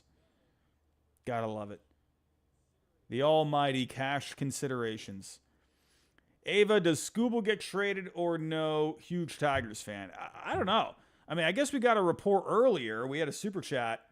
We also had another super chat come in. I'll get to that in just a second. But we got a super chat from Tyler A. Gates. MLB Network just said the O's have circled back to the possibility of trading for Skubal. Holiday is the main name. So, I mean, I'm not going to count it out. I mean, but it seems pretty slim now at this point that the Orioles are going to be in. Nate Flynn, Tamar Johnson just got taken out of his game. Did he?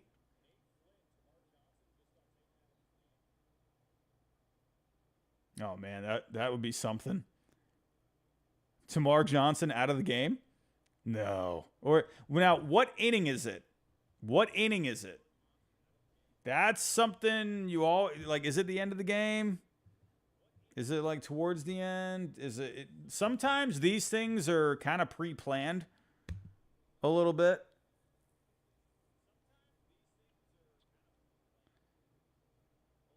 You know, it is funny when Nick York got moved to the Pirates. I was thinking in my head, man, I mean, here's the thing with York. He has versatility. He can go play left field, you know. But I did think in my head, well, I mean, now you got a second baseman. You already had Nick Gonzalez. So it's not like, you know, Tamar Johnson is going to be immediately the second baseman here in the near future. I mean, you got Nick Gonzalez, right? So then I thought, okay, we got another second baseman, Nick York. I mean, could Tamar be something, maybe? I don't know, man. I think Tamar could be a nice piece. But in a good deal for the Pirates. What has Craig Mish got? Is it just Josh Bell? Oh, here we go. Marlins reliever Tanner Scott is expected to be moved before 6 p.m. And at this point, it looks like they are looking at potential deals for Brian De La Cruz. Hold on to whatever you got, folks. Oh, look at Craig Mish giving us the excitement. I mean, yeah, I would think it's ridiculous if Scott ends up staying with the Marlins. Like, what is even the point? Dan H. Skubal seen carrying a bag. Is it like the guy at the airport checking into Hertz? Oh, he's seen at the Logan International. MLB Network says that the Marlins want a big return for Scott. Yeah. I mean, Tanner Scott's a good reliever.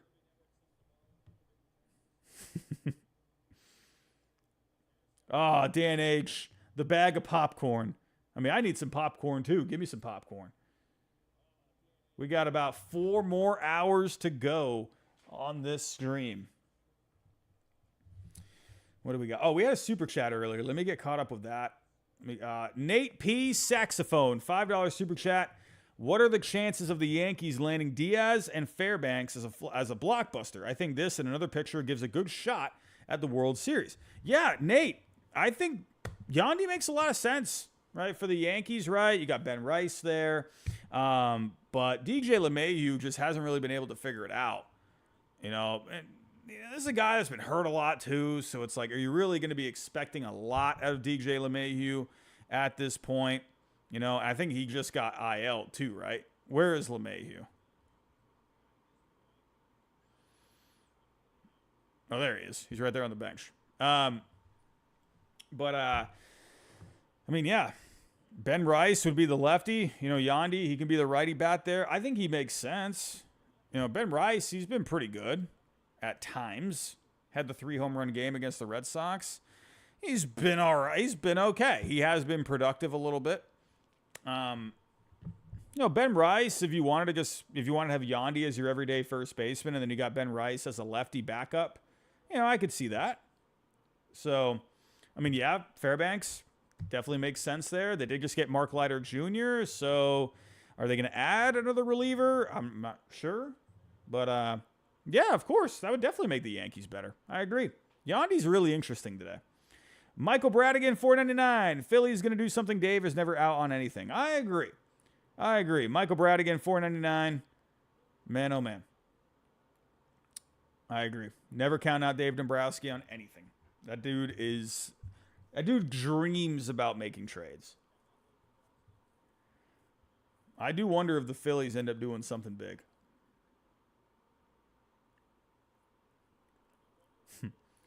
Did Skubal leave the Tigers dugout? Is a deal happening? Are the Orioles still going to add some starting pitching?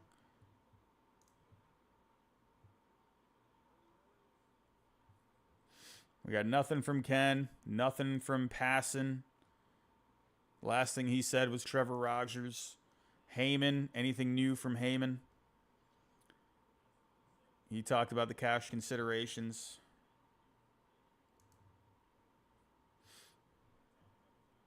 Yeah, I mean, Nate P, $2 super chat. Yandy, I mean, has Yandy played a lot of third? I don't think Yandy has played a lot of third. When was I don't remember that. Yeah, he's mostly played first. When was the last? Has Yandy played third since? He played a little last year. He played a lot in 2022. But my goodness, he was awful there defensively. Yeah, Yandy, you do not want at third base. Nope. That's a first baseman right there. Big Tuna, when are you going on Section 10? I don't know. I thought we were going to be doing something this year. Jared, he said my name. He said my name out loud on a pod. You know, he said me, some other YouTube guys, you know, coming on the show. I don't know. Nothing's happening. They haven't asked me. I would love to. I would always love to go on Section 10, man. I would love to talk some ball with those guys. So, I don't know. It's not up to me. But yeah, Section 10. If you guys are listening, I'd love to come on. Anytime. What do we got?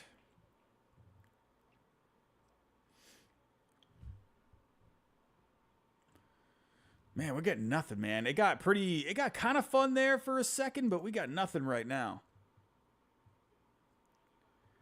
John Morosi. What is John Morosi saying? John Morosi. The Padres are increasingly likely to acquire a starting pitcher by 6 p.m. I mean, does that count as a nothing burger from John Morosi? Is that another nothing burger?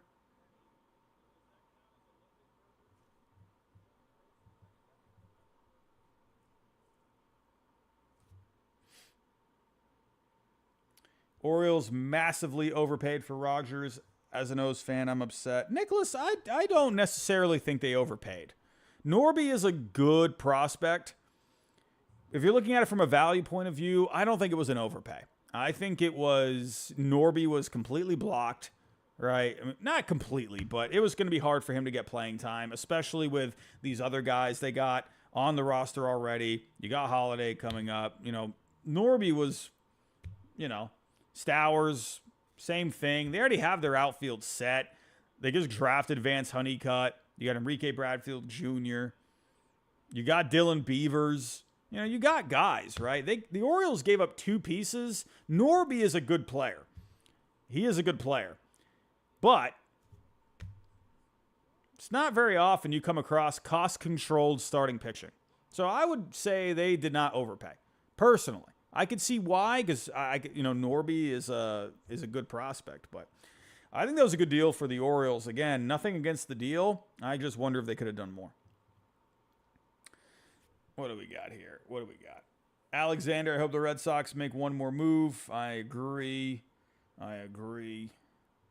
Carter Crowder, do you think the Jays are done? No, they got a couple more guys there. They could still move. IKF, I wonder if he ends up getting moved today. Nicholas, I think I'm having a knee-jerk reaction, but I'm with you. I also feel they could have gotten more. Maybe. I mean, yeah, to me, I like Rogers. I guess, I don't know. I mean, it's good that he's in your rotation for next year, right? So next year, if Burns ends up leaving, you got Zach Eflin, Trevor Rogers, and Grayson Rodriguez. You know? Does Grayson Rodriguez become your ace next year? Does he take that next step? You know? I don't know. All right, but you do have a 1-2-3 for next year now. So they have set themselves up for 2025 without Burns. Right? But again, I just think, I don't know. I just think the Orioles could have done more. You know, nothing against Trevor Rogers. I just want the Orioles to really go for it, you know. Gunner, Tamar got pinch hit in the 9th. Yeah. I don't think that means anything with Tamar getting moved. I don't think so. Nate Flynn, the Giants apparently plan to keep Snell. Yeah, that was kind of a report we got a little earlier today. So, we will see. Wow, we've gotten over 300 subscribers today. You guys are amazing. Thank you. Thank you. We also just hit 42,000 subscribers yesterday. So, tiny little milestone. We're getting closer to 50,000. We're getting closer.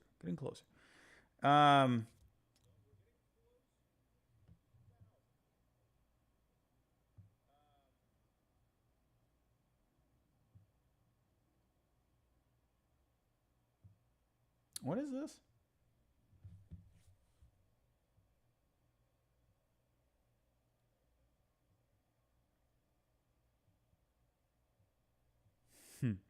Okay. Nothing. I thought I saw something about... I thought there was some drama brewing in Red Sox land. It looks like it was just a joke. Never mind. Alrighty, what do we got? Fine Sand. What do we got? Anything left for anything else from Mish? Here we go. This Marlins club in August will be a time for Miami to potentially have a completely new look. Bell was moved to open a spot for that as well. This is significant turnover, but there will be players to watch for in 2025 in mind without question. I think Marlins fans, you should be pretty excited about the future. You've gotten a lot of young talent into that system here over the last few weeks.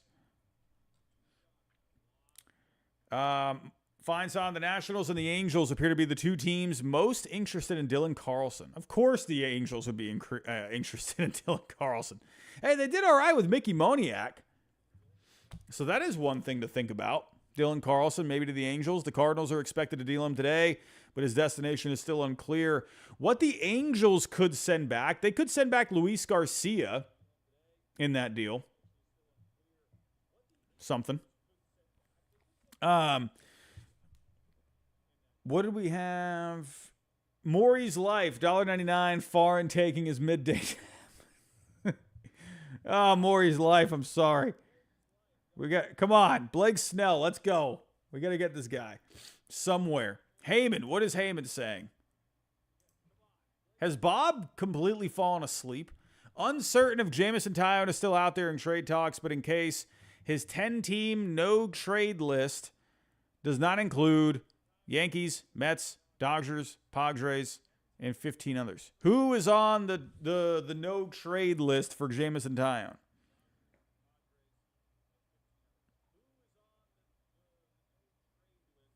Are the Red Sox on that list? I don't know. Is at this point, it's like, is Taillon even going anywhere? I don't know, man. I don't get it. I just feel like, man, just take the contract. Take it. What's the holdup here? But Heyman's got nothing. What happened to Bob, man? I think Bob might have fallen asleep. Okay, no, he tweeted 6 minutes ago. All right, okay, I take that back. He's been tweeting a little bit about the Josh Bell thing. Man, he got 4 tweets out with the Josh Bell situation. He somehow got 4 tweets out about that. Oh, Bob. Man, oh, man. B, what are the A's doing? Rooker? Miller? Oh, I'd love that. I'd love that. I mean, I'm just saying.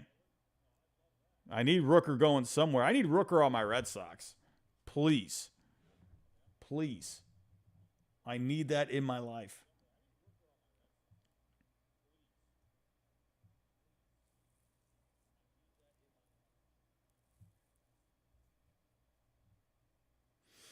We are still waiting on something here, everyone. I'm checking here to see if my updates are coming in.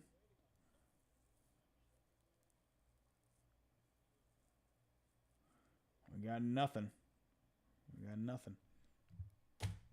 You know what I think the Red Sox are probably going to end up getting today? You know what I think it's going to be? Probably going to be Griffin Canning.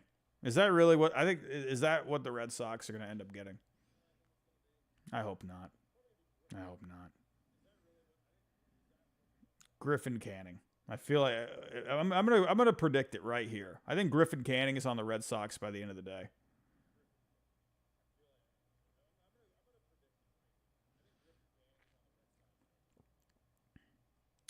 Michael J. Hout.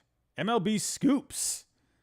Oh, listen, I know it's not a credible source. It's not like something, but come on. You all know you're intrigued with MLB Scoops. It's the mystery about it. It's the unknown. I know you all look at it. You're like, oh, well, that's something. That's interesting. I'm not going to use it I'm not going to start up a stream or do a video based off of something with MLB Scoops. But I know you all look when they put something out there. You're all like, oh, it could be interesting. But he says here, MLB Scoops, Tamar Johnson could be moved. That's interesting. I mean, listen, I've thought Tamar Johnson is a decent piece. I mean, especially considering the Pirates, they already had Nick Gonzalez there. And now you got Nick York. I'm just saying. Benny Boy is him. Rooker to the Rangers, please. That'd be fun. Big Tuna, eat Yoshida's contract in the trade offer. Ugh. I like Yoshida, man. But, man, I want Brent Rooker at Fenway Park so bad. I need that in my life. That's Jason Bay at Fenway Park in 2008, 2009. MLB Insider. What is MLB Insider saying? Matt, Tamar's removal was not trade-related. Yeah, that's what I mean. I think it was just a pre-planned thing.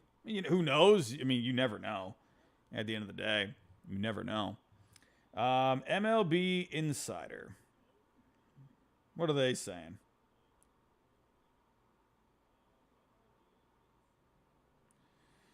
don't even know if I got the right account.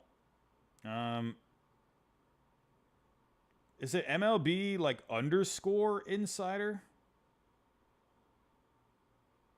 What is the actual account?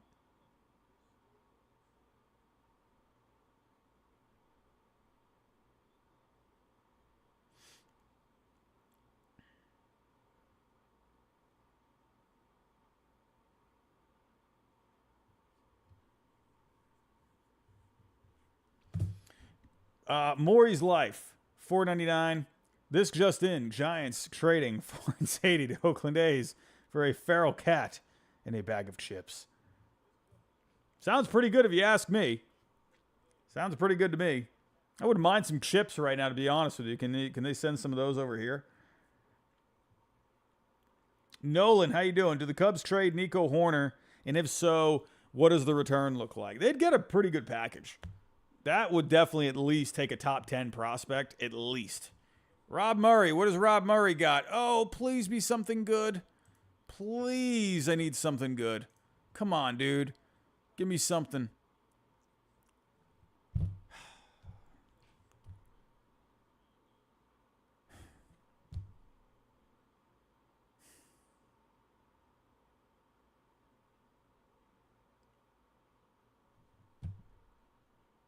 Breaking news. Mike Bauman is going to the Angels.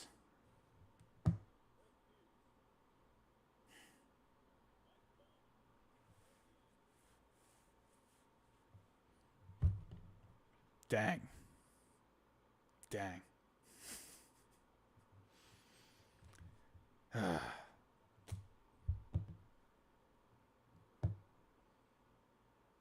Maury's Life. Please tell me we got Trout.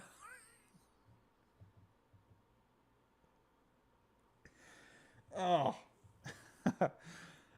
Oh, my God. I don't know why I just thought that was so funny. The disappointment, it went quiet. And then Maury's Live saying, please tell me we got Trout. Oh. About 3.5 more hours to go, everybody. 3.5 more hours to go. We need something here. We need something. Oh. Could you imagine if Mike Trout got traded? That would. Oh my God! It's not happening. I'm not suggesting it. Can you just imagine it? All of a sudden, Mike Trout heading to the Phillies. Oh, I'd lose it.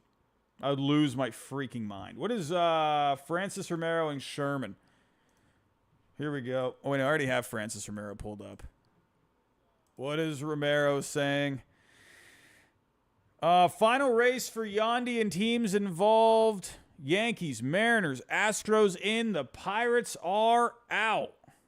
Oh, what do you know? The Pirates lose out on another bat.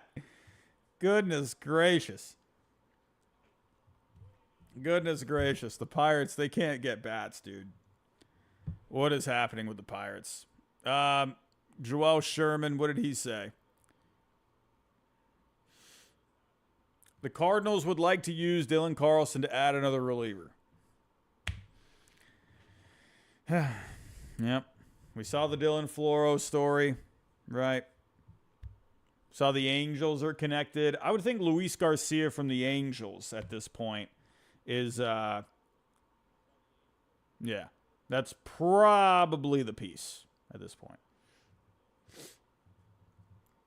What do we got? Big Tuna, what is my max bench? 315. 315.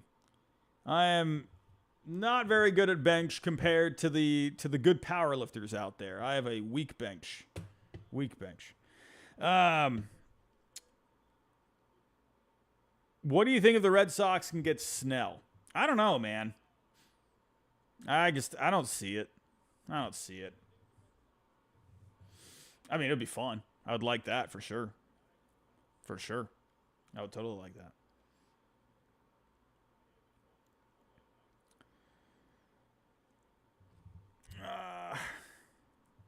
Ethan's Tech World, Yandy Diaz on the Mariners would be wonderful.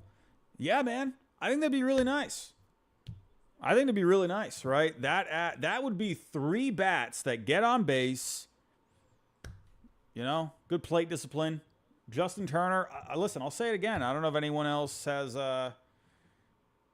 mentioned it, or whatever. But I like the Turner move almost just as much as a Rosarena, as crazy as that might sound. Fine, son. What do you got? Twitter is, what is happening? Nothing is loading. Here we go. Oh, goodness gracious. Can you stop talking about Dylan Floro and Dylan Carlson? Logically, the Cardinals could use Carlson to get Dylan Floro from the Nats or Luis Garcia from the Angels. Oh, my goodness. I need that to be over. I'm so over the Dylan Carlson thing. God, please just trade Dylan Carlson. Goodness.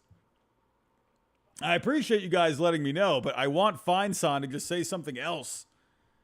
Man.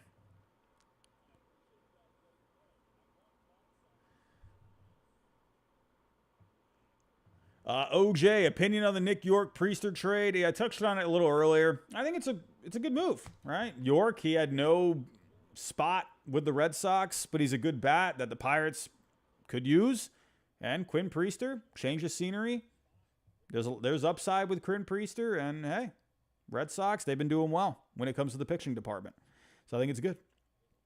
Matt, think the Rays could get Harry Ford for Yandy? Ooh, I don't know. I don't know about that one. Maybe. That'd be really good for the Rays if they could do that. That might be pretty close. I mean, let's see.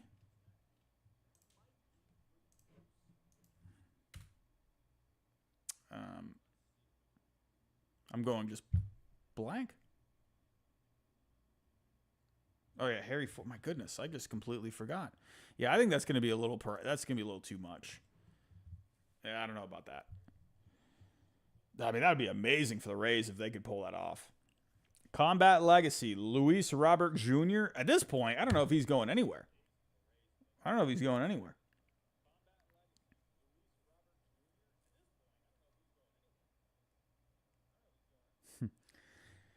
Yeah, we gotta cut that out in the chat with the spamming. Both sides and Carter Reeves. Can't be doing that.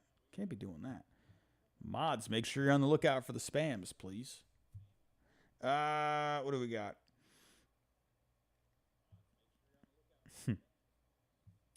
Yeah, Johnny. Ha-Sung Kim for Snell. You know, it's so funny. Ha-Sung Kim was like such a hot piece in the offseason, right?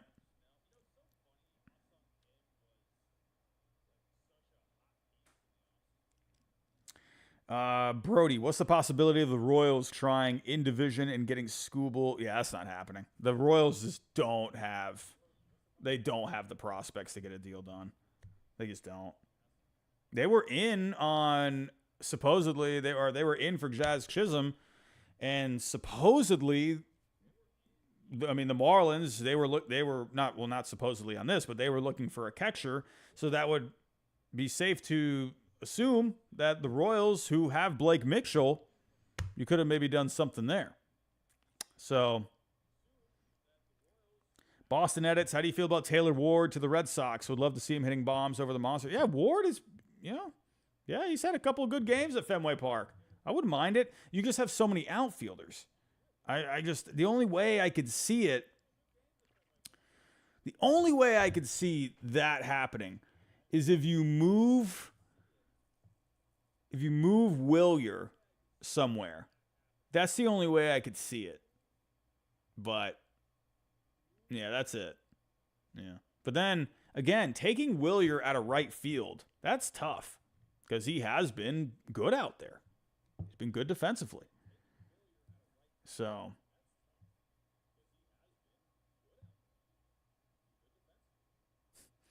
Chorizo, I have Taylor Ward's signed high school baseball bag. I need him on the Padres. That's pretty cool.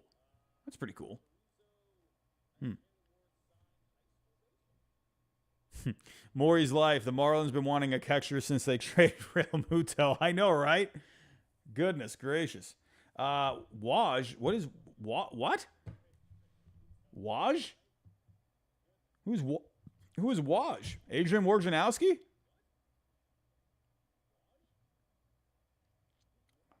Evan Grant?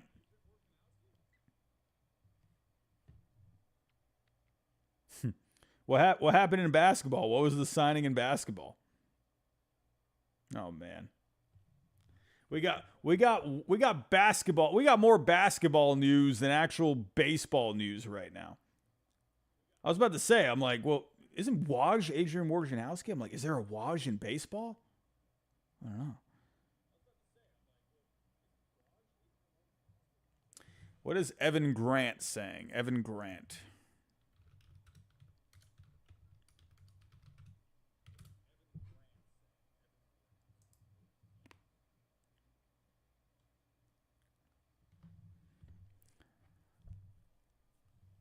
One name I keep hearing as a prospective fit for the Rangers is Michael Conforto. Left-handed bat, expiring contract, but he platooned in Texas and not sure how you properly value a part-time rental in this market, especially one with $6 million remaining on the contract. And remember, go back to the offseason, right? You know, the Rangers, they had that TV revenue thing. So it's like, how much are they, really looking to add,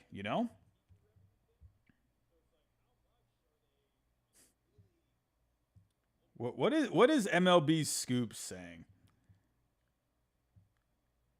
MLB Scoops put like the Twins or dance partners.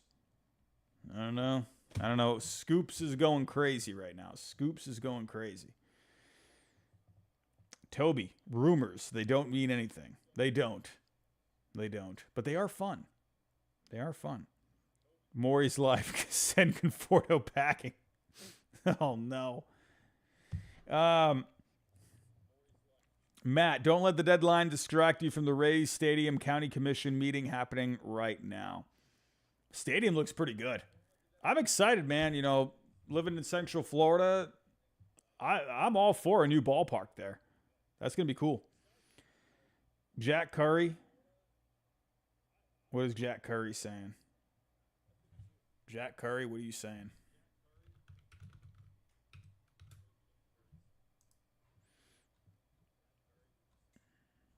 Oh, they got rid of Caleb Ferguson. Interesting. Well, he was. I talked about Caleb Ferguson a lot on possible trade videos, where the Yankees, to me, they needed to make an upgrade in that bullpen from the lefty side because Caleb Ferguson hasn't been doing all that much. VGN, I thought you lived in Boston, Robbie. I used to live in Worcester, Massachusetts. I lived there from when I was just right when I turned 7 years old. I moved from England to Massachusetts, and then I moved to Florida when I was 13. So I had pretty much the young part of my childhood in Massachusetts. That's where I became a Red Sox fan. Oh, we got Jeff. Jeff has news. The Giants are cleaning house. Alex Cobb is going to the Guardians. There's the Guardians picture. The Guardians needed a picture, and they got Alex Cobb. Oh, man. Alex Cobb. I don't think he's even pitched this year. Has he even had one start this year? I don't think he has. He hasn't had one start, but he's going to be coming back here soon. In his last rehab start, he popped a blister, which will push back his season debut. God, that's rough. But Cobb is on the mend. Cobb was a guy that looked pretty good in the last couple of years. I mean, Alex Cobb last year, he was pretty solid. Had a 3.7 Fangraph wins above replacement. Or that was in 2022. Sorry. That was 2022. 2023, he was still pretty good last year. The strikeouts were a little down. He had a 1.8 Fangraph wins above replacement. But yeah, Alex Cobb. I will always have a connection to Alex Cobb because I watched him in high school, and there were like 100 scouts at that game, right? He was pitching against my high school, and there were more scouts in the stands for that game than there were actual fans. I still remember that. But Alex Cobb, Vero Beach high school legend. Watched him pitch in his senior year of high school. But yeah, hey, not bad. Not bad for the Guardians. Not bad. It's out of the box, right? That makes me think, man, you're really having to go out of the box here. Again, Alex Cobb was a guy I wasn't even thinking about that could be moved. That really makes me wonder, is this what is happening with the market right now, where you're having to go after a guy that is just coming off the IL? Is that really what is happening here? I mean, I hope that's not like spelling for what could happen for the rest of the afternoon. I don't know at this point. But let's see. Cobb. Little value. I mean, it shouldn't cost a whole lot. What is the return? What is the return for Alex Cobb? Well, Maury's life is going crazy right now. He is asking for everyone to be sold off, and here's another one from the Giants leaving town. Man, really? Alex Cobb was... They got rid of him and not... I mean, Blake Snell's contract must be a big issue right now. Maury's life says, I wanted Cobb. I love Cobb. He's still good. Man. So the one player that Maury's life wanted to keep, they traded him. Manjit Singh, $1.99. Giants going to go for Skubal. I don't think so. If the San Francisco Giants somehow ended up getting Tarek Skubal, I mean, what the heck is even going on? Jim Jason, as a Guardians fan, I'll take Cobb. Yeah, why not? I don't think it's a bad move at all. I don't think it's a bad move. Taylor Holland, $4.99. If you were the Rays GM and could get two high-profile prospects for Diaz and Fairbanks together, who would you want? Well, I guess it depends. I mean, I would want. I would want top 10 prospects, of course. If I'm dealing with the Yankees, let's see.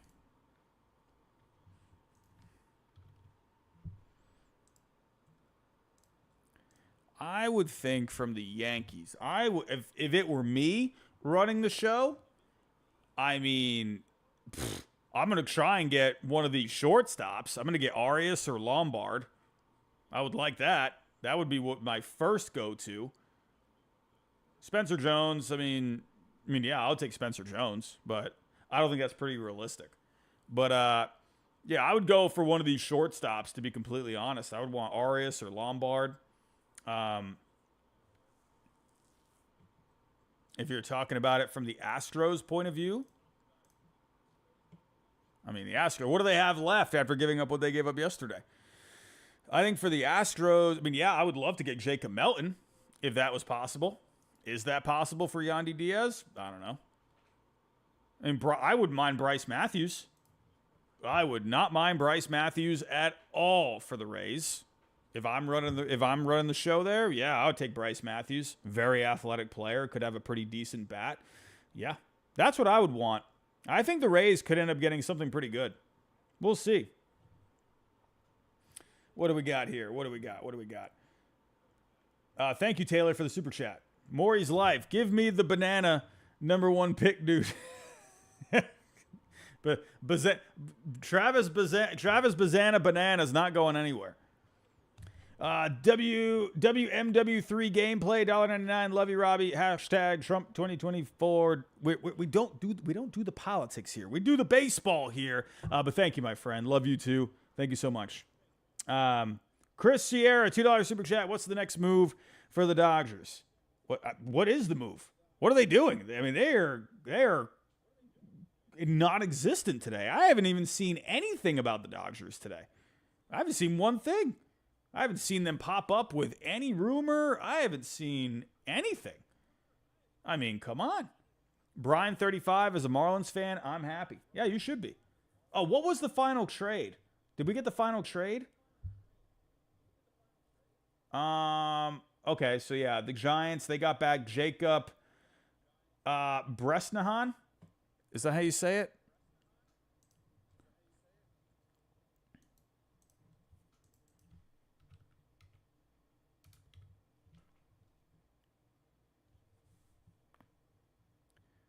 Do we is he in the system? Where is he? He's not coming up here. Let me type in Jacob.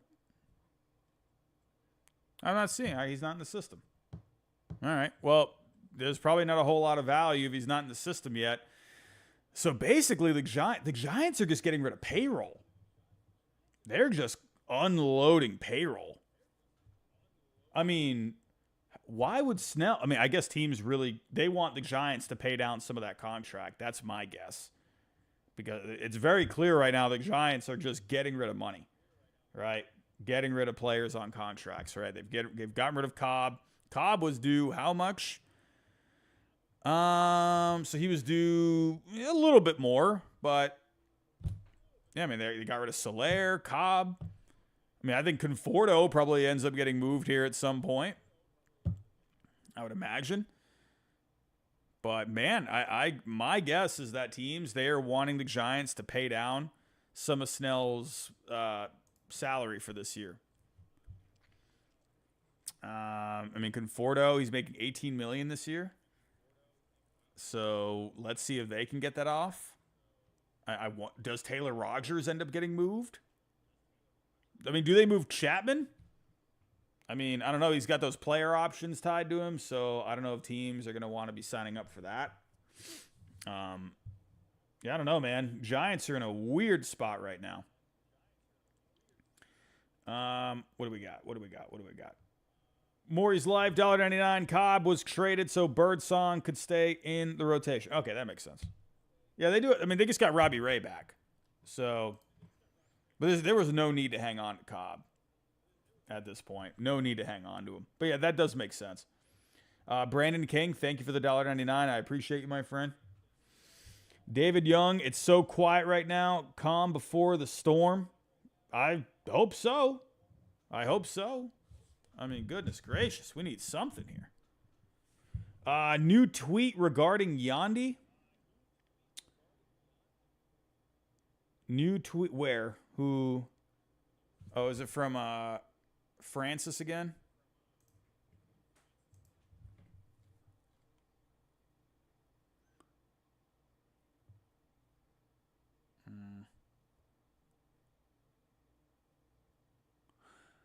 That's pretty good for the Yankees. They got some international pool money.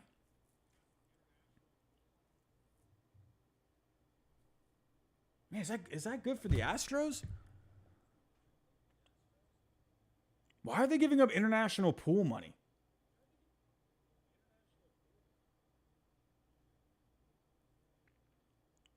I don't know. Why would the Astros do that? Why would you want, I mean, Caleb Ferguson? I don't know. Is that worth Caleb Ferguson? I don't know, man. Astros are having just a weird deadline, man. I don't know what is going on with them. Landon Goldsboro, $4.99. If you were the Angels GM right now, what would you do? I would get rid of everyone. I would get rid of everyone that I could. I would start fresh. I would tear the whole thing down. Trout, thank you. You've been amazing. We're sending you to the Phillies. We're going to get rid of everyone. Completely restock that farm. Completely sell off. Just start fresh, right? 3 years down the road, everything is looking better. New jerseys, new everything. That's what I'm doing if I'm the Angels. That's what I'm doing. I mean, if you wanted them to compete, I mean, I don't know, man. Like they got no guys like that are at all, at least in my opinion, close to helping out this team down in the minors. I don't know, man. That's what I would do. Logan Fay, $1.99. What do you think it takes the Cards to get Floro? It won't cost all that much. It'll, a couple pieces, maybe in the 20 to 30 range. That's what I think.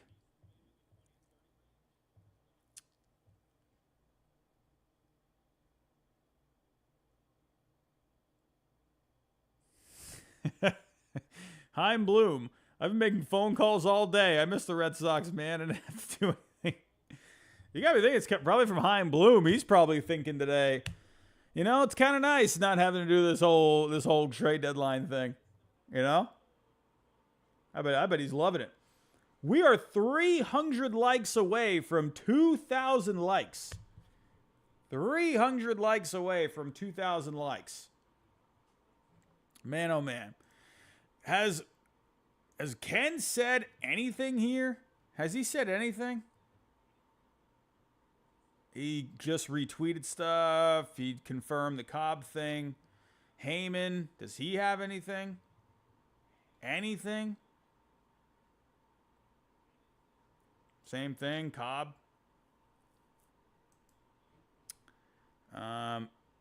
Bob? Anything with Bob?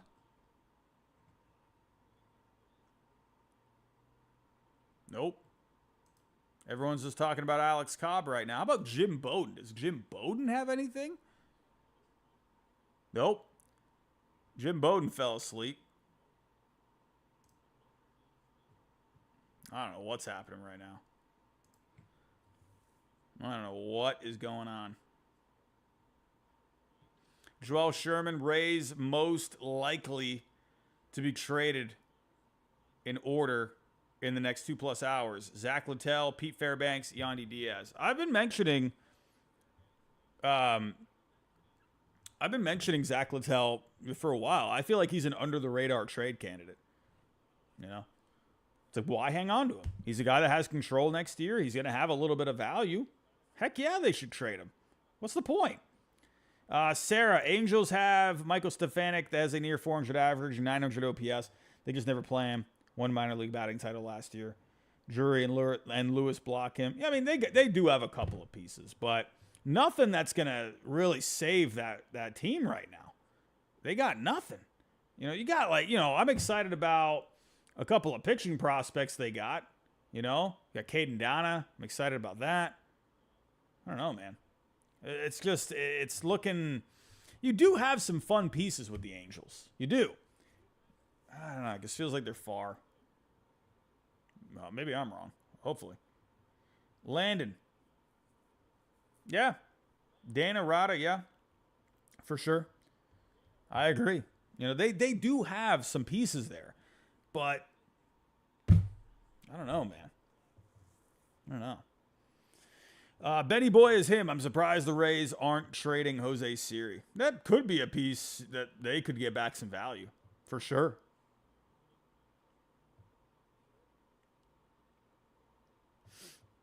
Brody, what's the possibility of the Royals? I think I answered this earlier. There's no way the Royals are going to be able to land Tarek Skubal. No way. Hunter, yes, we have been streaming. I'm on the East Coast. We have been here since 10. We have been here for 5 hours and 16 minutes. We are about 3 hours out, roughly. I think I'm going to be here till about like 6:15, 6:30. I'm going to wait a little bit till after 6 o'clock. And, but yeah, we're kind of rolling through. It actually has not been pretty painful today. It's been kind of going by pretty quick. We're trying. But nothing else here. Joel Sherman, we got this from him just a little bit ago. He's saying that the Rays most likely to be traded in order: Zach Littell, Pete Fairbanks, Yandy Diaz. So, yeah, Yandy, that sounds interesting, right? Because doesn't seem like there's a huge market for him. But that's where I wonder the Rays, they're going to try and... He has good value there. right? Where Yandy, because the market is so small, that's where the Rays, maybe they can focus a little bit on Yandy at the end. So that seems to make some sense to me, right? Whereas you got guys like Zach Littell, Pete Fairbanks, they have bigger markets. So you probably want to get that taken care of first. But then again, maybe you could do it the other way around too. Maybe get rid of Yandy now, you know? Or maybe, probably not, because you think with Yandy's got a smaller market. So really just try and maybe maximize that, right? Sherman had something else. Sherman with something else.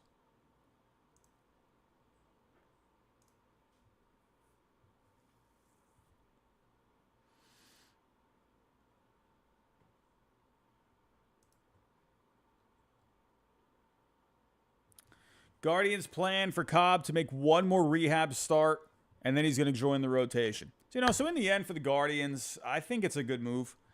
Yeah, it's not going to be one of these, blockbuster starting pitchers, but, Cobb is a guy, man. He's had success in his career. I think it's a nice addition. It's a veteran guy there. How much has Cobb actually, how much has he pitched in the postseason? Because that's what I'm wondering here for the Guardians, man. I want postseason. He's pitched one time in the postseason in 2013. Oh, man. But I don't hate the move. Romero, what do we got? Francis Romero.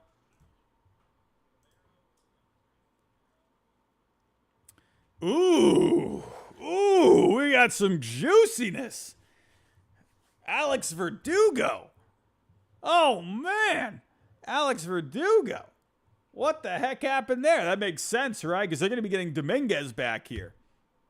Oh, man. Alex Verdugo.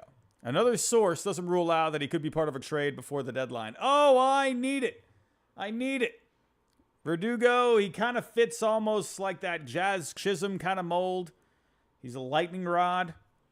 Jazz is the better player, but they're very similar in terms where you hear more about whatever's going on off the field, right? Oh, that's very interesting. Alex Verdugo here. I need it. Red Sox fans would be going crazy if Verdugo gets moved. Go to Red Sox Twitter when Alex Verdugo gets moved. And that will be insane. But no, I think it makes sense for the Yankees to move Verdugo. You got Dominguez coming back. You just got Chisholm.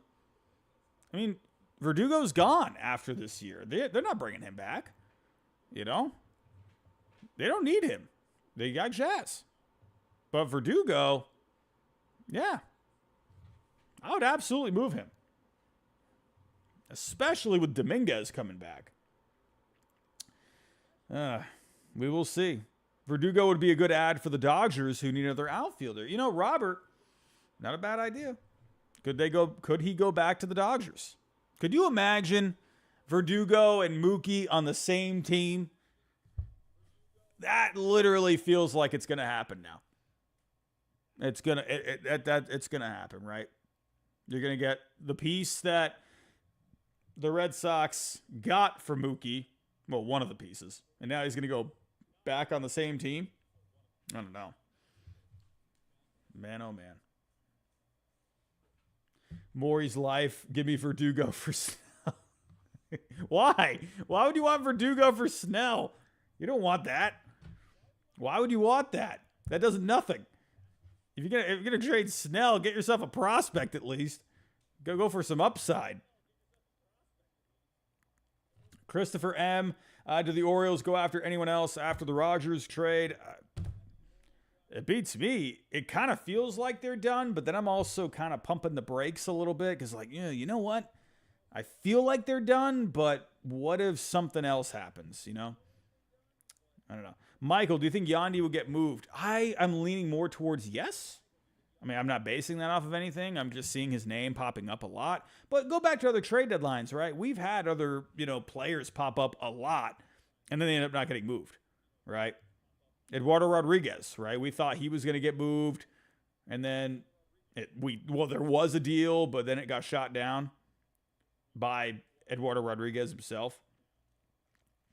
Chris, Pirates have been very disappointing this deadline. I don't know what the heck Ben Cherington is doing. I don't know what is happening right now. I don't get it. I don't know. Verdugo to KC, maybe. You know, what would actually be a good landing spot for Alex? What would be a good landing spot? It was a team that could use a lefty.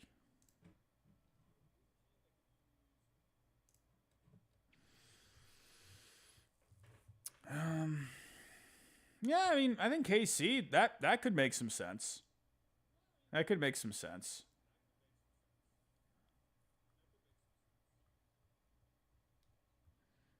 I mean, maybe the Pirates. I mean, could that open up something for Pittsburgh at this point? Probably not Seattle. You know, no, not the Mets. Nah, not the Cardinals. I don't see the Cardinals. I see you in the chat. Colton, the Brewers were looking for a left-handed bat. Could the Brewers? You know, if Yelich is going to be out. So that could fit the bill, possibly. I'll say right now, Royals, Pirates, and Brewers for Alex Verdugo.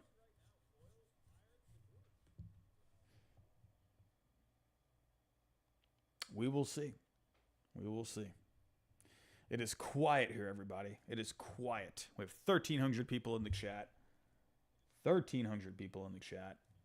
I don't know what is going on. We got nothing going on.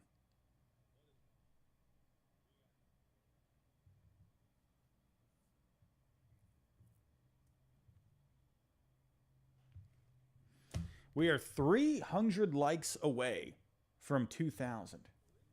300 likes away. What happened to that tweet?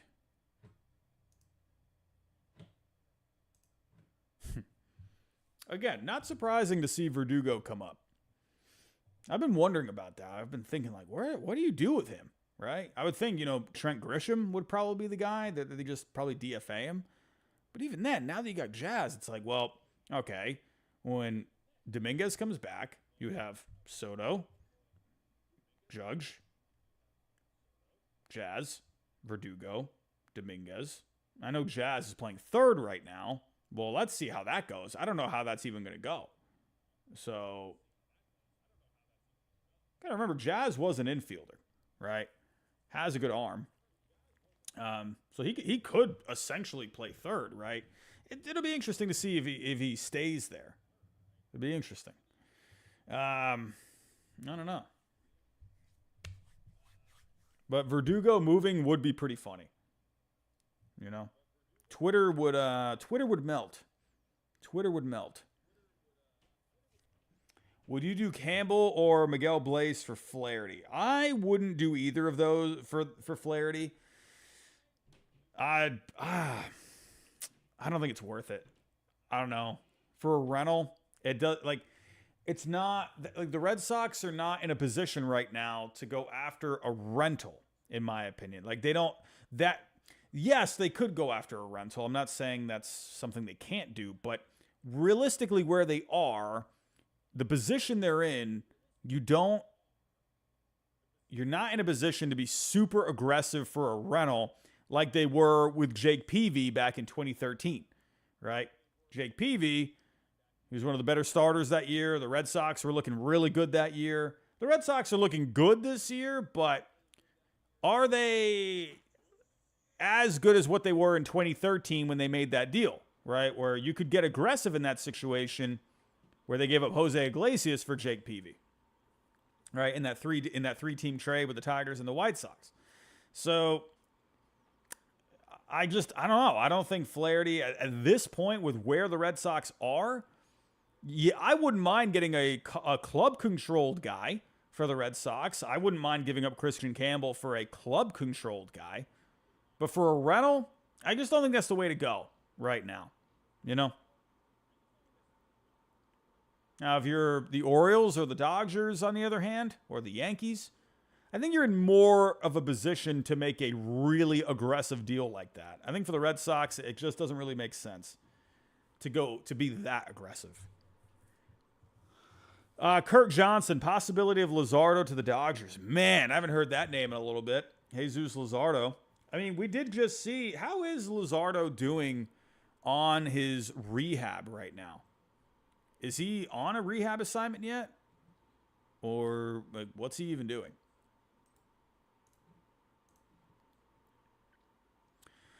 He has been, as of 12 days ago, he had been riding the bike and strengthening up the forearm and the shoulder. I feel like at this point, Luzardo's not going anywhere.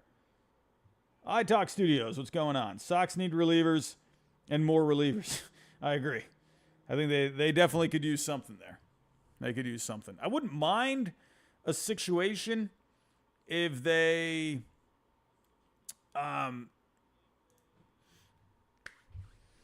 I've brought this idea up. If they ended up moving Pivetta and they got a couple of pieces back, like prospects, right? And then you were somehow able to bring in someone like Jameson Taillon, where you can just take on his contract, not have to give up too much in terms of prospects. That, I think, could be creative, but that's pretty much all I would do with the rotation at this point. But yeah, I think a reliever would make a lot of sense, for sure. They definitely need something for the bullpen.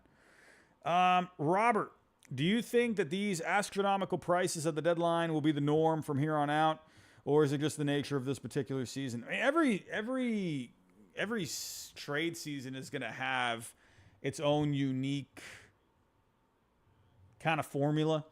You know, it really just depends, right? You know, what kind of contracts are these guys on? What are teams looking for? It's always different every single year.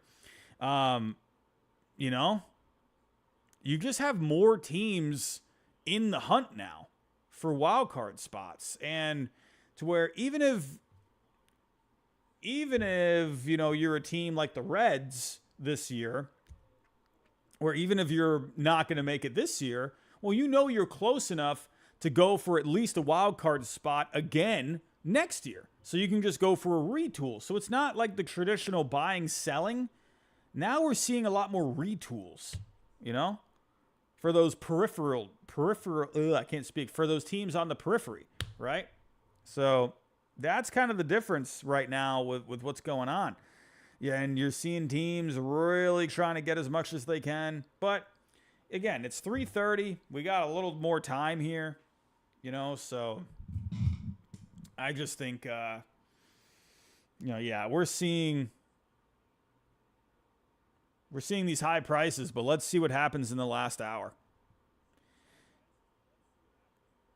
Alex Cobb existed. I thought it was Wood. Yeah. Alex Cobb, I had touched on Alex Cobb when talking about the Giants in other videos, but I didn't think he was going to be a trade guy.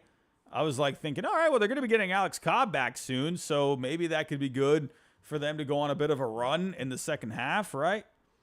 Mark Palmer, hi, Robbie. We're in England. Where are you from? I lived in Greenford, right? I was born in Harrow. So, yeah, I lived in Greenford. Maury's life is having a bad day. Do not upset Maury's life in the chat.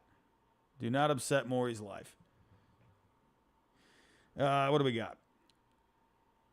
Oh, we got something. Jeff has got it. Lucas Erceg going to the Royals. Look at that Royals bullpen. You got Hunter Harvey and Lucas Erceg in that bullpen. Oh, yeah. Oh, man, the Royals bullpen is looking good. Why can't the Red Sox get Lucas Erceg, man? Why? Why are you letting him go to the Royals? Goodness gracious. That's like our main competition right now for the wild card. Oh my gosh. Why could you not get him? I mean, I want to see what the package was. Let's see what they're going to be getting back a decent piece. Now, if you look at the wild card right now, the Royals, they really just helped themselves out. I mean, they got the third wild card right now. They just strengthened up that bullpen. Oh, my God. Why did we not get Lucas Erceg to Boston? Crazy, man. I mean, I want to know. I swear, if the Royals got him for a pretty good price, I'm gonna flip. I'm gonna lose it. All right, well, Lucas Erceg going to the Royals. I mean, good for the Royals. I mean, if you're a Royals fan, you should love this. And the Royals bullpen this year, they had been, on the, not so great side, right? If you're looking at the leaderboards here, they were 25th overall in Fangraph wins above replacement. And even in the last couple of weeks, let's actually see how the bullpen has been doing here. Where have they been? Even with Hunter Harvey getting added to the bullpen, they're still 27th overall. So, yeah, they needed to do something here. Good for the Royals.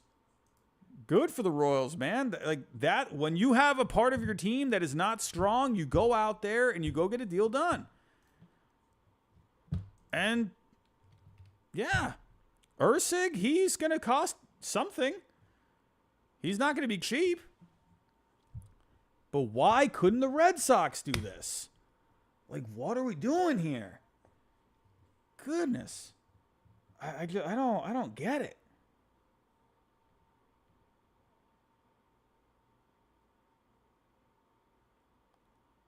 Man.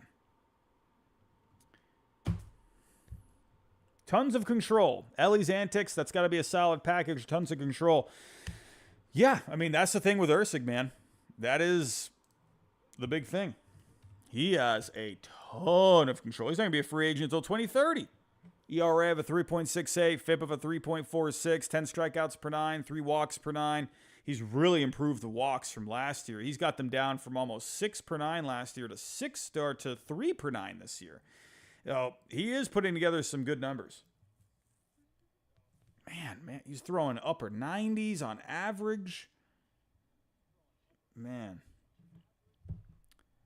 This would have been really nice. I mean, you got to think the Red Sox are going to do something here. Jose Morales, what's the asking price on Mason Miller? Got to be high, man. That's got to be at least a top 5 prospect at least maybe even a top 3 prospect in your system. And that depends on the system. Every system, even if you have a number 3, that could be like a number 15 in another system, right? So it's got to be a high value prospect, a high ranking prospect. Levi,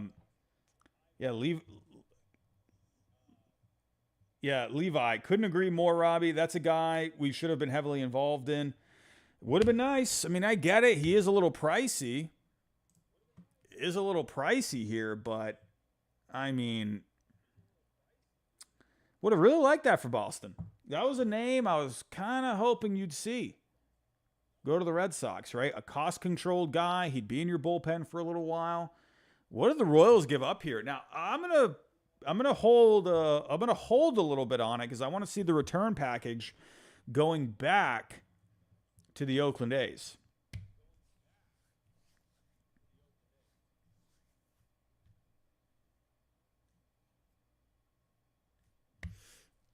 Does anyone have the package? Where is Tanner Scott going to go? Boston Edits. I have no idea where Tanner Scott's going to go.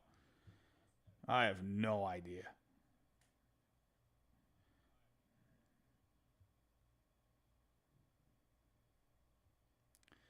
Man.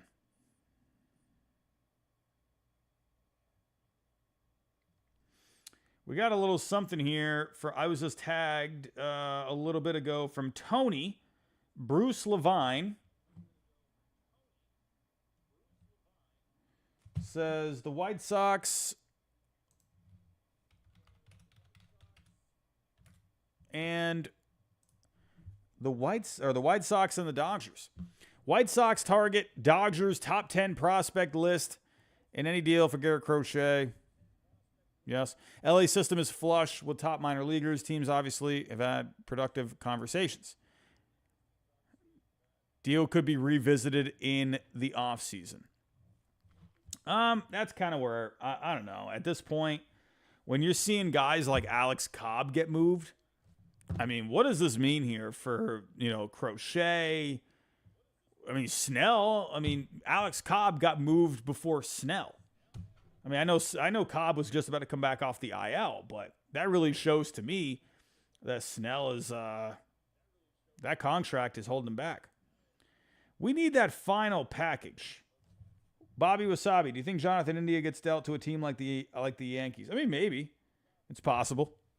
I could maybe see India going somewhere. But again, I'm not going to believe India gets moved until I see it because I've seen him too many times in the rumor mill. There's something there where teams just don't want to pull the trigger on Jonathan India, and I don't know what it is. I don't know.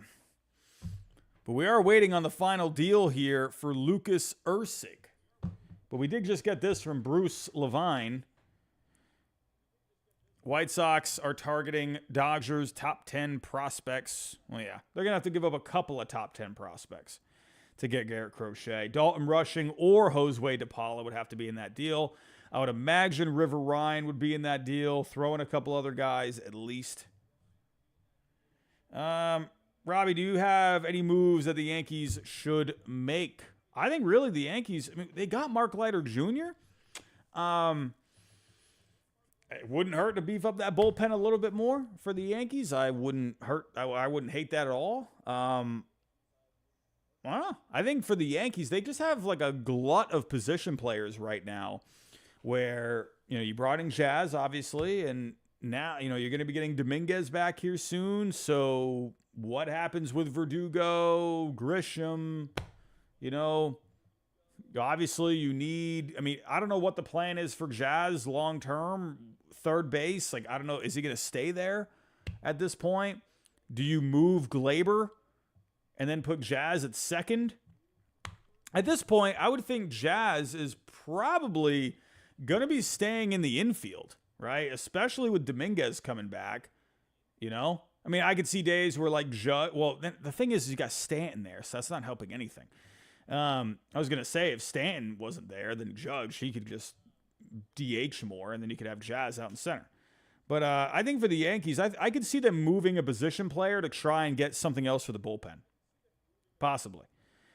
Dilcor, Andrew Chafin is a name all teams should be in on. I love Chafin. I think he's going to be a really nice ad. Did we hear the final package here for Lucas Erceg?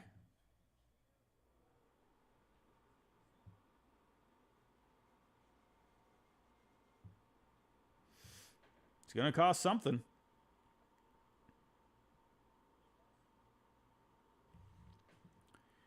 We are still waiting on it. And again, hey, the Royals, good for them. They're getting a guy, if you go on his StatCast page, all Reds.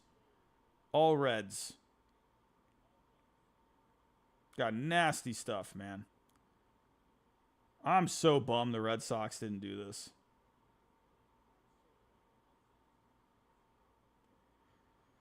Really want to know what this package is.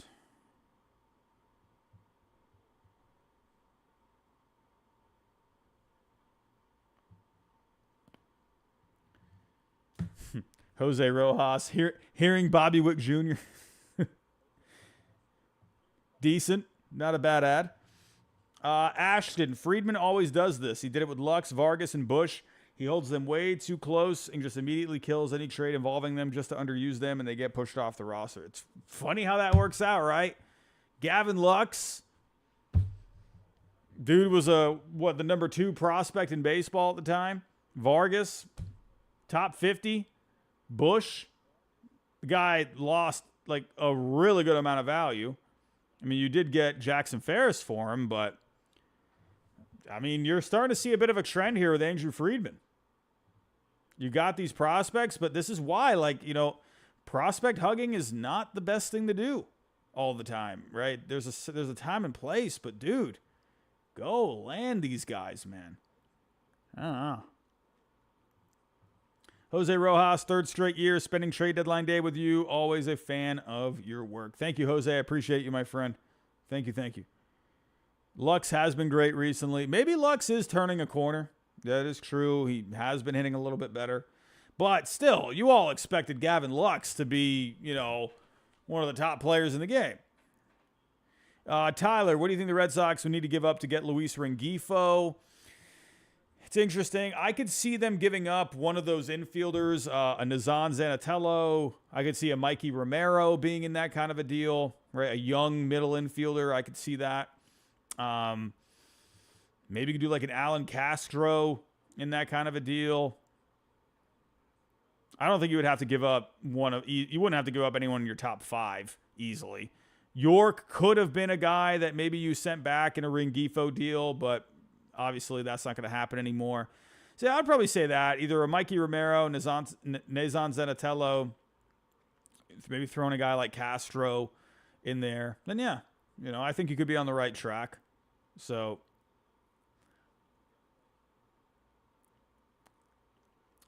Will Warren starting for the Yanks. Sorry, is Will Warren getting the call? All right. Will Warren's getting the call.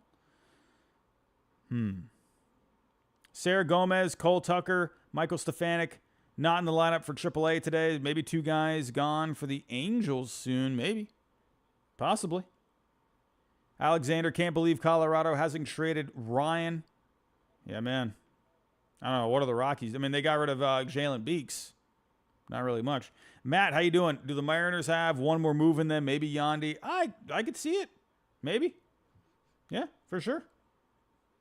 I think listen, that Mariners lineup needs help. I'd love for them to do it. Kicking Mule, do you think the Giants could get Skubal for Snell and prospects? I don't think so. I don't think so. Nope. Dawn 63 fatigue. Yeah. We're starting to feel it a little bit. But here we go. We're starting to get down to the wee hours here. A little over a couple hours to go. Jose Morales, need Evaldi back on the Red Sox. Wouldn't hate that. Alex, Yankees need new first baseman or bullpen help or even a new second baseman. I do wonder at this point, do they trade Glaber for something? Wouldn't be surprised. Glaber's been in the rumor mill for feels like a little while. He tends to come and go from the rumor mill. Astros need a first baseman. Who do they got? Yeah, they got Singleton. I know Astros fans, they like Singleton.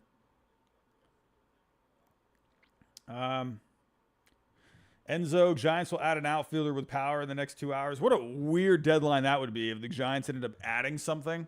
Well, that'd be weird. I don't know about that. I need what is the return here for Lucas Erceg? Does anyone have the return? I mean, because I'm ready to get upset, everyone. I'm ready to get upset if my Red Sox didn't pull off a Lucas Erceg trade. Hey, Tristan Casas is going to be on starting his rehab assignment tonight. Also, Justin Turner is in Boston playing for the Mariners. I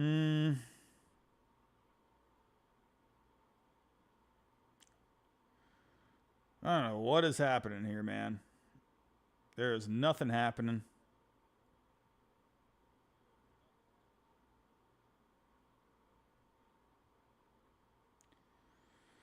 I don't know. We got nothing happening here.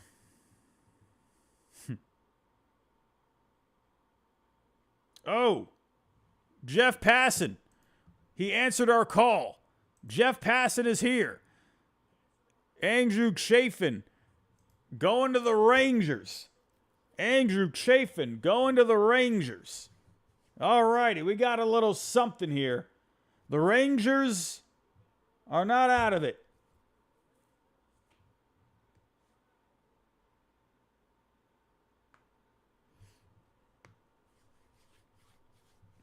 The Rangers are not out of it, man.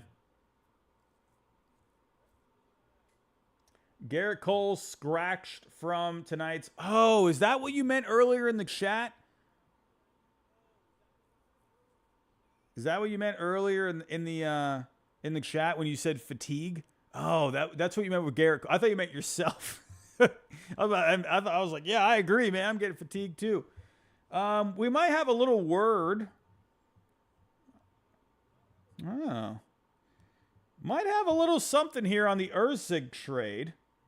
I do have a friend that is is a little bit of a birdie. Oh, we got another deal. Oh, the Royals are going crazy. The Royals. They have added Paul DeYoung. The Royals are going crazy right now. They got Erceg. They got DeYoung. What is happening? Here come the deals, everybody. Wake up. The deals are coming.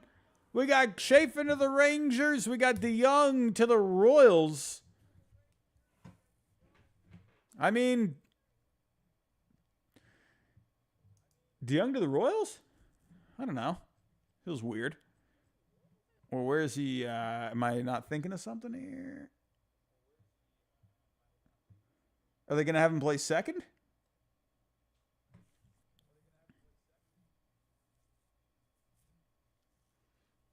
Huh.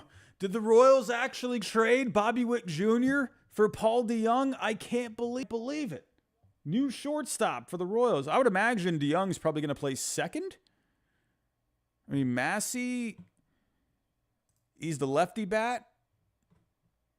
And, so yeah, maybe that's the, DeYoung, the righty bat.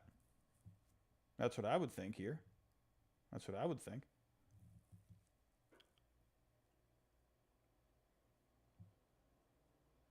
We might be lagging here a little bit, everyone. We might be lagging just a little bit. Everyone stay tuned, stay tuned. It looks like we're just lagging a little bit here.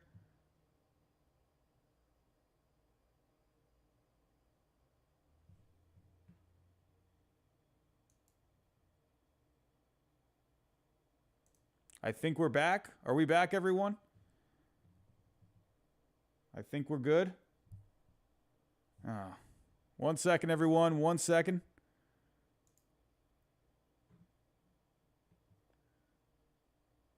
One second, everyone.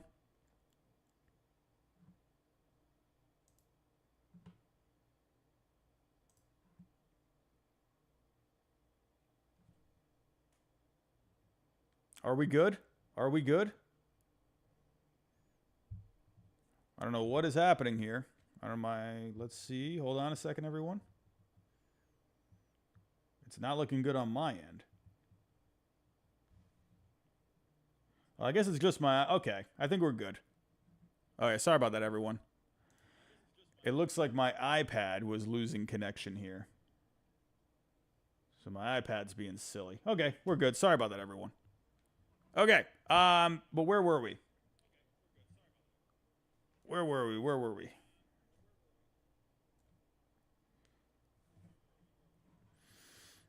Okay, so Paul DeYoung, I would imagine DeYoung is going to be just another option at second base. I would imagine Bobby Wick Jr. is not moving anywhere, obviously.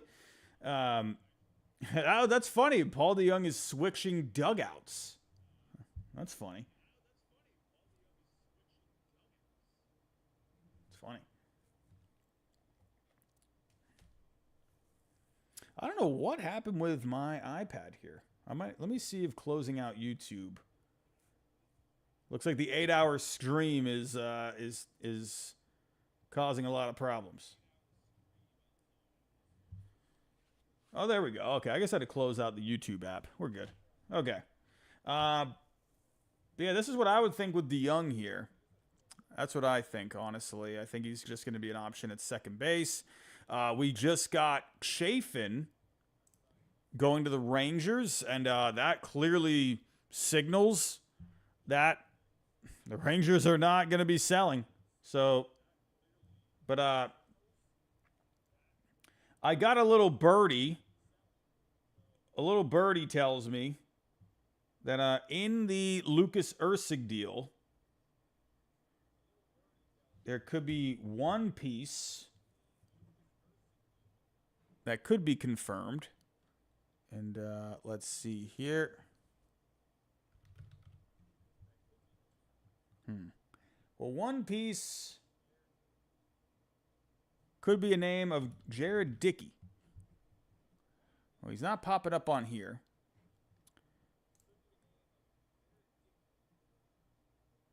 Let's see. So this could be one of the pieces going back, possibly in the deal. He's a guy, he's in high A. He's hitting 269, a 360 on base, a 424 slugging, 9 home runs. So we'll wait and see if this ends up being one of the I would imagine it's going to be, because he's not coming up. He was an 11th round pick in 2023. He's not coming up in baseball trade values system. So my guess is there's pretty little value with him right now. So I would imagine maybe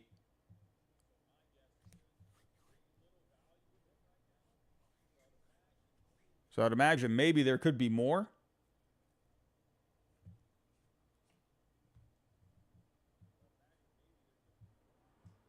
Was there any of the the big guys out there, did they ever put out anything about the return for Lucas Erceg? I feel like they just announced it and it just went completely quiet.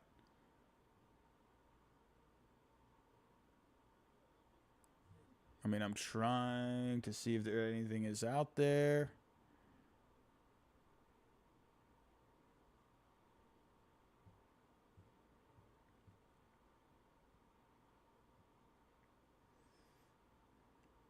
I'm not seeing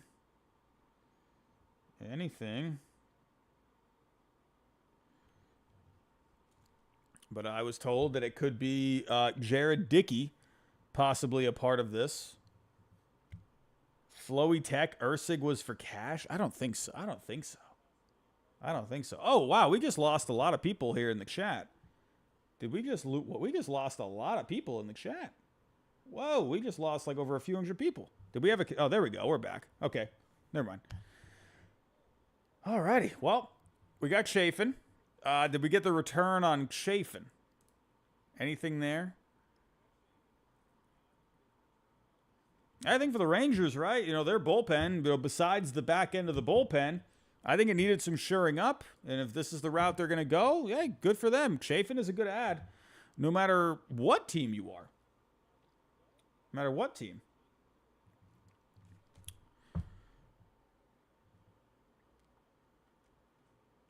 And we had what was the other deal? We had DeYoung, we have Chafin, and then Erceg. I think that was it. Those are the last 3 deals that we've gotten here.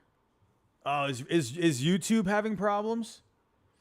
Is YouTube having problems? I was wondering, because I was like, what is happening? Maury's Life, we need a bat. Far and wake up. What do we got? C. Jazzy, Robbie, do you think the Royals still get an outfield bat? Taylor Ward, maybe? I feel like they could use another bat here. Definitely feel like they could use another bat. Need that belly bomb back in LA. Could you imagine? Could you imagine if that ends up happening? We are 200 likes away from 2,000 likes on the screen. 2,000 likes. Oh, we are so close. That might be a high on this channel. I don't know if we've ever gotten over 2,000 likes. I don't know. I don't know if we've actually hit that before. But, Bobby Wasabi, do you think Eloy Jimenez could be dealt? I don't think so, man. He's always hurt. Robbie, did you read my super chat earlier about Conforto? No, I did not see it.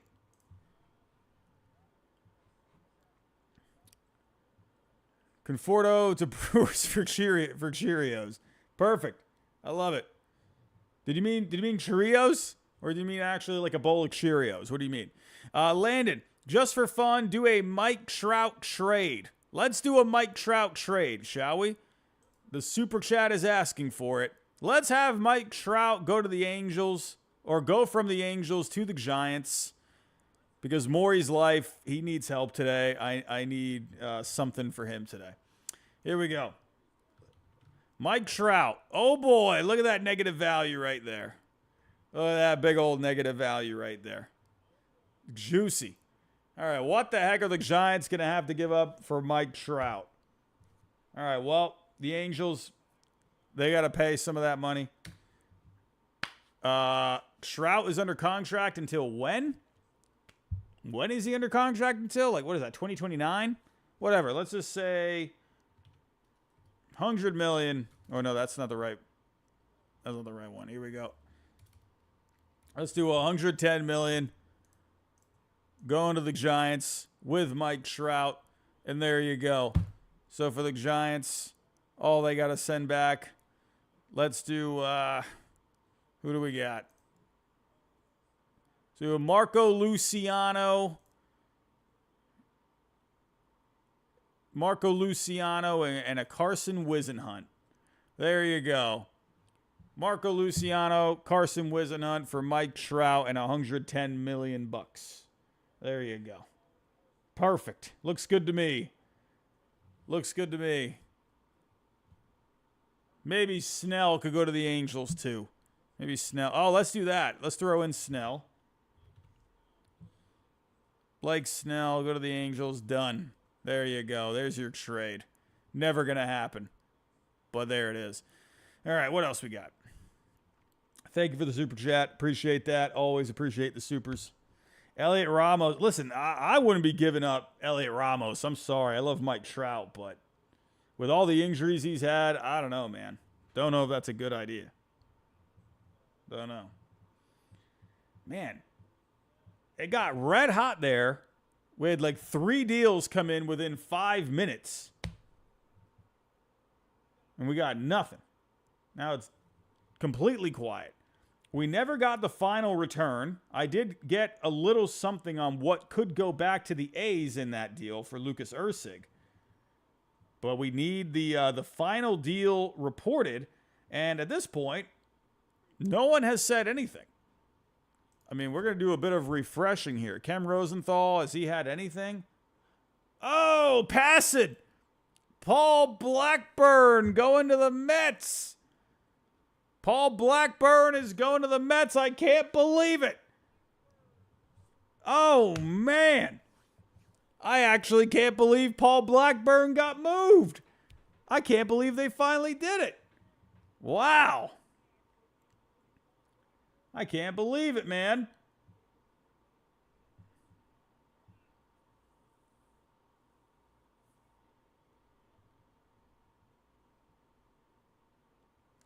I actually cannot believe that they finally moved Paul Blackburn.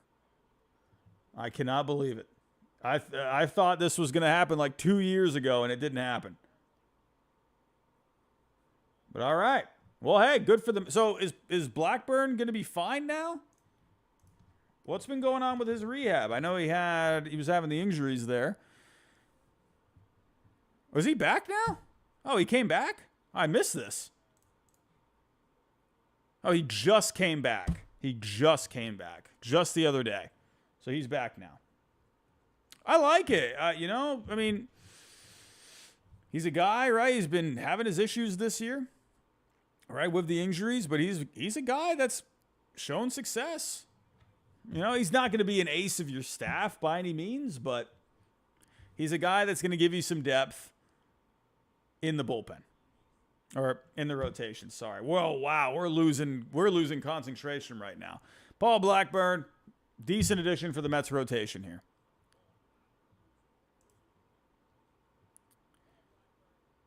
But yeah, so right now you got Manaea, Severino, McGill, Peterson, Quintana. So one of those guys is going to get knocked, especially now with Senga out. So what is Rosenthal saying? Rosenthal, what do you got? What do you got? Be something good, please. The Mariners are acquiring JT Chagua from the Marlins. Bullpen piece. The Mariners beefing up that bullpen even more. JT Chagua. Here's the one thing about him. Take notice. That FIP is about 4 runs higher than that ERA. So you're going to see some regression here. But hey, the Mariners, they've done pretty good with their pitching. So either way, Chagua, He's going to beef up that bullpen a little bit. I think he missed a lot of time. Yeah, he's been back since June. But it looks like he hasn't been pitching a whole lot. So, yeah, he seems fine now. But he's not pitching very often. So, either way, it's something for the Mariners there. Something for the Mariners. But, what is Hunter Knoll saying? Hunter Knoll. Hunter Knoll, what are you saying?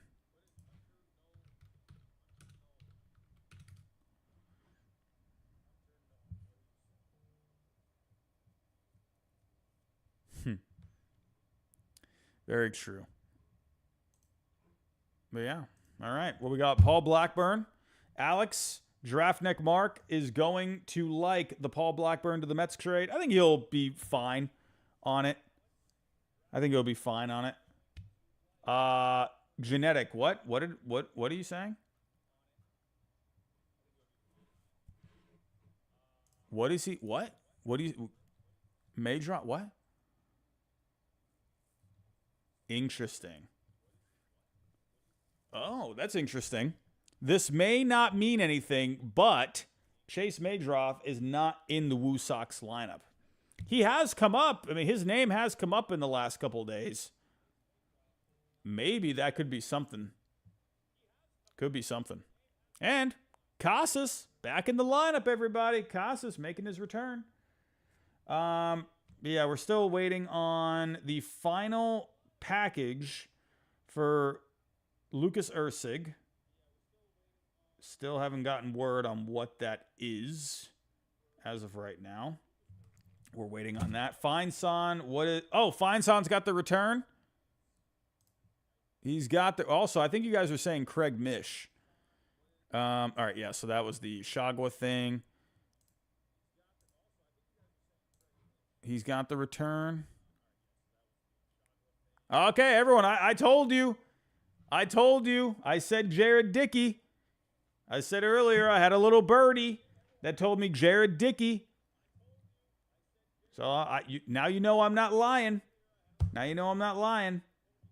I don't got the beefy, the juicy ones. I don't got the big juice.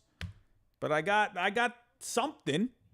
We got the little birdie, right? So I did tell you all Jared Dickey was in the deal. And there he is. All right. Thank you. Thank you to my little birdie out there. I appreciate you, my friend. But Mason Barnett, Will Klein, and Jared Dickey going from Kansas City in exchange for Erceg. All right, so let's go plug this in. So Dickey, we already tried pulling up here. He was not coming up here. But we got Klein. Okay, that's going to be a little something. All right, and then what was the other piece? Barnett, that's right, Barnett.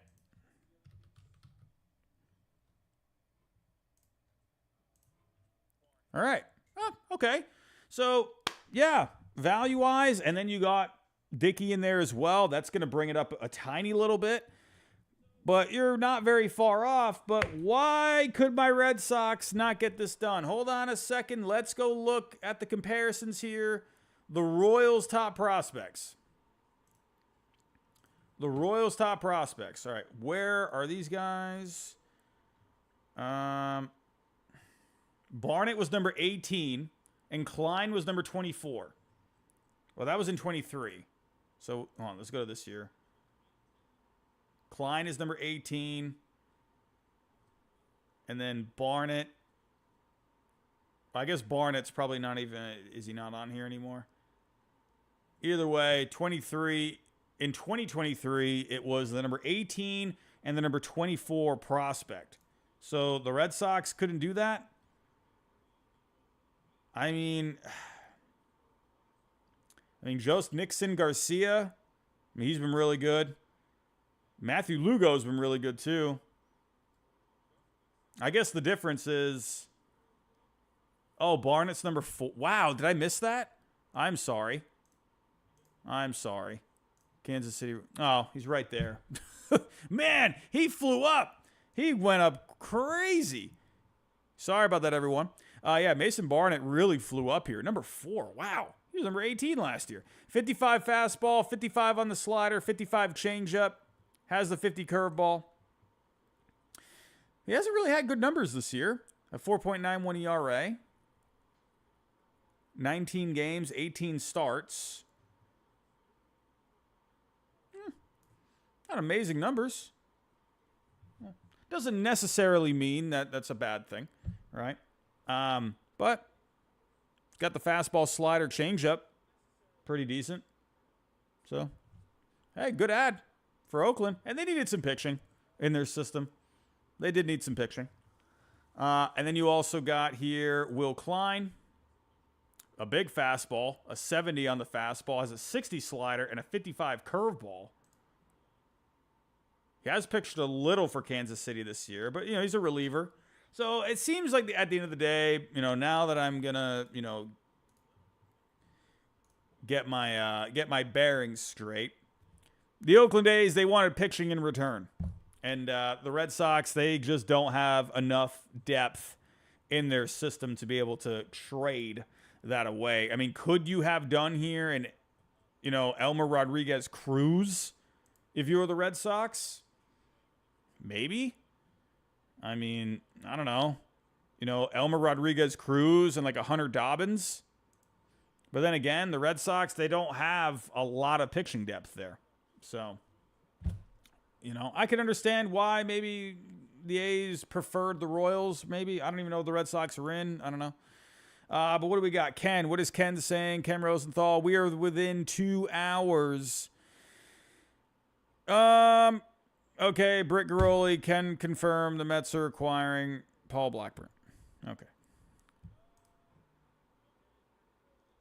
Paul Blackburn go to the Mets. Again, you know, we're kind of just seeing a lot of C tier, B tier kind of trades right now. Yeah, Cal, that is a good point. The Red Sox did just draft their pitching depth. So, you know, I think you could have seen maybe, you know, something for Erceg. What do I know? I don't know. Ridiculous Jr., these trade deadlines just got progressively worse year after year. You know, I would say 2021, because you were coming off of COVID, that was pretty crazy, that 2021 year. 22, you had the big one with Soto. You know, last year, you know, you had a couple of moves there, right? But yeah. Alex, I went to Draftnik Mark's stream and he really liked the Blackburn trade. I mean, yeah, you can't hate it. He's a veteran guy, you know, as long as he's healthy, you know. Fine Son, what is Fine Son saying? I see a lot of you saying Fine Son. Another Dylan Carlson tweet. Dylan Carlson, just now, as he was debating whether or not to get dressed for tonight's game, I don't control what uniform I get to put on, so ultimately, you know, that's really something I can't really focus on. Dylan Carlson, just now, as he was debating whether or not to get dressed for tonight's game, I don't control what uniform I get to put on, so ultimately, you know, that's really something I can't really focus on. Is that not the right tweet? Oh, Kansas City. Oh, I'm sorry. Kansas City sending Gerald Rosado. Okay. Gerald Rosado for Paul DeYoung.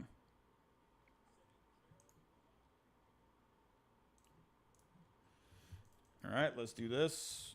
DeYoung. He's got a little bit of value. He's been hitting for some power this year.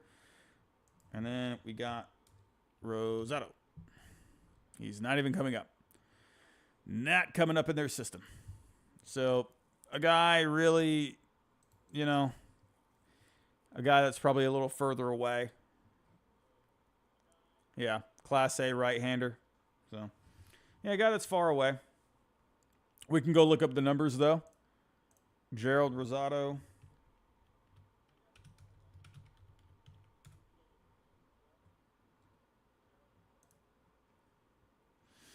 So far, wow, very good numbers. You know, he's a reliever, so they got a relief pitching prospect for Paul DeJong.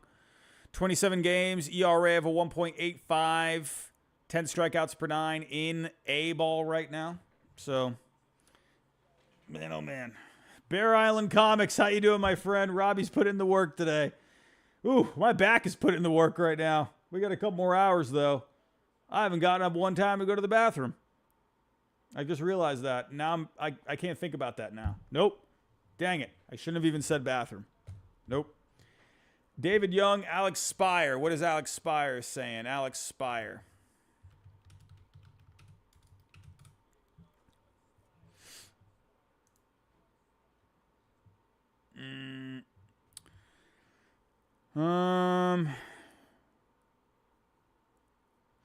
Okay, he's just getting core quotes. Talked about Sims, Hendricks, Casas, Chris Martin throwing a bullpen. All right.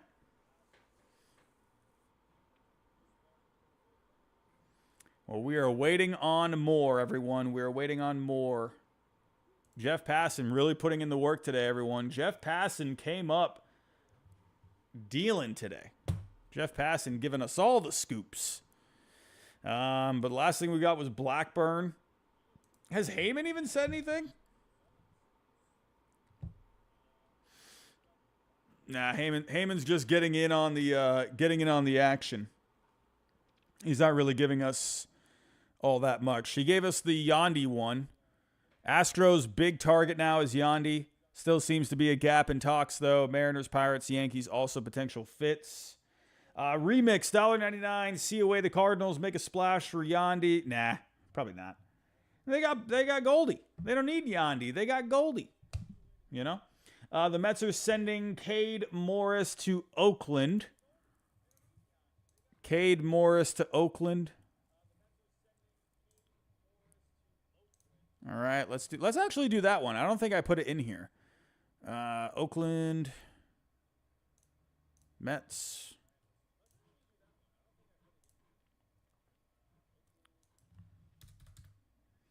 All right, Blackburn.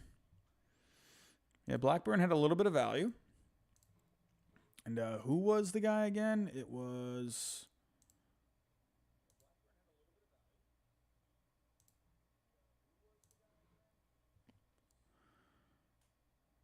Cade Morris. Cade Morris. All right. Well, that's a pretty even trade, actually. Value-wise, that's pretty even. All right, so Cade Morris, let's go look him up.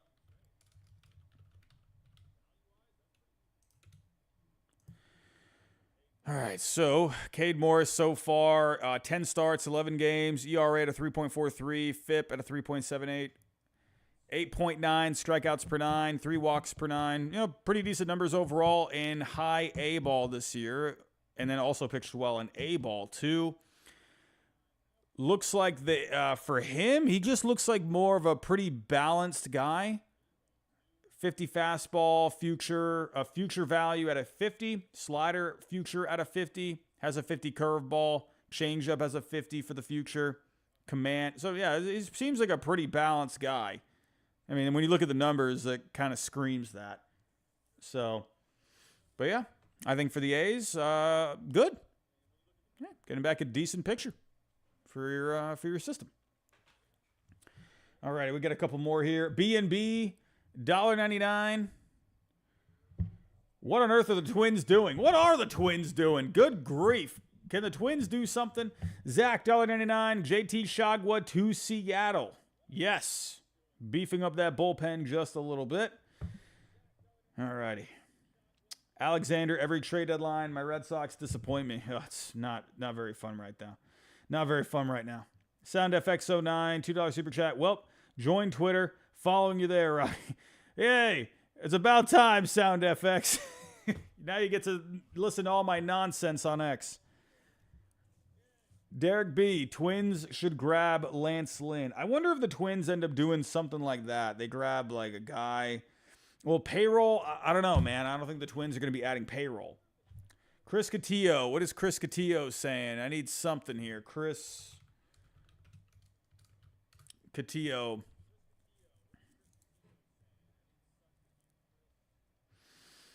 Cora said focus remains on pitching before 6 p.m. Sox will activate Johan Ramirez. All right, let's go.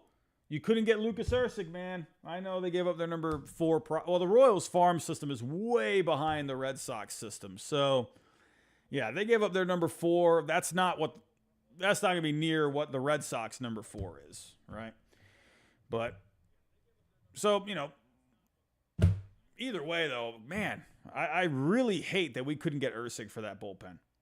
Really hate it. Nick, Flaherty to the Sox, maybe. Maybe. I wouldn't hate it. We just better not, be giving up anything crazy for Flaherty. I don't want that. If we're going to give up something crazy, go get it for a guy that has club control. Rabbit Baseball Clips. Robbie, what do you think of this idea? Twins receive Tyler Anderson from the Angels for Trevor Larnack and Connor Prelip.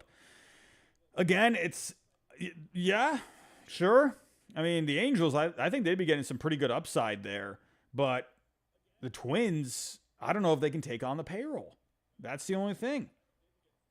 But I think for the Twins, I would like a bit better of an addition. We'll see. I don't know. Genetic, if we can get another starter, do we move Pivetta to the pen? I don't see why not. Pivetta probably wouldn't like it. I feel like Pivetta, I think there was something last year when he moved to the bullpen where he wasn't very happy with it. But at this point, man, Pivetta's been really up and down this year. He was so good in the bullpen last year. My goodness. We'll see. Heim Bloom, Crochet to the Sox, please. Oh, I would do a cartwheel. I don't know if I can do a cartwheel, actually, but I would get pretty excited for that. Chelsea Carpenter, why hasn't Jack been traded yet? Probably because that market just waiting to unfold a little bit. Man, oh man. It would be pretty nice to see Jack Flaherty get moved. Would be nice. Jose Morales, Pivetta was good this year before the injury. Yeah, he was. And then he had that problem with the forearm. He's been up and down since then. Maxwell, apparently the Red Sox have been talking to the Giants about Blake Snell. Listen, if we got anything good at this point, I'm all for it, man. I am all for it. Absolutely. What else we got out there? Man, even MLB Scoops has gone completely dry. He's gone cold. Maria, what do I think about Snell to the Cardinals? For sure. Yeah. I'd like for the Cardinals to add a guy with some stuff. I would like that. Yeah, I like Eric Fetty, but Game 1, Game 2, Sonny Gray, Blake Snell, I'm all about it. Heim, who's left? Well, we got a lot of guys out here. All the big names. I mean, at this point, Tarek Skubal, bearing an Orioles change of heart. I don't know if he's going anywhere. Crochet, I don't know. I'm wondering if Crochet is more of an off-season kind of a thing now. Just because he's not going to be pitching in the postseason unless he gets a contract. So I think for Chris Getz, his best bet might be to wait until the offseason. I know for us, we don't like that. That's boring. Greg Hall, I think I'm good. I think we're good. I'm kind of zoned in right now. I'm feeling pretty good.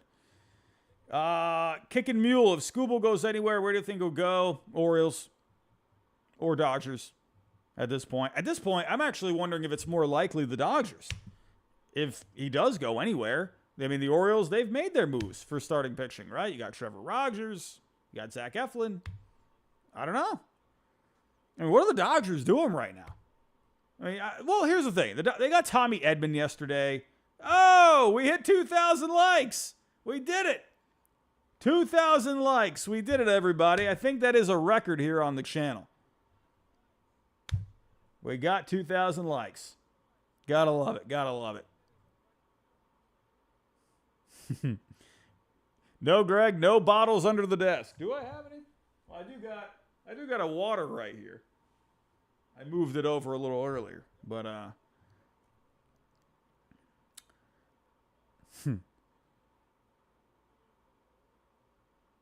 Genetic thought Breslow woke up. Oh my goodness. I will say this. I think Breslow is really trying to get something done. I think he's trying to get something done. So we'll see. At this point, I told all of you, my expectations are pretty low for the Red Sox at this point. They're pretty low. You know? What else we got here? Thank you, Big Body Beck. But just like Giraffe Neck Mark, I can also be Giraffe Neck Robbie at times with my Red Sox. So, what do we got? Oh, I thought I just got a breaking news notification. Nope, that is not a breaking news. Oh man, we need something here, man. Man, like all these big names are still out here. I mean, we got Flaherty. I mean, at this point, I'm not even going to bring up Skubal or Crochet. You already know those are the big names. I mean, Rooker at this point, I don't know if he's going to get moved. I don't know. We might have already seen the big moves. We still got an hour and a half here. Well, a little more than an hour and a half. But, you got Jameson. You got Snell, but they were kind of clouding some doubt on that one today. I see you, Joshua Barclay, big names. These are the biggest names that seem to be available. But yeah, Flaherty right now, that's the one. I mean, Rooker would be huge. I'm waiting for Tyone. I think there could maybe be a chance you see him go. Oh, Tanner Scott, right? Thank you in the chat. My brain is just trying to hang on right now. But yeah, Tanner Scott, he'll get moved. We're still waiting on Yandy. I mean, we still got some Angels guys out there.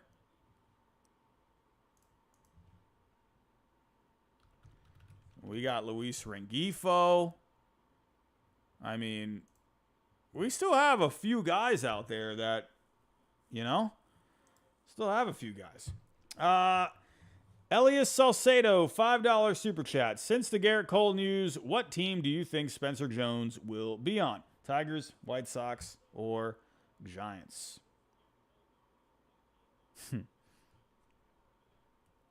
I don't know. Do they move Spencer Jones? I don't think Garrett Cole. I don't think that news is going to be. I don't think that's going to. I don't know. I think he said he's just dealing with fatigue. Could that be fatigue? We'll see. Oh, yeah, Dark Shadow 88 got Littell, too. All right. But I think with the Yankees, I mean, I don't know. Skubal's not happening with Detroit. Skubal is not happening with Detroit. It's just not. And it's definitely not happening with the Yankees. It's definitely not happening with the Yankees. Garrett Crochet, it's starting to feel like an off-season move now. Giants. I mean, well, here's the thing. You wouldn't have to give up Spencer Jones to get Blake Snell. You wouldn't have to do that. So, I don't know. I think Snell would be really fun for the Yankees. I think that would be a great ad if they could do it. I don't know. We'll see. We got here Alex Cora says Lucas Sims could be pitching for the Red Sox as soon as tomorrow. Well, that'd be fun. Blissed Fiend, $20 super chat. Twins equal Jeopardy music. The Twins need to do something, man. They got to do something. Man, there's a lot of teams out. The Dodgers need to do something. What the heck is going on? Dylan Carlson, is he actually going to get moved? Triggered easily. RGM Harris in Detroit is turning out to be a lost bum. Sarah Gomez, I read Angels will not trade all their guys until near the end, probably because Perry wants to get the best deals. Yeah, I mean, we're we're kind of in that little awkward phase right now where teams are scrambling at the moment. Oh, the Twins, they're making it. The Twins made a move. The Twins made a move. The Twins, wake up, Twins fans. They made a move. The Twins did it. They got Trevor Richards. Oh no. Trevor Richards. It's something. It's a little something, but it's you know.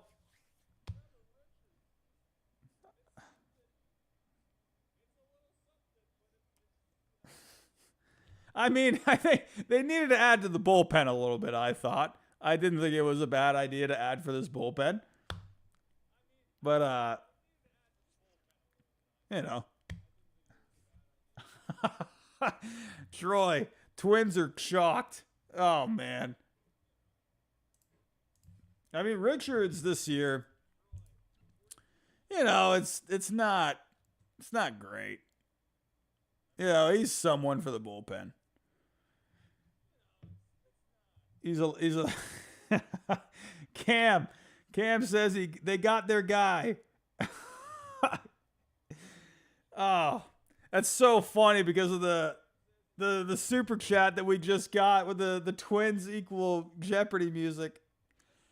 Oh, it's so funny with that super chat, man. Oh, that is great timing. That's so good. I'm so glad that super chat came in. Right, and the chef's kiss. So good, man. So good. Perfect. Yeah, big body. Yeah, I mean, you know, he's going to give you a different arm in this bullpen, right? He's going to give you a different look. It's not terrible. It was just so funny because Twins fans were like, "Are we going to do anything?" And they got Trevor Richards. Yeah, you know, he's going to be a bit of reliever. He's going to be something there. Oh, there we go. There's a big one. Tanner Scott go to the Padres. Tanner Scott go to the Padres. We got the bomb, everyone. We got one. We got one. It's not Derek Skubal. It's not Garrett Crochet, but it is the top reliever on the market going to the Padres. Tanner Scott is on the move. Man, oh man. AJ Preller once again getting a deal done. Flowy Tech, Breslow is sleeping. I need to see what this return's going to be. What is this return going to be? Is it going to be Robbie Snelling? Don't tell me the Padres just gave up Robbie Snelling for Tanner Scott.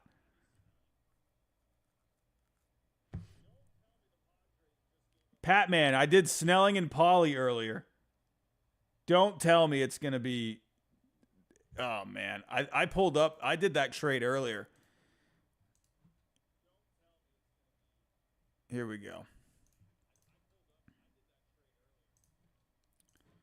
Here we go. Let's do Scott to the Padres. Breaking news, everybody. Breaking news. Hey, everyone, if you can, share the show somewhere on X, wherever it may be. We're talking Tanner Scott here. He has been moved. The Padres get their guy just like the Twins got their guy in Trevor Richards. You got to love it. But earlier, I did maybe this scenario. Do the Padres... Listen, the Padres gave up Lesko to get Jason Adam. I mean, are they going to give up Snelling to get Tanner Scott? I mean, this one might be a little different because at least Adam had some control. Scott is a rental at the end of the day. So I don't know if it's going to be Snelling. I will say maybe, I think Graham Pauley could be in this deal. If the Marlins are looking for bats, maybe Graham Pauley.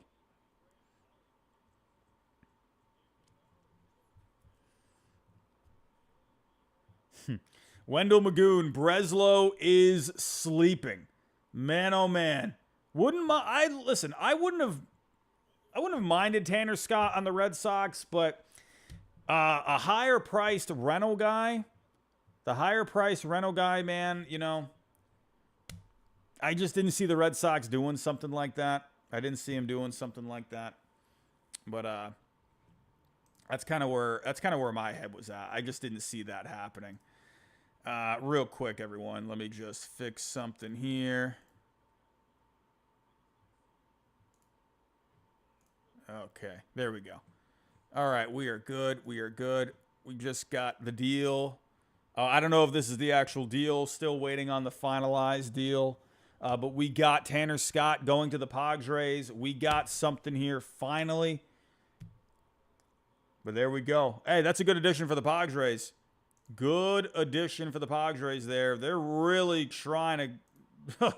they got to get to the postseason, but if they can get there, they got a pretty strong-looking team. That back end of the bullpen right now is nasty. Nasty. You got Suarez, you got Adam, and you got Tanner Scott. That's nasty. Oh, Craig Mish. What do we got? Craig Mish, give us something good, please. Craig Mish, give us something good. Marlins are also trading Brian Hoeing to the Padres. Okay. All right, so we got, it's not just Scott. Oh, whoops, that's the wrong one. So you're also throwing in another pitcher here. So for the we're just waiting to see what's the return. What's the return? All right, so going here. Silas TV, $2 super chat. Ben Charrington is asleep. Do something, Pirates. The Pirates need to make a move. Pirates need to make a move.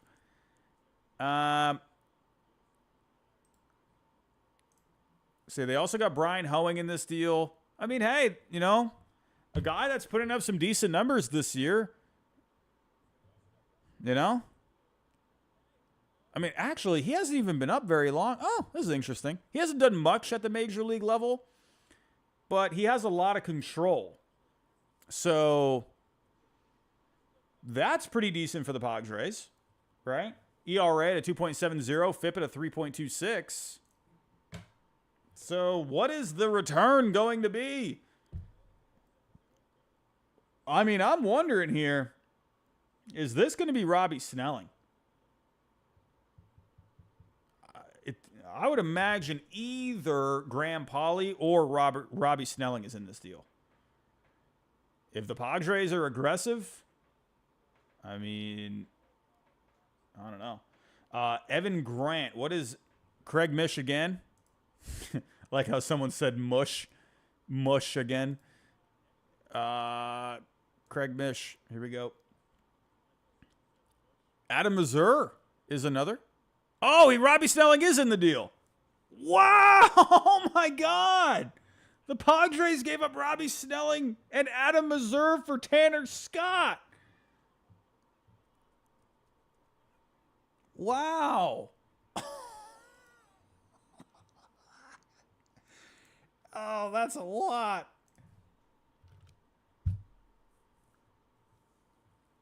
Oh man, that's a lot. Wow. Snelling and Mazur. Dude, this is dumb. This is so dumb. Oh, my God.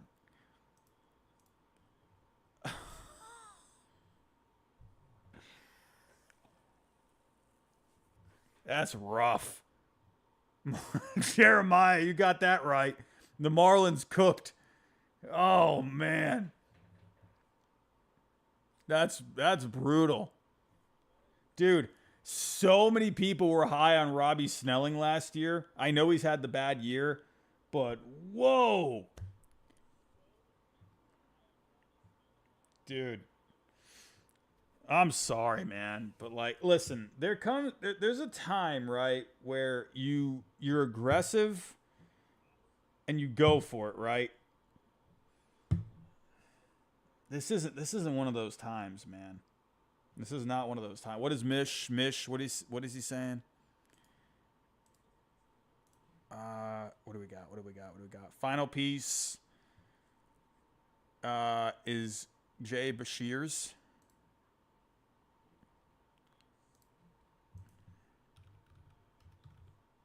Whoops. Oh, wait.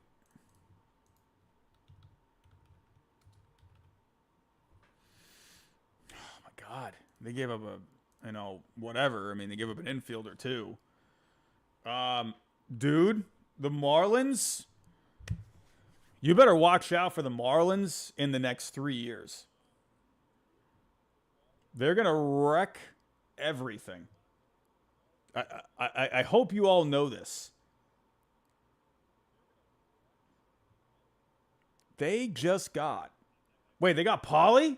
No, wait, what? They got Pauly? They got Pauly? Stop. Wait, hold on. Adam Azur. Wait, who are the... Wait.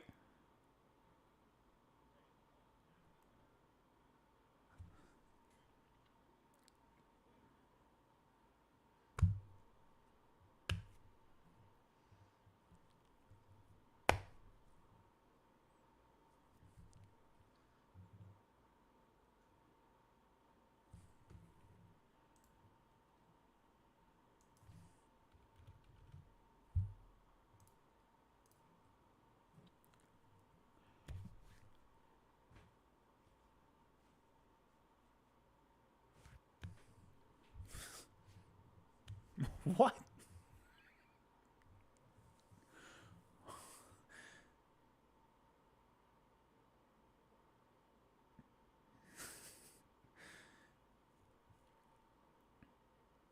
No, this ain't it.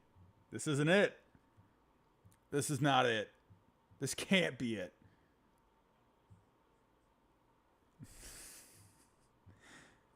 This can't be it. This has to be a fake. This ain't real. Stop. No way. I'm going to say this right now.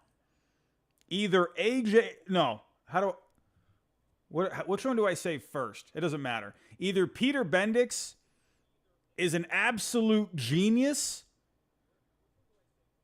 or AJ Preller is one of the dumbest GMs I have ever seen in my life. Is it a combination of both? This is bad. Dude. Listen, I like Tanner Scott, okay? I like Tanner Scott. I do. It's a good addition for the Padres bullpen, but I get it. You're trying to win, but dude, this is rough. Like, why? Why would anyone do this? I get it. Snelling is having a bad year, but he was a top 100 prospect coming into the year. Adam Azur, there's some upside there. You're giving up Graham Pauly. I get it. You got Machado there for the long haul, but, you can justify sorta, kinda with each piece, right? But wow. Like, you really just gave up. They just gave up their entire farm for Tanner Scott, Jason Adam, and Brian Hoeing. You gave up basically your entire farm for 2 relievers? 3 relievers? Basically? Come on. I mean, yeah, Seabass, you got a good bullpen. Dude, you don't got dude, this is the kind of move you make if you're leading the division. This is the kind of move you make when you are like a bona fide World Series contender. You know what I mean? Like, this is a all-in kind of a move. And who knows how things go? I like the Padres. I do. I like the Padres this year. You might not even make the playoffs. And then Tanner Scott is bye-bye in the offseason. I don't know, man. If they make the playoffs, I think the Padres could be pretty good. I think they have a chance if they make it, but you have to make it first.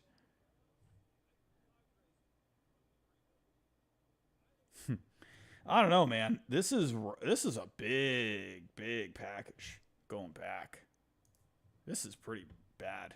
Like, I mean, when I saw earlier that we had that report of it's going to take a lot to get Tanner Scott, and I was thinking like, okay, well, I did say like that's subjective, but I'm thinking like, okay, well, a lot for a starting pitcher like Garrett Crochet, that's going to be different than a lot for a reliever. But okay, well, it did take a ridiculous offer. The Marlins basically have the entire Padres farm.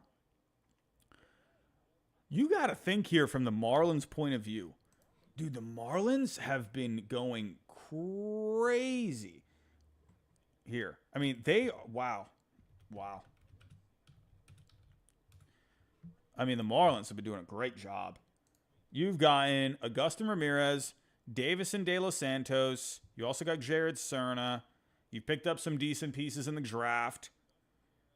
You've gotten Dylan Lesko, right? Where is Well,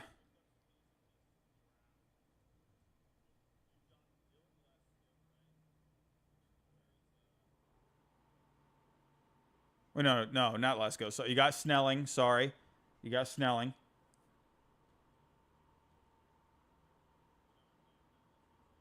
And Lesko went to the Rays. Sorry about that. And then,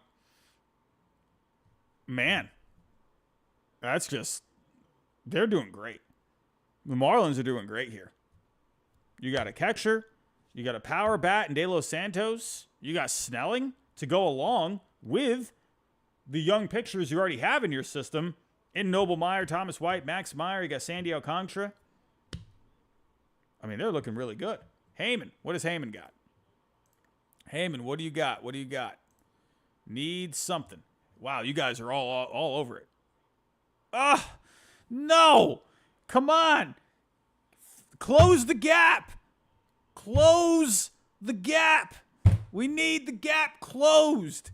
Get someone. I really like a bullpen piece, though. Red Sox are among the teams interested in Luis Rengifo, but there's a gap in the talks. Of course there's a gap in the talks. Ugh. Forget it. Forget it. Go get Brent Rooker. Who cares about Rengifo? He goes, move on. Oh, man. Jay Harry goes back to the Blue Jays in the Trevor Richards deal.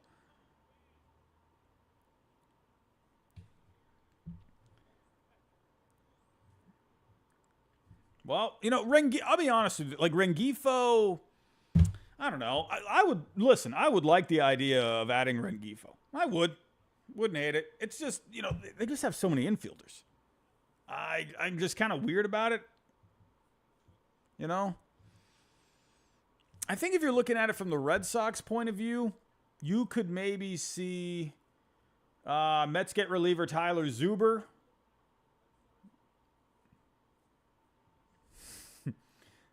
Did I just create a new quote on the channel? Close the gap. Close the gap. Here we go. We got to make a shirt at some point, and we got to find some quotes. Here we go. Now, if I'm looking at the Red Sox, I mean, Rengifo,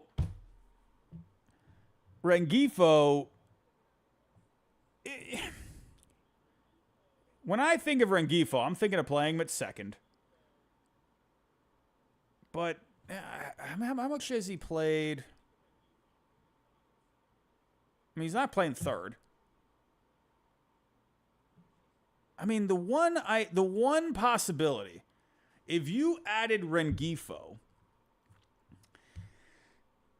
he could play short, and then, but there would have to be something else here. You could put Rafaela in center. Duran could move to left. And then does that involve another trade? That's kind of what I'm... Sorry, I keep saying Rengifo. I am sorry. Luis Rengifo. I apologize. Luis Rengifo.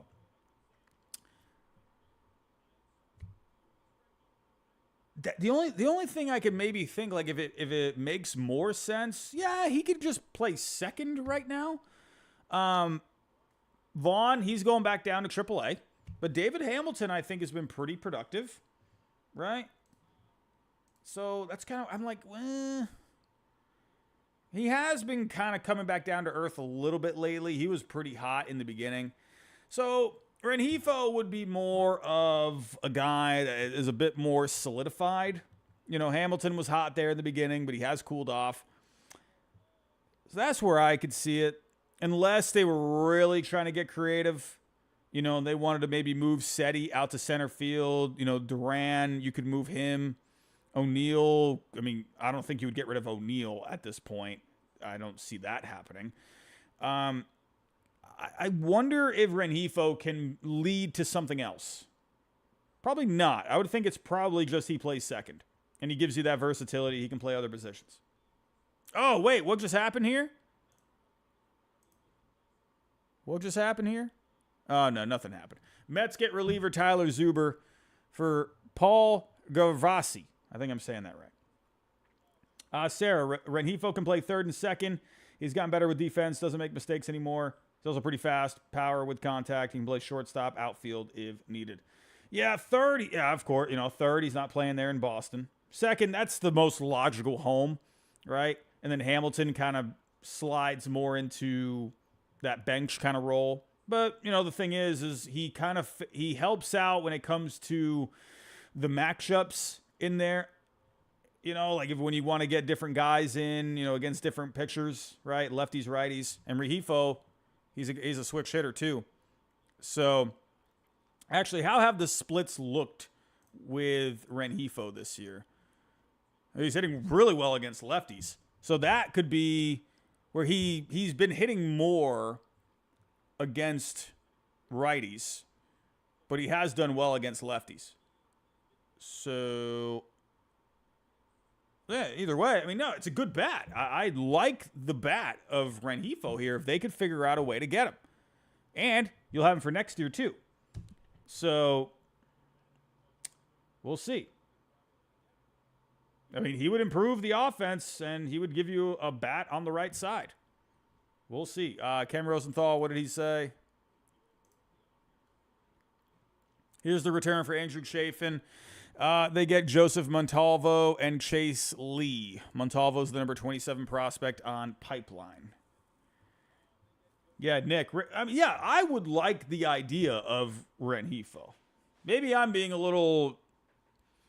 I'm not trying to be closed-minded over here. I'm just trying to think like, you know, you have to kind of maneuver him in that lineup, right? What do we got? Yeah, Cotillo, I think you're saying Flowy Tech, Cotillo, but then Genetics says Cotillo didn't say anything. So,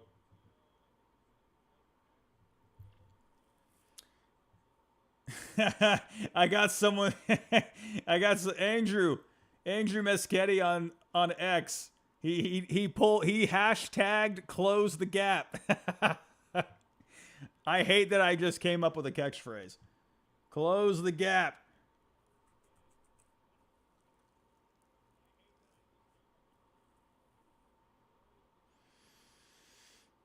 Well, it's interesting because we have a pretty conflicting report, right? Alex Cora says the Red Sox are continuing to work. Highlighted pitching is something that would be great for them to improve in. Cora did say he's also comfortable with the offense as it is. So, I don't know. It seems like the front office maybe thinks a little different. I don't know.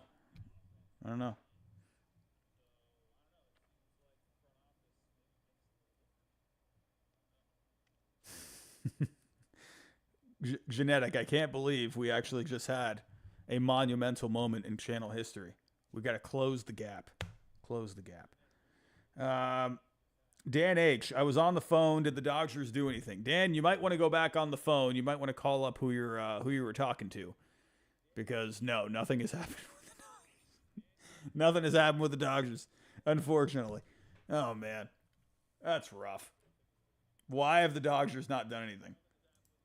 What a brutal day for the Dodgers. I mean, well, they got Edman. I can't really, and they got Kopech. So they did make moves. You would hope for at least something today with the Dodgers. So,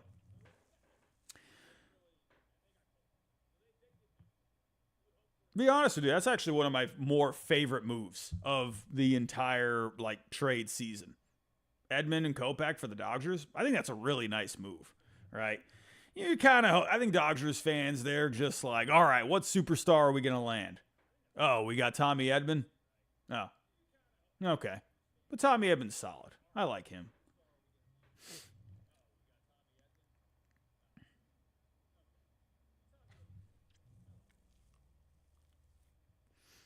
CRAS 951, not with these prices, not how Friedman operates. Yeah.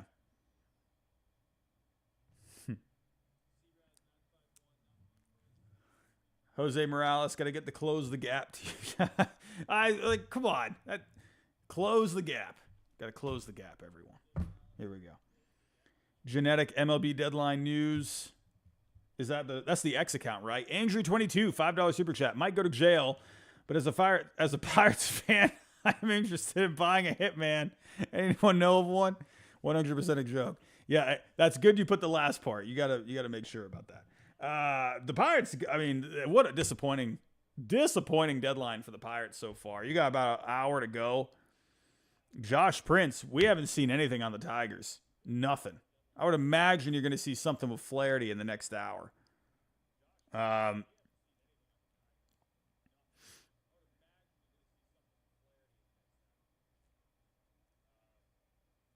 don't know. Any word on Brian De La Cruz? We did see that little something earlier. Let me go back to Francis Romero. Actually, Chris Castillo, did he say anything for me? Anything? Chris, you got anything? Nope. Francis Romero, did he say anything? He was actually pretty active earlier. I haven't seen anything. Oh, wow. He has actually gone ice cold. He mentioned Verdugo. But that's it. That was an hour ago. He was tweeting a lot about an hour ago. False Demons, do you think Anthopoulos is cooking up something? I think they're done. I think they got Soler. I think that's it.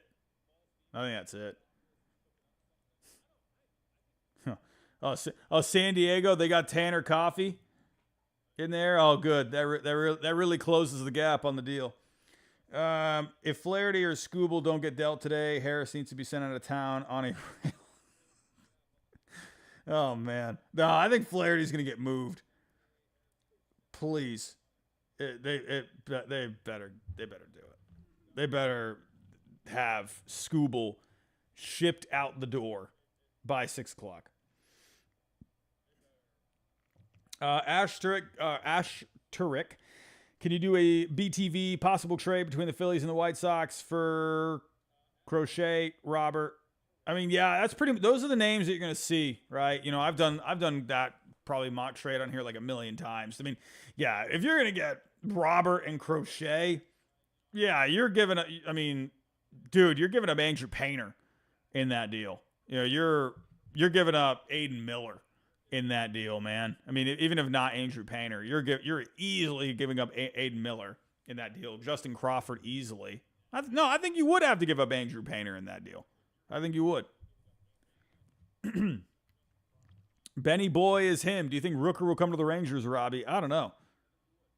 I want him on my socks first.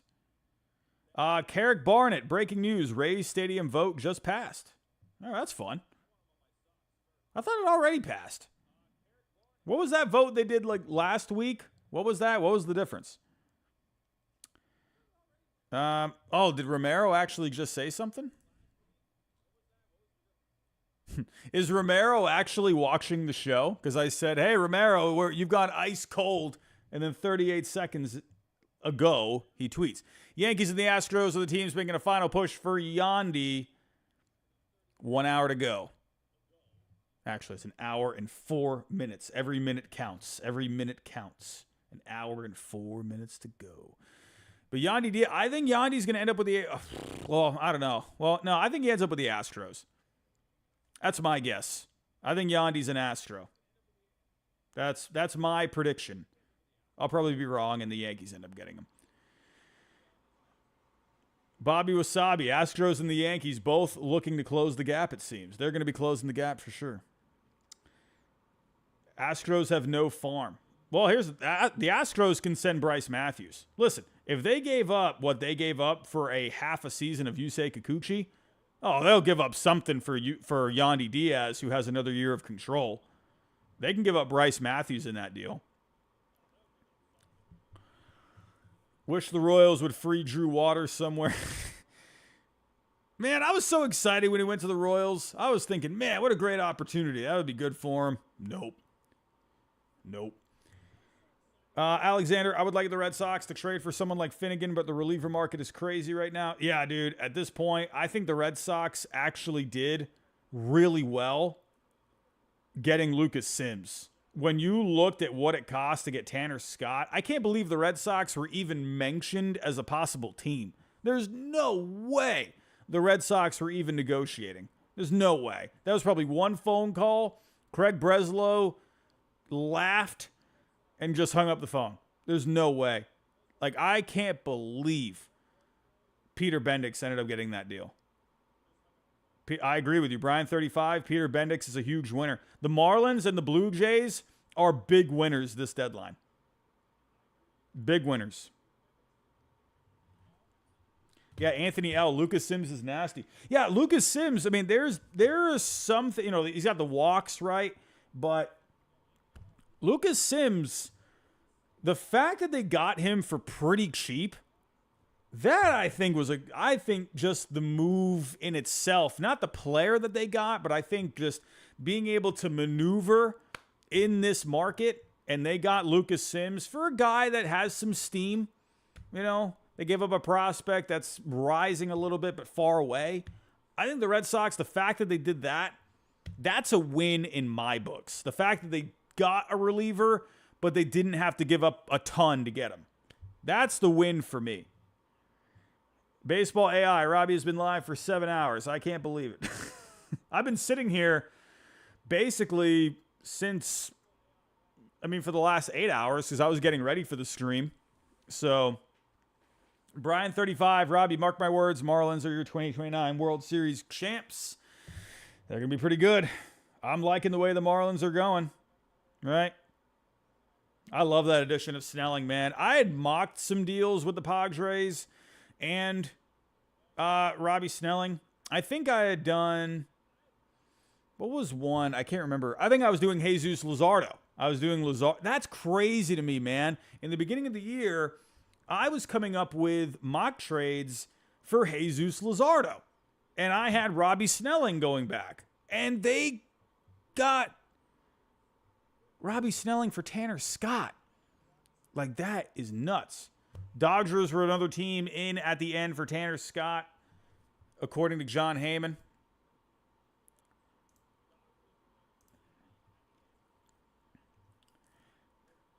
That may have triggered the Padres to do more. What is Morosi saying? Morosi. What is Morosi saying?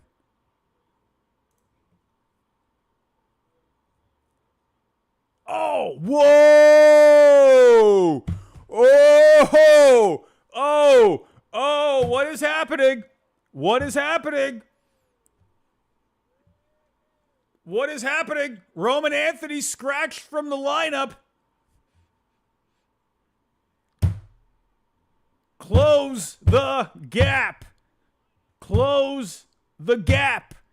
What is happening? What? Now, hold on a second. Hold on. Maybe it's just something. Maybe it's, he's dealing with a bit of an ankle or something. Maybe he's feeling a little sore. Maybe feeling some fatigue like Garrett Cole. What is happening? I said all of this to you. Now, listen, we're getting way ahead of ourselves.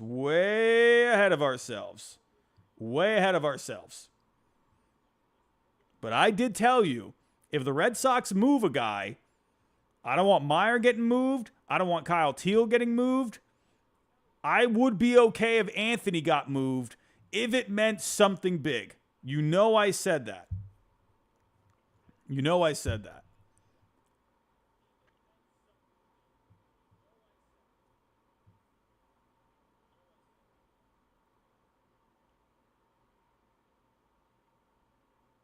I need to know what's going on here. Because this isn't that he was taken out of the game. This wasn't like, oh, 8th inning, 9th inning. Nah, you're done for the day. No, he was scratched.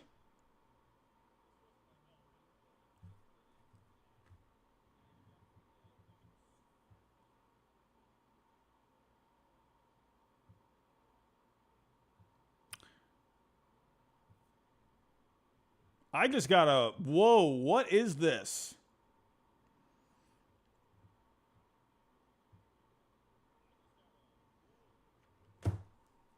I just tweeted out something.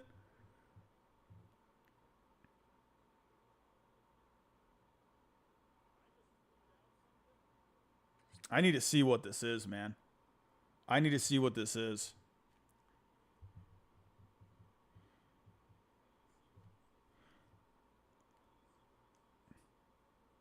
Yeah. I see the mess. Yeah, I see. This is, I just tweeted out something. I got a message. Thank you for that. Thank you for that. Oh, he's trolling. Dang it.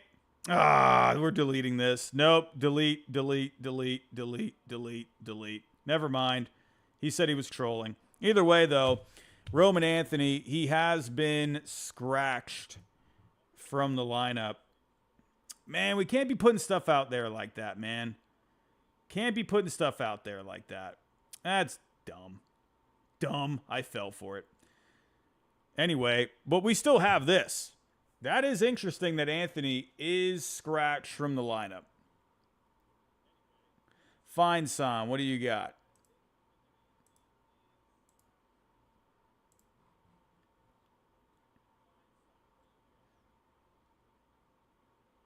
Okay. For those wondering whether Blue Jays might reverse course and trade their controllable players, including Vlad Jr., sources say Toronto has no plans to move Vladdy or any other big-name players signed beyond this season, right? Well, and I'll give you the reason one more time for that. Vlad, he's making a lot of money. So you're not going to have to, realistically, not have to give up a ton for Vlad Jr. because he's making a lot of money. And the projections for the next year, you're looking at around a 2.5, 3 Fangraph wins above replacement. So there's, when you're looking at how much money he's going to make, he's going to be pretty close to even with what he's going to produce in field value. So you weren't going to get a lot for Vlad. And Bo Bichette, he's hurt. You know, if a team overpaid like crazy for Vlad, I could have seen that. But it seems like the Blue Jays, when you combine the fact that they want to compete again in 2025, yeah, that makes sense. So, wait, we got a lot going on right now. Okay, Heyman, what does Heyman got? Heyman, hello?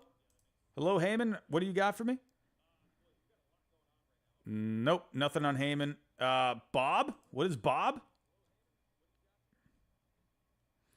1 hour remains until the trade deadline with 2 of the game's biggest starters on the market. Garrett Crochet of the White Sox, Jack Flaherty. Wait, what? Hold on a sec. Wait, what? Wait, Garrett Crochet of the White Sox, Jack Flaherty of the... What? What did Bob just say? Did Bob just tell us something? Chris Cotillo, what are you saying? Let me guess. He put a damper on the Roman Anthony thing. I'm making a prediction. Did Chris Cotillo, is it Cotillo, sorry. Did he just put a damper on the Roman Anthony thing? He just put a damper on it, didn't he? I guarantee he put a damper on it because that's what Chris Cotillo does every single time. And I was right. I'm always right when it comes to that. Anytime he tweets something out, always something, man. Always. Well, all right. Okay. Well, there goes my excitement. There goes my excitement. Forget that. All right. Well, Roman Anthony not going anywhere. Okay.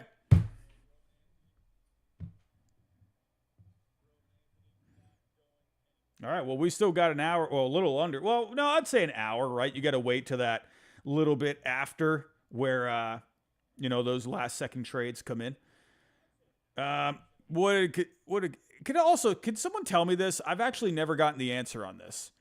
Is it Cotillo or is it Cotillo? I'm sorry. I don't know how I don't know that, but I feel like it could be either or. Cotillo or Cotillo? Also, Roman wasn't scratched. He was never in the lineup.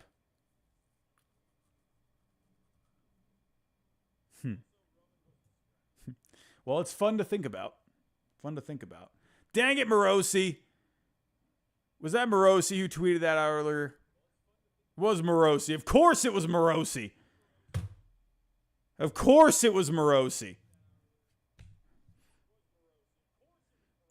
First it was Ohtani on a plane. Now it's Roman Anthony scratched. I'm done with Morosi, man. Nothing burgers.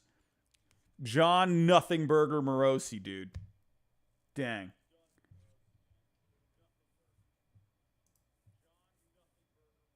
What does Heyman got?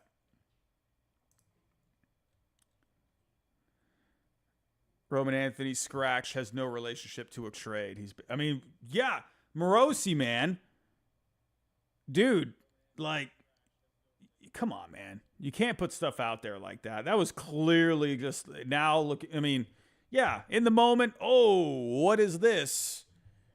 But it's like, come on, man. Could you at least go find out if it had something to do with a lineup or just a day off or whatever? Come on, dude. But it was fun while it lasted for about the 30 seconds that it did. Dang.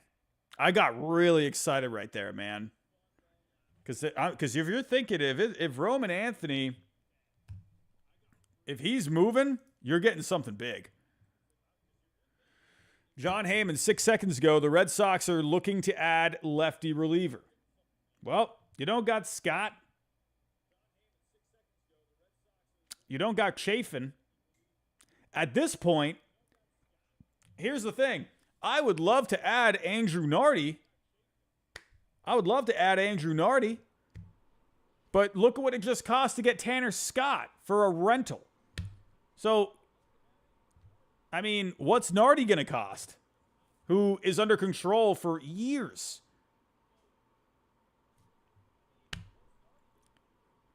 Tanner Banks, I see you. Yippee. Maybe Tanner Banks. He's under control. He'll cost something. I don't know.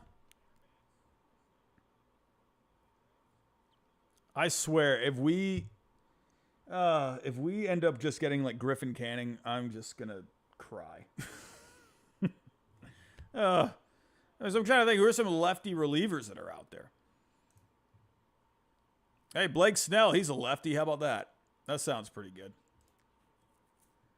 Okay. Left-handed relievers. Who could the Red Sox get that's a lefty reliever? AJ Puck, he's off the board now. Tanner Banks, possible. Nardi, possible.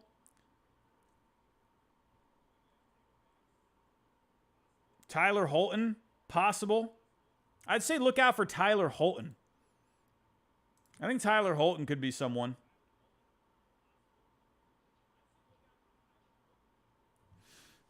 I'm gonna throw a weird one out there. I'll say Tyler Holton.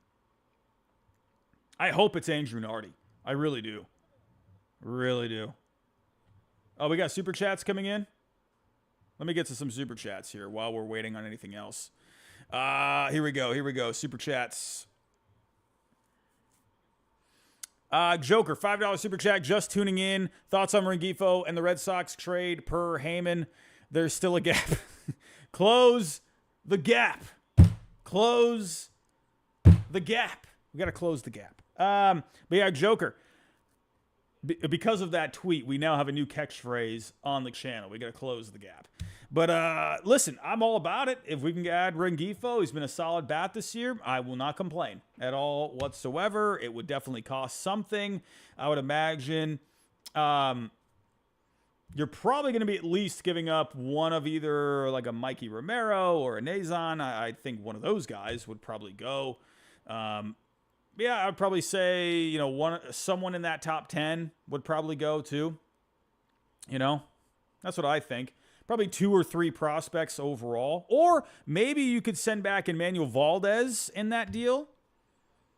Maybe you could send back, you know, Emmanuel Valdez, who has a lot more control. You know, an infielder, right? He has a bit of value there, so that could be something. And that Emmanuel Valdez is on the 40-man roster, so you would be clearing a roster spot for Luis Rengifo. I keep saying Rengifo. You would be clearing a roster spot for Rengifo. So I wonder if that could be something. Valdez, couple of prospects. Oh, Heyman, what do you got? Heyman, everyone's going crazy. Heyman. Oh, please be something good. I need it. Oh, the Pirates got their bat.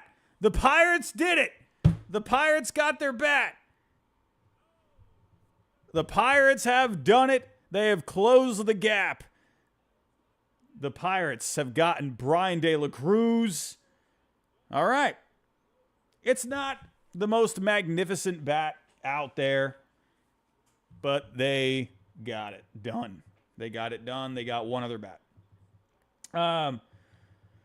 Now the question is, what is going to go back to Pittsburgh? What is going to go back? Look at this trade. Look at this sloppy trade. Look at this sloppy thing. I mean, goodness, great. Look at that trade, man. That is just, oh my goodness. That's cry yourself to sleep material. Here we go. Pirates, Marlins. Let's get a deal on the board. Here we go. Brian. Wait, no, we don't have what the return is.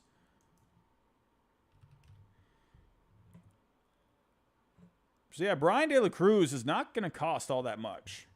So, nah, Seabaz, I don't hate the Padres. But come on, you have to know that's a heavy trade. You can't disagree. You got to put the bias away. My friend. You know the Padres just gave up like a king's ransom for Tanner Scott. You can't sit there and tell me with a straight face. You can't. Fine, Sam. What does he got? So we're waiting on the return. Colin C. Nobody on the thumbnail's been traded yet. Well, we still got the anticipation factor, right? Here we go. Mark Feinsand. What does he got?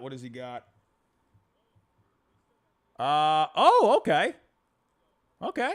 John Suk Shim. I'm sorry if I'm botching that. Okay, that's decent.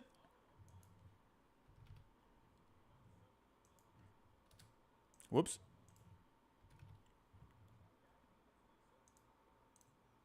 Nope. I think where was he ranked in the Pirates system? Wasn't he in the top 20? I believe. Yeah, he was number 17. Okay. So they got a guy that's pretty far away. He was an international signing last year. He's doing all right in rookie ball. Pretty far away. All right. 4 starts so far. Oh, wow. They just basically got him into their system, and they said, all right, see you later. There's a lot of projection here. He's 6'4", coming from Korea.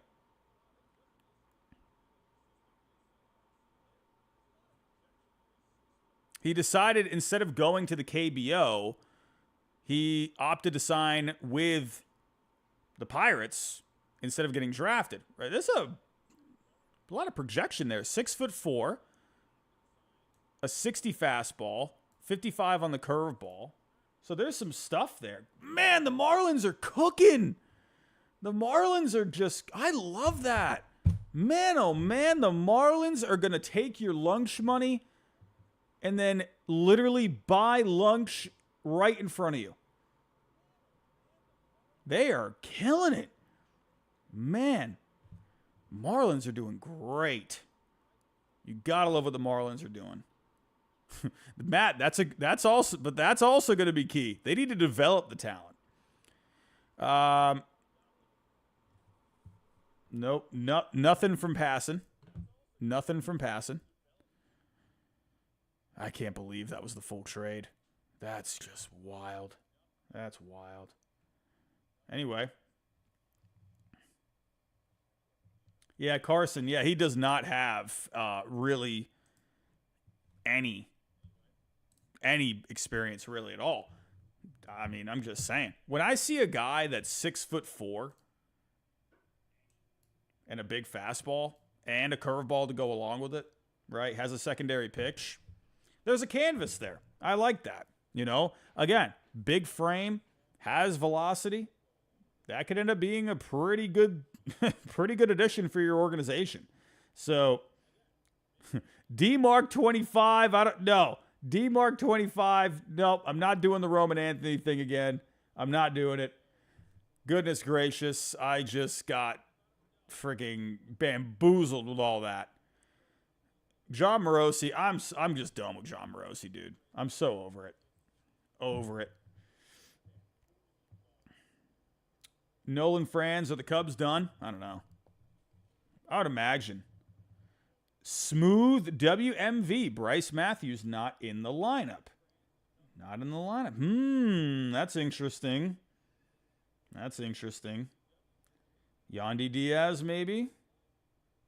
I would imagine he's a guy that's in that conversation. I would imagine he's a guy. You know, he's a guy that's, he's got a good value. There's upside there. Foxborough, Massachusetts. Please read. Posted a picture of Brent Rooker and tagged him in it saying, "Come to Boston." And he saw it. Oh, I'd love it, man. If Rooker somehow ended up with the Red Sox, I would lose my mind. Lose my mind. Jason Bay 2.0. Christian Campbell, scratched from the lineup. Oh, Christian Campbell scratched from the lineup. Is it not trade deadline related? Goodness gracious. Listen, at this point, I will actually say, if there is a possible deal, I mean, Campbell has gotten a lot of steam this year. He has really risen up.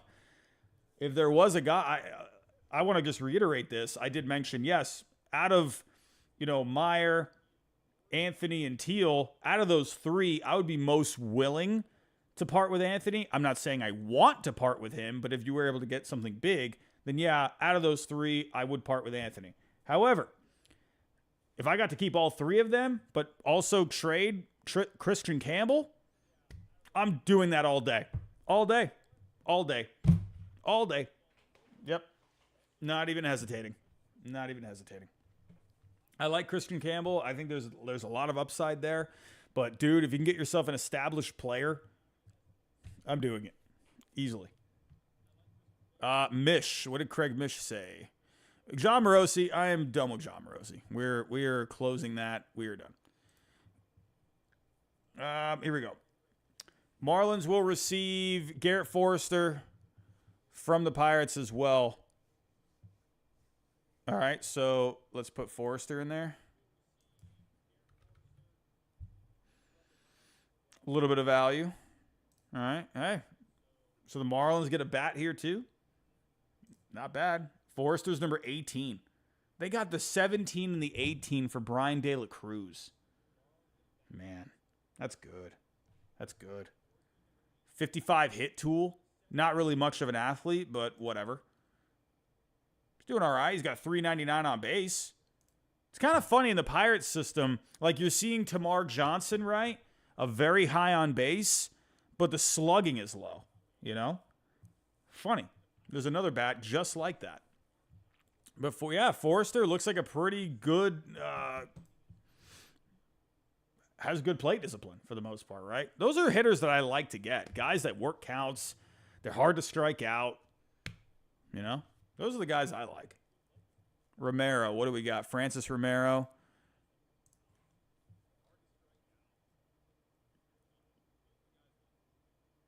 Pirates and Astros working on a deal.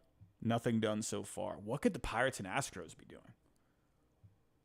Well, the Astros got bats. And and the Pirates have pitching.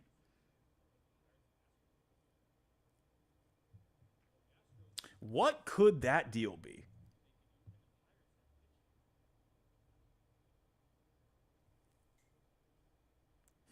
Bobby Wasabi. Aroldis Chapman. Could you imagine? Could you imagine Aroldis Chapman going to the Astros? Martin Perez? I would imagine, I don't know, I'm just guessing.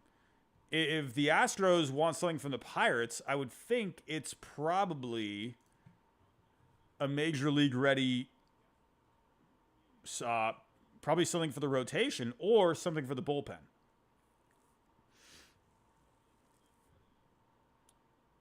So Pittsburgh, as of right now, I mean, they got a lot of starters. I mean, could you do a Marco Gonzalez? Could you do a Martin Perez? I don't know. I mean, what's Martin Perez this year? Ugh, those are not good looking numbers. Marco Gonzalez, didn't he just come back from injury recently? Could you do a Marco Gonzalez? Maybe.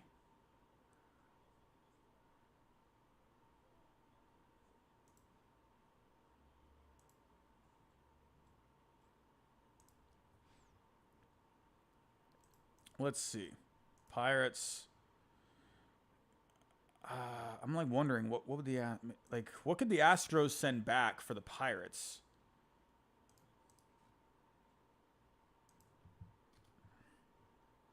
And if I'm the Astros, what could you send back?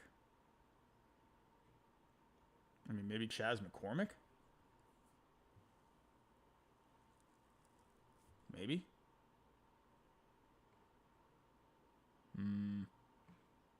Let's see. Well, Marco Gonzalez. I'll guess Marco, but he's at a negative value. I don't know. And then for the Astros, you got Chas McCormick, but Chas has good value.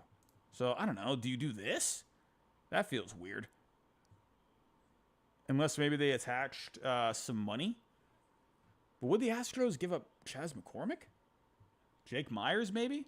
But you remember, if you're the Pirates, you need some offense. Chas McCormick, though, is having kind of a down year. Jake Myers he's got a 409 slugging and 11 home runs. So maybe you could do Myers in this situation. He's got even higher value.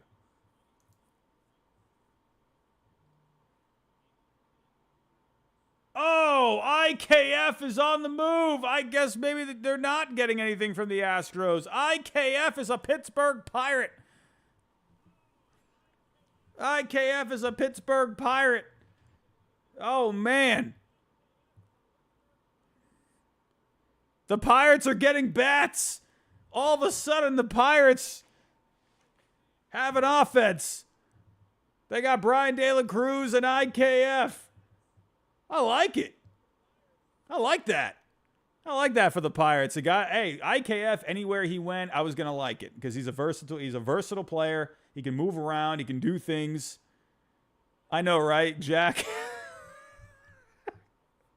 Jack is just saying, keeping it real in the chat, man. Ryan in the chat, keeping it real. Man, we're like, I'm sitting here going, whoa, IKF to the Pirates. It's like, oh, come on, man. I got to keep the energy up. Listen, I like IKF, okay? I do like IKF. But, it is a good move, right? It is a good move. Hey, for the Pirates, they're adding some bats. You got to like, hey, if you're a Pirates fan, you'll take anything at this point. Take anything. We're closing the gap. We're getting all the B tier and C tier trades out of the way. We're going to get a blockbuster in the last 30 minutes, I hope. Heim Bloom, the Pirates are buying more than the Red Sox. My goodness. We got to get something going here, Boston. Come on. I think Boston's going to do something. I can feel it in my bones. If Boston doesn't do something, oh man. I mean, they already have made a couple of moves, but I feel like fans are not going to like this deadline. If the Red Sox only end up with James Paxton, Lucas Sims, and Quinn Priester, I don't think Red Sox fans are going to like that. You know, it is what it is, but, you know. Jeremiah, is Dylan Carlson ever going to get traded? Seriously, what happened to Dylan Carlson? I thought he was getting moved. Oh, yeah, Dark Shadow and Danny Jansen. Right. So the Red Sox have been pretty busy. They have done some things, you know. But you're kind of looking like C-tier kind of moves, right? Quinn Priester, I'd maybe put more in the B tier. But, you know. Domi, can someone rescue Brent Rooker, please? Seriously. Someone go find Brent Rooker. Go save that man. He needs a home.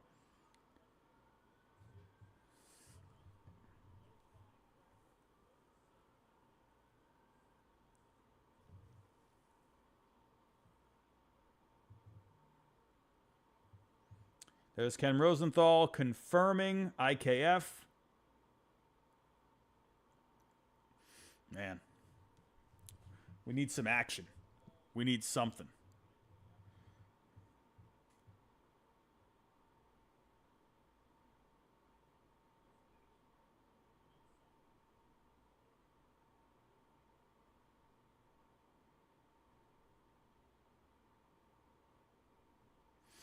We need something, man. Man, oh man. Francis Romero, did he say something? Nope, that was just the Astros deal. I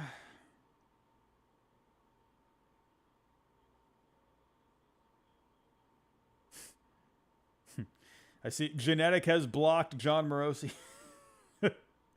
Oh, John Morosi, man. That was so annoying. Sources tell me the gap has yet to be closed.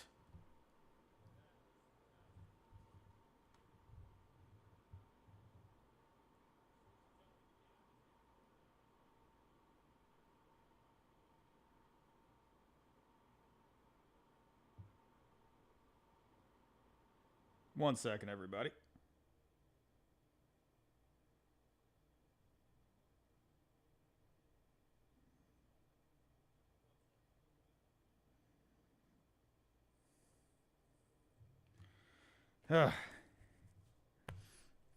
MLB Scoops saying Red Sox are looking at Flaherty.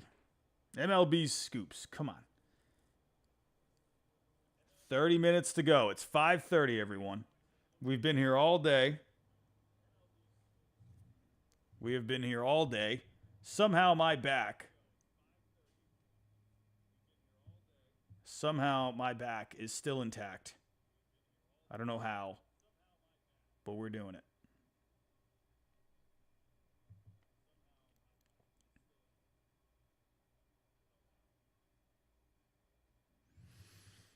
But IKF, that is the last move. That is the last move.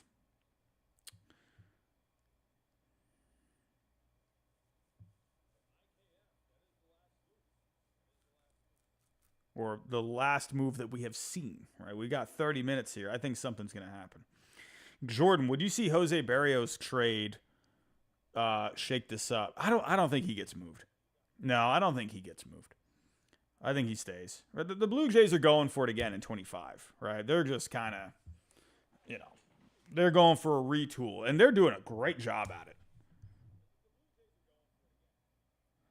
Hey, Robbie, thanks for doing these long streams and actually being engaged the entire time. It's a lot of fun. Hey, man, that's the one thing with these streams.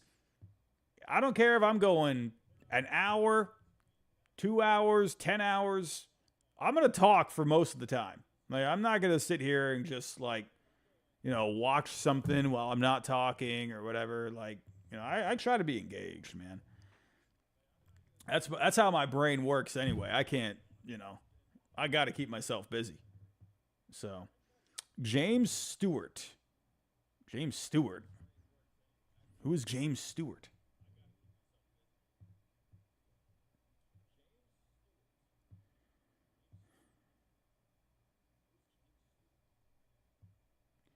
James Stewart. Did I look at James Stewart earlier?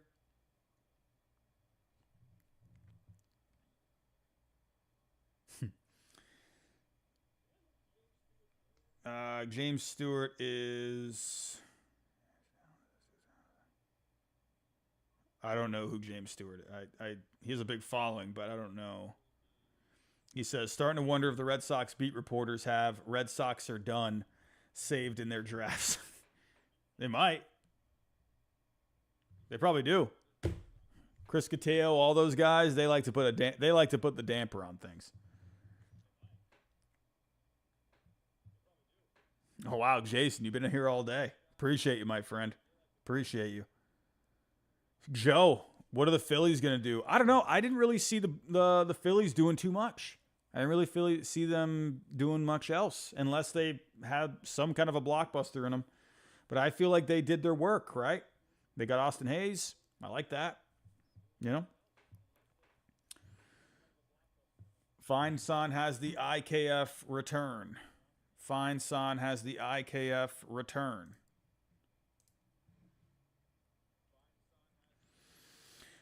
Charles McAdoo, number 29 prospect, going back for IKF. Let's pull this up here.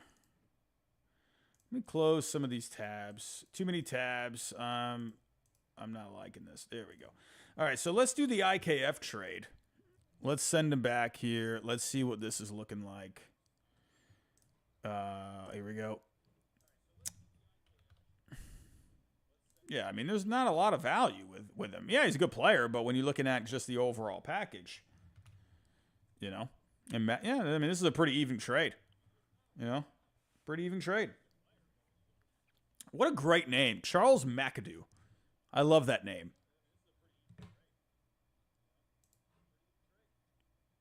Man, look at those numbers. How in the world, man? Is this guy really number 29? No way he's number 29. But look at those numbers. Those are crazy. Let's go to the Baseball America one.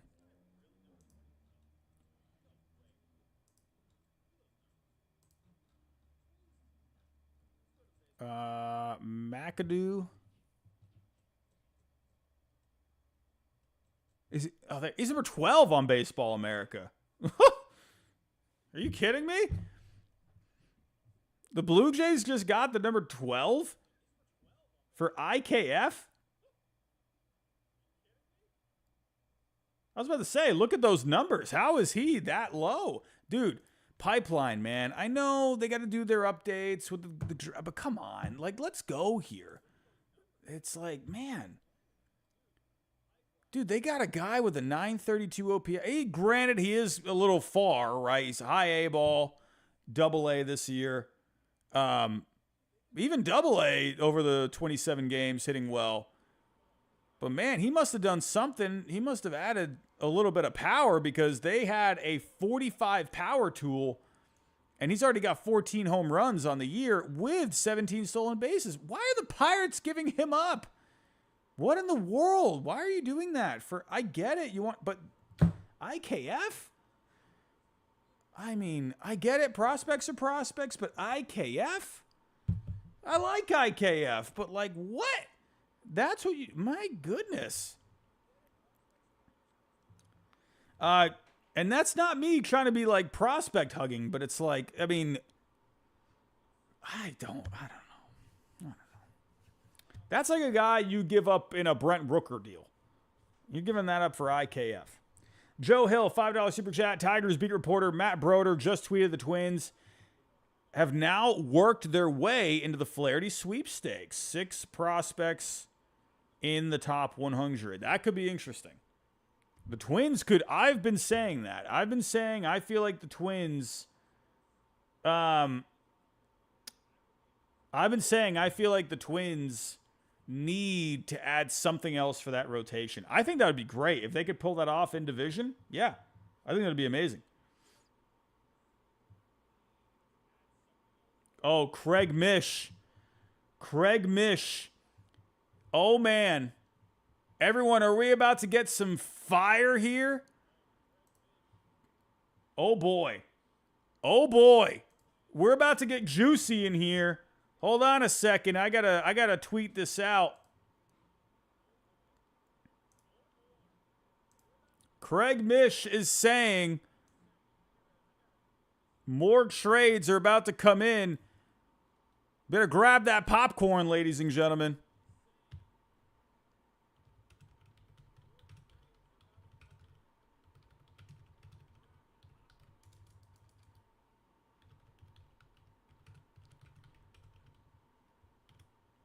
Well, I'm just tweeting out the stream so we can try and get a few more people in here. Here we go.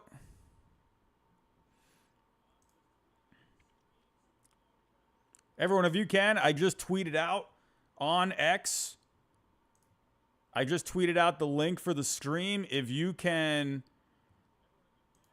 go repost that, try and get that out there a little bit.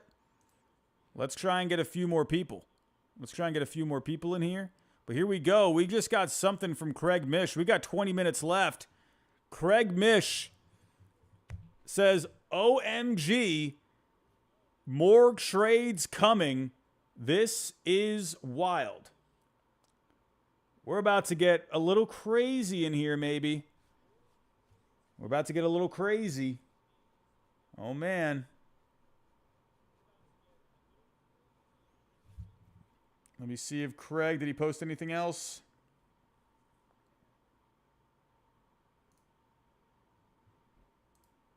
Nope. This is what we're looking at right here. OMG, more trades coming. This is wild. It could get a little nuts. Can my Red Sox please make a move? Can we do something? We need something. Oh, man.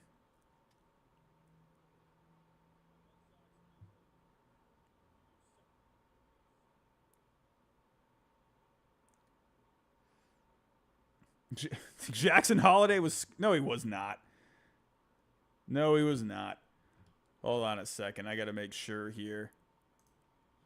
I got to do something.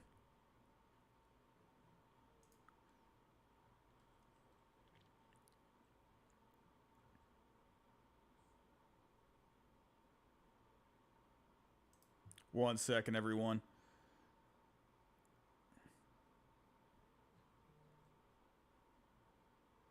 Huascar Brazoban from the Marlins heading to the Mets.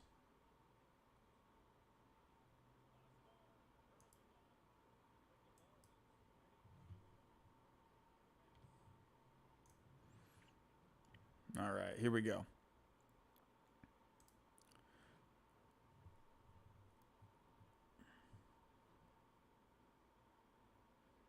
Okay, so Craig Mish, he's got something here. Where is it? Where is it? Where did it go?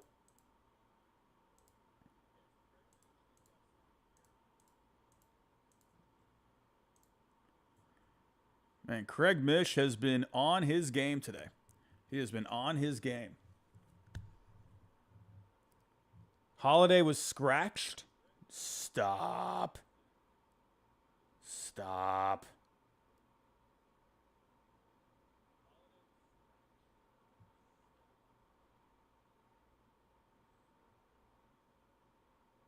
I'm telling you, I mean, listen, I'm not gonna get too worked up over a guy getting scratched. I mean, Roman Anthony wasn't in the lineup today. Thank you, John Morosi. Up over it. If Holiday got scratched or if he wasn't in the lineup, I don't know. But if there is something brewing, if there is something possibly happening, I was telling all of you this, from the beginning. I could see like a last second kind of a deal where the Tigers, they've been looking around. They've been trying to find options. They've been trying to, yeah, I know they got Trevor Rogers, but does Trevor Rogers realistically do anything for you? I don't know. I think they could make another move. Could they do the blockbuster for Skubal? I'm not sure. I feel like at this point, probably not. So I'm seeing some of you are saying that Holiday is going to be getting called up.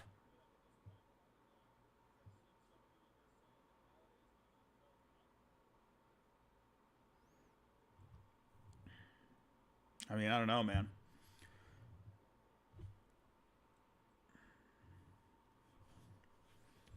So Jackson Holiday, if he is I don't know, man. I just don't think at this point, I don't think I'd be pretty surprised if something happens at this point with Skubal. What has Ken got? Ken Rosenthal, what do you got for us? Give us something, Ken. Well, we got the Brazoban, right? Got Brazoban heading to the Marlins. Or to the Mets, sorry, from the Marlins. So we're getting a few kind of lower tier moves. Oh, whoa. Oh, my goodness. Someone asked me earlier if Eloy Jimenez could end up getting moved. And I said, probably not. Eloy Jimenez is on the move, everybody. Eloy Jimenez is on the move. Wow. Someone asked me this earlier today if I thought Eloy Jimenez can get moved. And I was thinking, I don't know. He's always hurt. But Eloy Jimenez heading to the Orioles. Well, this is not Tarek Skubal. This is not Garrett Crochet. See your ass 951 for Holiday? Don't tell me the Orioles just traded Jackson Holiday for Eloy Jimenez. Oh, no. Was that Bobby Wasabi? Was that you that asked me that? I think that was you. That was. I'm just thinking at this point, Eloy Jimenez, like, I don't know. Is he going anywhere? Here we go. Let's pull this up here. All right. Eloy Jimenez. Eloy Jimenez. We got almost 2,000 people in the chat. Eloy Jimenez has been moved. Got almost 2,000 people in the chat. If you can help us get a few more likes, I will love you. But Eloy Jimenez this year, I don't know. He's got these club options. He's not really doing anything. He's got a negative F-WAR. He's even hitting lefties well. He is hitting lefties well. So that is something to think about. He's right now looking like a platoon kind of a hitter.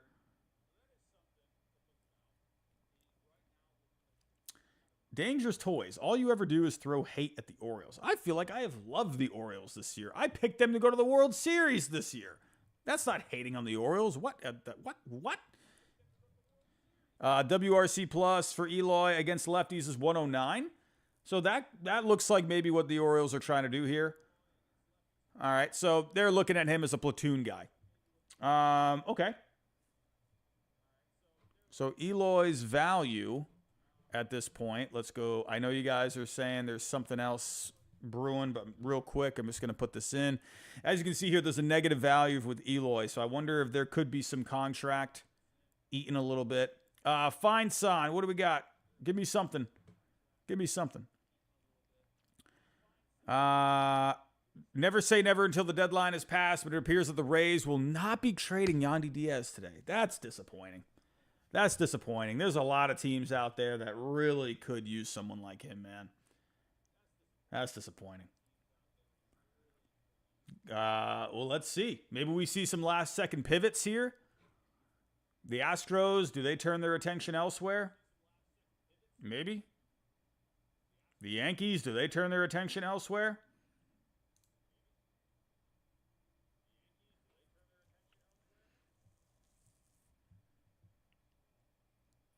We're in the home stretch, everybody. We're in the home stretch. Man, we just lost like a ton of viewers. What just happened? We were at like 2,000 and now we're at like 1,100. What is going on?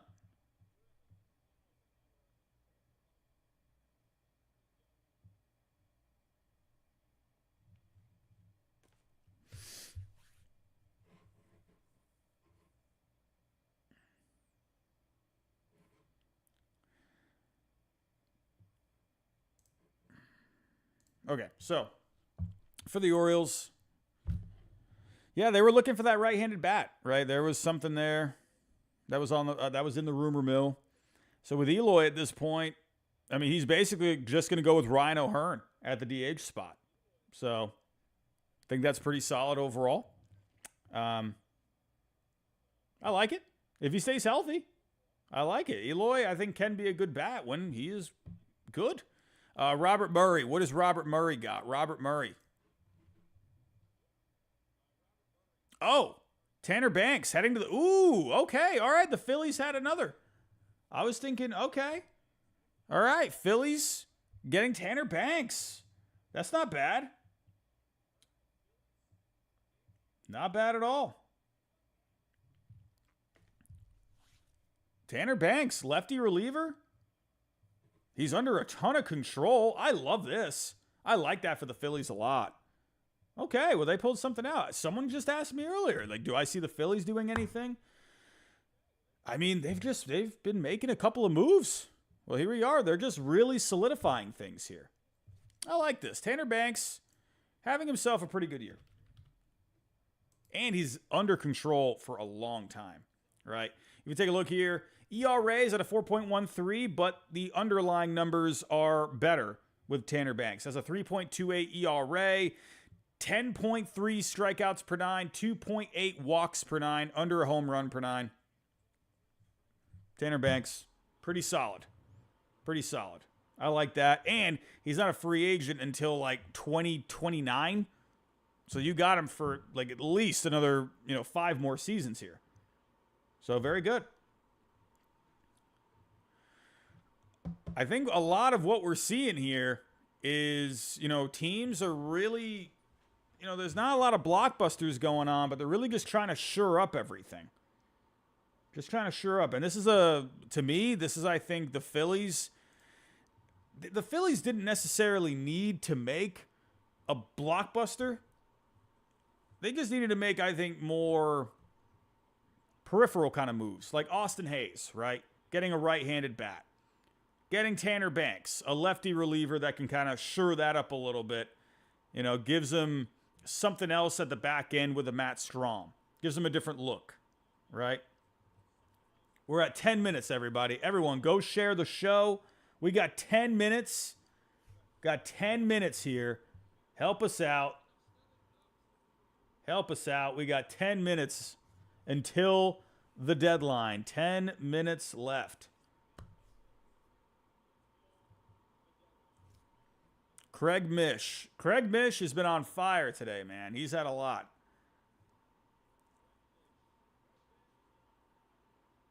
Kyle Evans. Scott Harris has 11 more minutes of employment. Oh, man.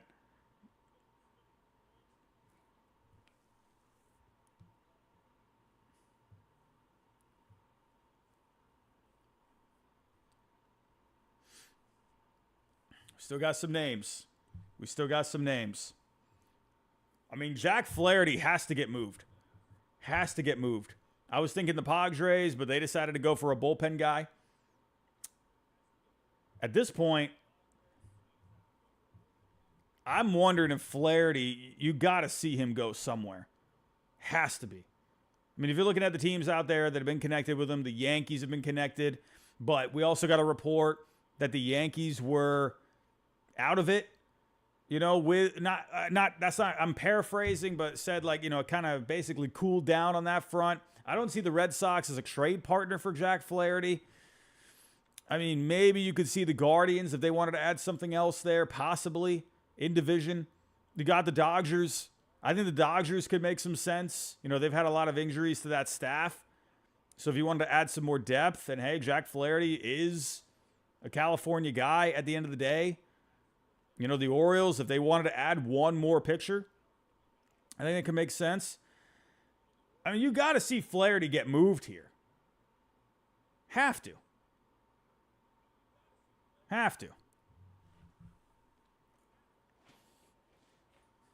Cody 6. Craig's more trades was Brazoban. Oh, no. Max Valera, $4.99. Who did the Phillies trade away? Also, does this mean Dombrowski is done? I would think the Phillies are done at this point. I would think the Phillies are done. They have done what they needed to do. They got a right-handed bat. They wanted to add a lefty reliever. There you go. You got to think there's got to be something else for the Red Sox in here. You got to think the Yankees. Well, the Yankees have already made their move.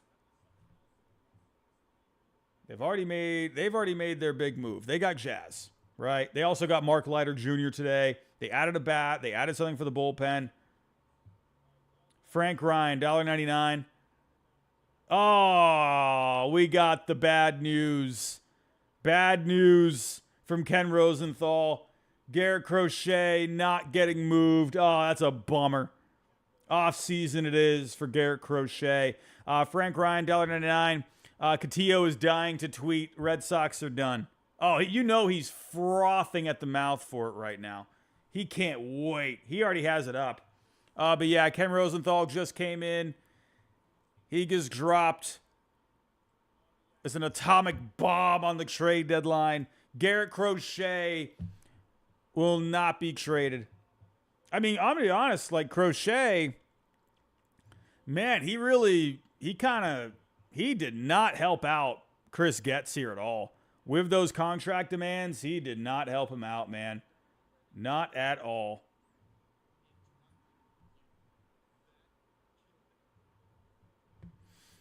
Not at all, man. When Crochet came out and said, nope, not pitching in the postseason unless I get an extension, that ruined it.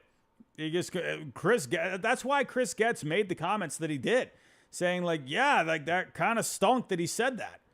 Because it's like Crochet put just a nail in the coffin on that whole thing. So, yeah, not surprised at all. And, you know, that's kind of a bummer. You know, Crochet, I think, would have been great. But at the end of the day, though, Crochet, yeah, this is a guy that also wants to look out for himself, too. Murray, what do we got? Murray. Oh. Blockbuster. The Dodgers are getting Kevin Kiermaier. That's not Jack Flaherty. Kevin Kiermaier. Oh, there we go. There we go. Jeff Passan. Jack Flaherty to the Dodgers. There's your move, Dodger fans. There's your move. Jack Flaherty going to the Dodgers. Jack Flaherty going to the Dodgers. I was just saying it a second ago. I was just saying here just a second ago that the Dodgers, they make a lot of sense for him. Now the Padres, in my opinion, seem to be out on it, right? They got Tanner Scott. I was also getting a little something. I was also getting my little birdie that there was smoke in the past 30 minutes. That there was smoke with Flaherty and the Dodgers for the last 30 minutes. And, but, you know, at the end of the day, it ended up happening. We are 4 minutes away. 4 minutes away. 4 minutes away. Jack Flaherty heading to the Dodgers. The Dodgers also get Kevin Kiermaier. I mean, my goodness.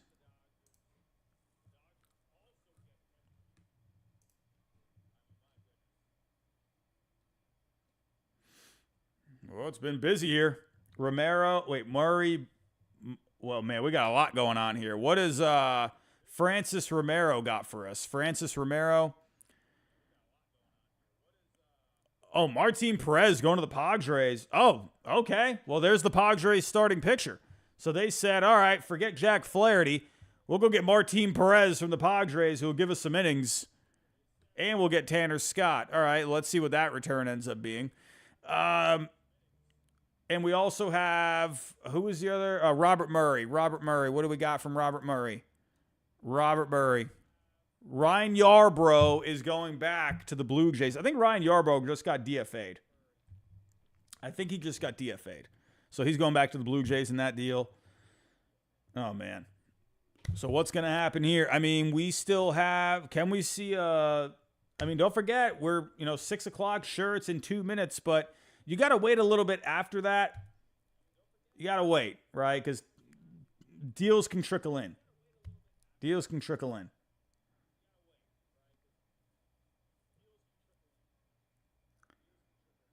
So the Dodgers making a couple of last-second deals here, getting Jack Flaherty and Kevin Kiermaier. Garrett Crochet not going anywhere.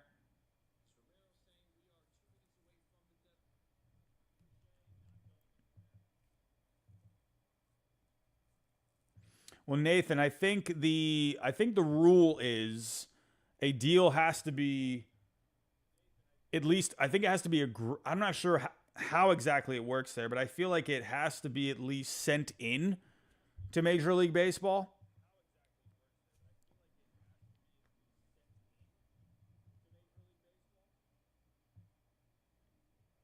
Or they have to at least be notified.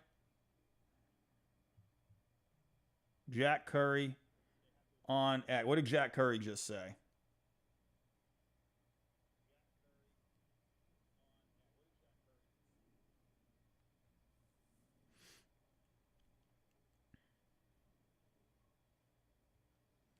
What did Jack Curry just say?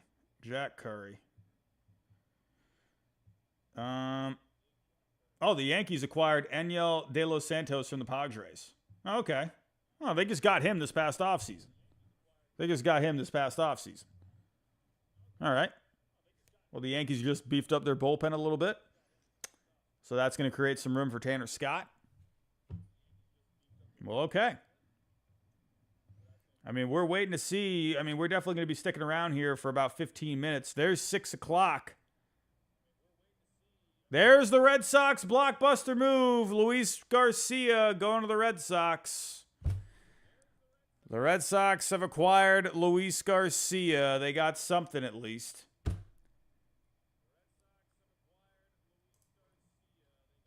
Beefing up the bullpen a little bit. That's fine. We needed bullpen, right? Lucas Sims and Lucas Garcia joining the Red Sox bullpen.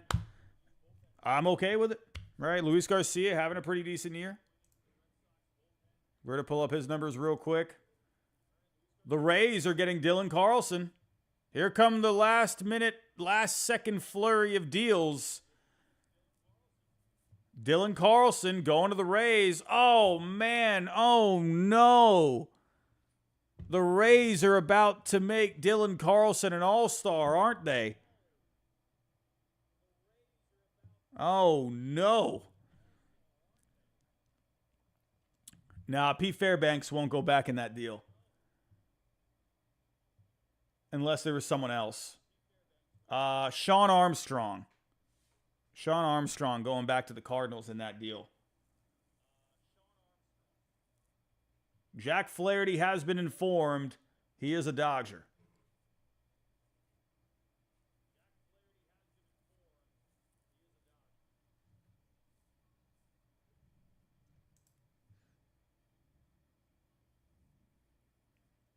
Well, that deal's in. That deal has come in.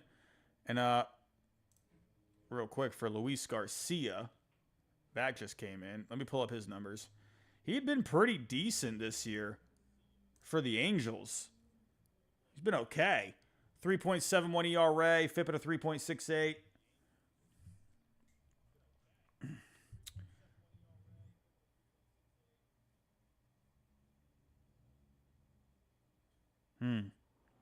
So supposedly, here's what my little birdie is telling me. Here's what the little birdie's telling me about Jack Flaherty. The Yankees had a deal, but there were some things that the Yankees were not liking when it came to some possible health with Jack Flaherty. So, we've seen that before with teams where, they're okay with taking on a guy. Maybe teams aren't very comfortable. Like Carlos Correa would be the perfect example. So it looked like there was something that was going to happen with Jack Flaherty and the Yankees, but something came up that the Yankees didn't quite like. Craig Mish, what do we got? Craig Mish.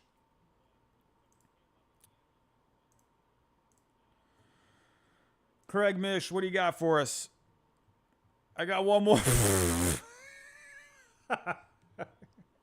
Oh, this is so funny. Oh, it's the best use of this meme. I got one more in me. Please. I need it. Give me it. The Diamondbacks are about to get a reliever. Hold on, everyone. The Diamondbacks are about to get a reliever. I'm getting that word in. The D-backs are about to get a reliever. Who is that reliever? I have no idea. Could it be Andrew Nardi? Could Andrew Nardi be heading to the D-backs? Maybe. Could they be getting someone like Chad Green from the Blue Jays? The D-backs are getting a reliever, but I don't know who.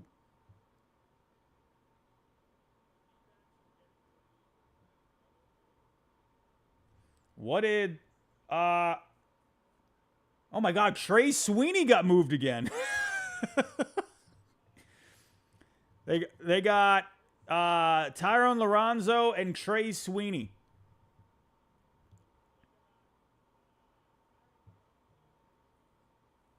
Oh, I think Dylan Floro is about to head to the D-backs. Dylan Floro could be heading to the D-backs here. That's what my birdie is telling me. We'll see if anyone else talks about it. Maybe. We'll see. But could Dylan Floro be on his way to Arizona? Could be possible. We'll see.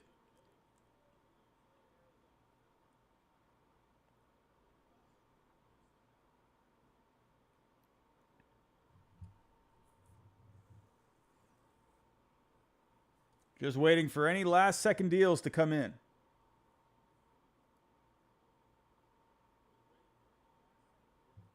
Josh 1229. We have not gotten the Red Sox are done.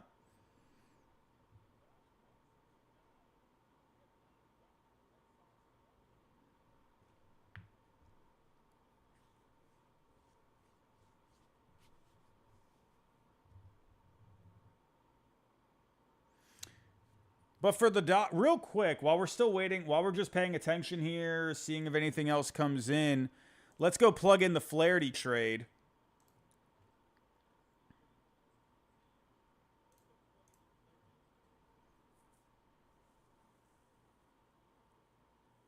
Let's go plug in the Flaherty trade. Here we go.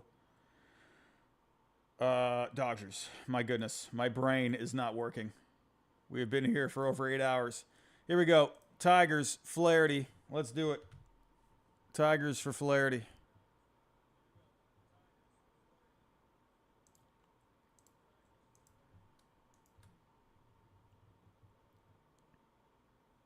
And then going back, we got Lorenzo. Oh, wow. That's a decent ad. Ooh, that's a high value ad. He's got good value there. And then Trey Sweeney, he's going to have a couple million. Nope. What just happened there? Here we go.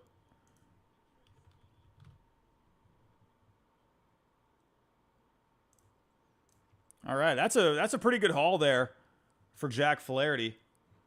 Pretty good haul.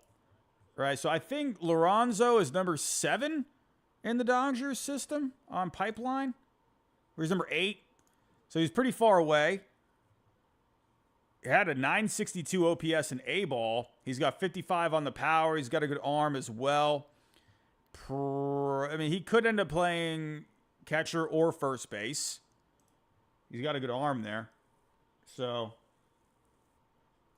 yeah. No, I think for the Dodgers, it's like, yeah, you gave up a valuable piece, but, you know, it's something that, something that they didn't really need. Justin Turner, he's telling the media that he thought there was a chance Boston was going to be a trade destination for him once the front office told him he was on the block. So that's interesting. Oh my God. Oh my God. I thought I just saw the Orioles traded for Garrett Crochet. The Athletic just put out the Orioles make a trade, but the White Sox hang on to Crochet. My God, that just messed with me so much.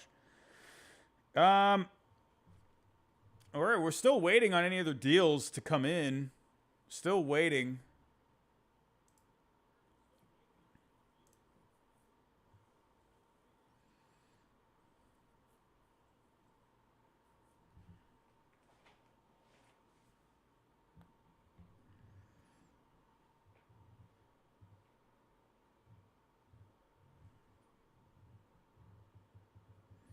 It's almost 10 past 6. We're not seeing anything in here. Oh, there we go. Mark Canha going to the Giants. That's weird. Okay. Why? Okay. All right, well, Mark Canha going to the Giants. Hey, back to that right around that area where he was before with the Oakland A's. Yes, says, what kind of trade is even that? Ah.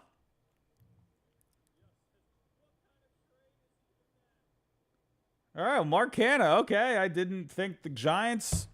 Once again, that's what the Giants, they love these bats. They love platoon bats. They live for it. The Giants, they just love their platoons, man. Well, okay.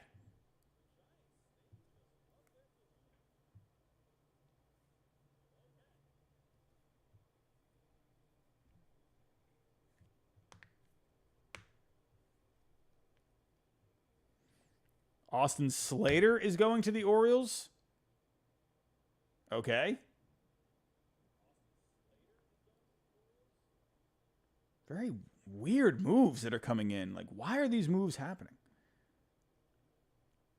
I'm triggered easily. What do you mean platoon? I'm just saying, Mark Canha, he hits lefties, basically. It's basically, that's all he does, really.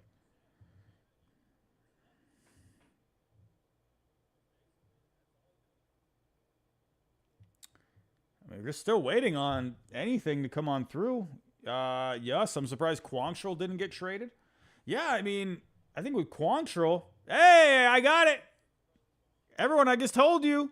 Dylan Floro, go to the Diamondbacks.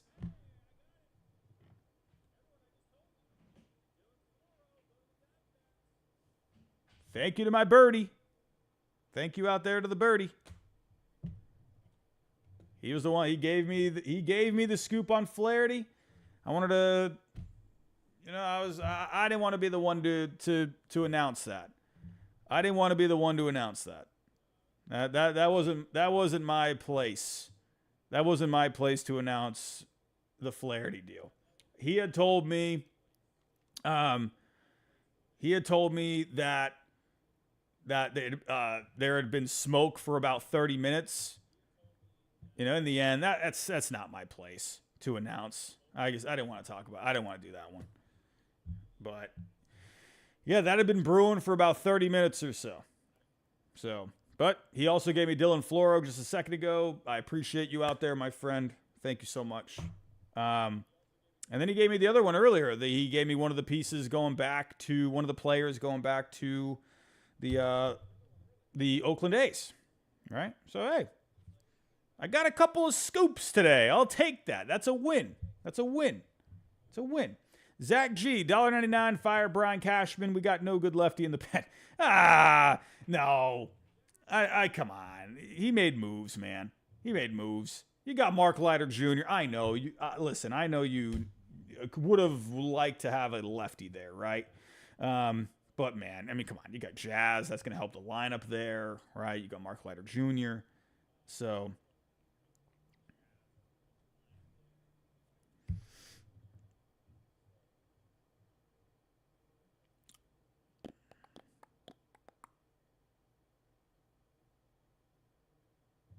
I mean, Alex, yeah, you can make that argument. At least they made upgrades. You know, I think Jazz, most of all, I think that was the biggest addition for their lineup. It gives them speed. That's what they really needed. That's what they really needed. Yeah, baseball is fun. Surprised Rengifo didn't get moved. That's what I was saying, man. Like, I was saying, like, I don't know. Does he end up getting moved? I feel like every year he comes up and talks, and then you just don't hear him. Dark Shadow 88, Floro walking across the field. Yeah. Pretty funny how that ends up, it works out like that sometimes. What did the Phillies give up for, what did they give up for Tanner Banks? What did they give up for Tanner?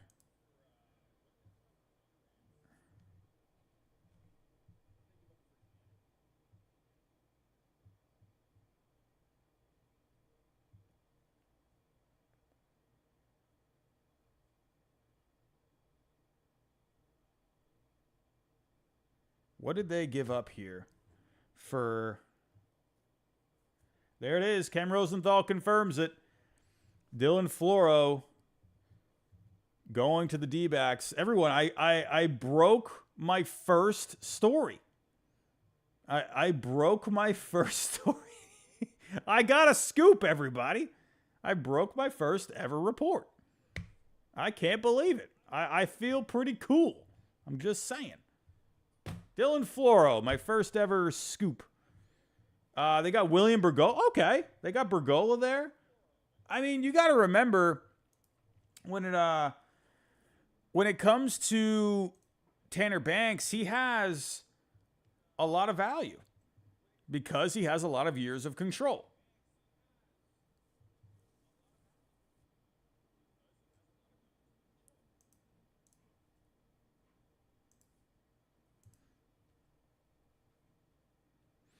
So as you can see here, Tanner Banks, over a $10 million value. And then you gave up Bergola. Was it just Bergola in that deal? Bergola. Yeah, he's a decent middle infield prospect. I think for the White Sox, that's a good move. Right? They're really stocking up on these middle infielders. Really stocking up. We had a couple super chats here. Skull TYA catch 84 $2. I'm an embarrassed Twins fan. The A's of the American League Central. Trevor Luden $1.99. My Giants confuse me. Why Mark Canna? Yeah, I don't know, man. That was weird. That was a weird one. Weird one. Doyer, did the Dodgers overpay for Flaherty? Economically, yeah, but it was a player they didn't really need in their system. That's going to be a good get. For the Detroit Tigers, right? A piece that's a little player that's a little further away. So, yeah. I think in the end, overall, this wasn't the most amazing trade deadline, but there were a lot of moves. There were a lot of teams really just trying to upgrade. Felt like they were trying to smooth out the edges of their teams, right? Not like anything crazy substantial. You could even say the same thing for Jack Flaherty at the end of the day. Jack Flaherty, this is a guy where he's having himself a pretty good year. The Dodgers have had injuries in their rotation. And yeah, Jack Flaherty, yeah, he'll give you something. He'll be there for you. He's a guy that you can give the ball to. If he stays healthy for the second half, then yeah, that's going to be good for the Dodgers.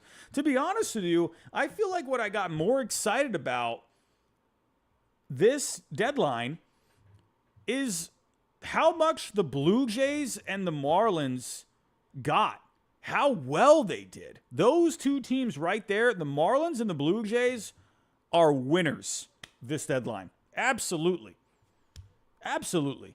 They got so many pieces, so many players back for like Tanner Scott.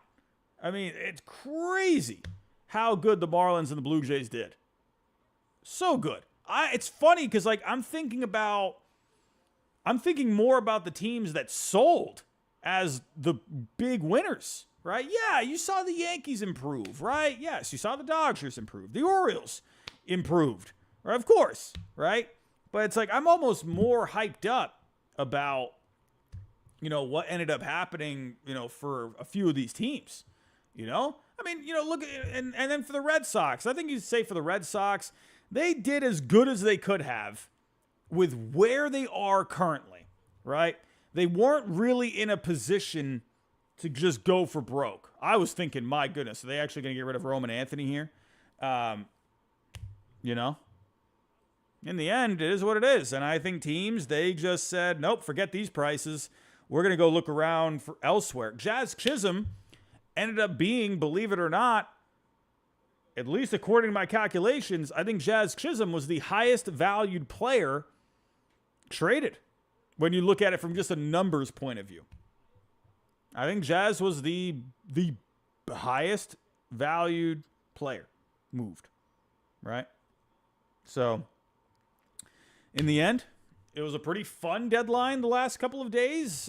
We had some fun here. We were Gregory Soto going, wow, look at the Orioles making some moves. The Phillies and the Orioles love trading with each other. Man, they're going crazy right now. Seth Johnson going back to the Phillies. All right, so Gregory Soto going to the Orioles. So the Orioles beefing up their bullpen even more. I was seeing someone say Soto to the Orioles, and I'm like, I thought someone was spamming me saying Juan Soto to the Orioles.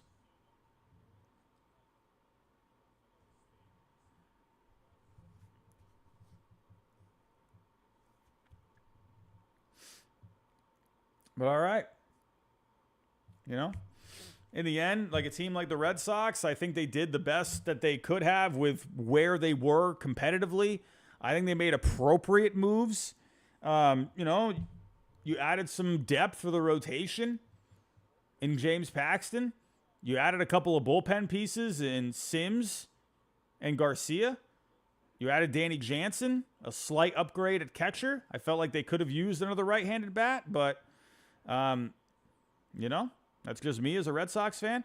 Zachariah, $5 super chat. Due to the new playoff format, there weren't as many sellers, so the teams that actually tried to sell could take full advantage of the situation. Yeah, absolutely. I completely agree with you, Zachariah. Absolutely. What is Hunter Knoll tweeting out? Hunter Knoll, what is he tweeting out? I'm hearing 3 AAA players from Boston. Chase Maydroth is not one of them. Well, that's good. I like Maydroth, so I'm glad they could hang on to him.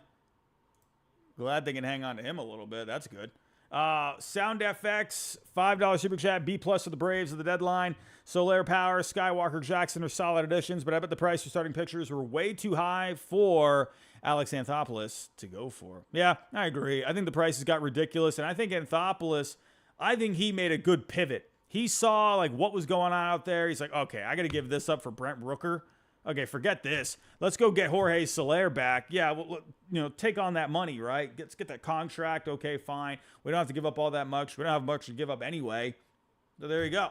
All right, so Alex Anthopoulos, I think he did a very smart move in the end. Very smart.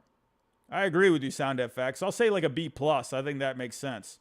So, that everyone, I'm gonna wrap it up here. We're gonna close up shop here.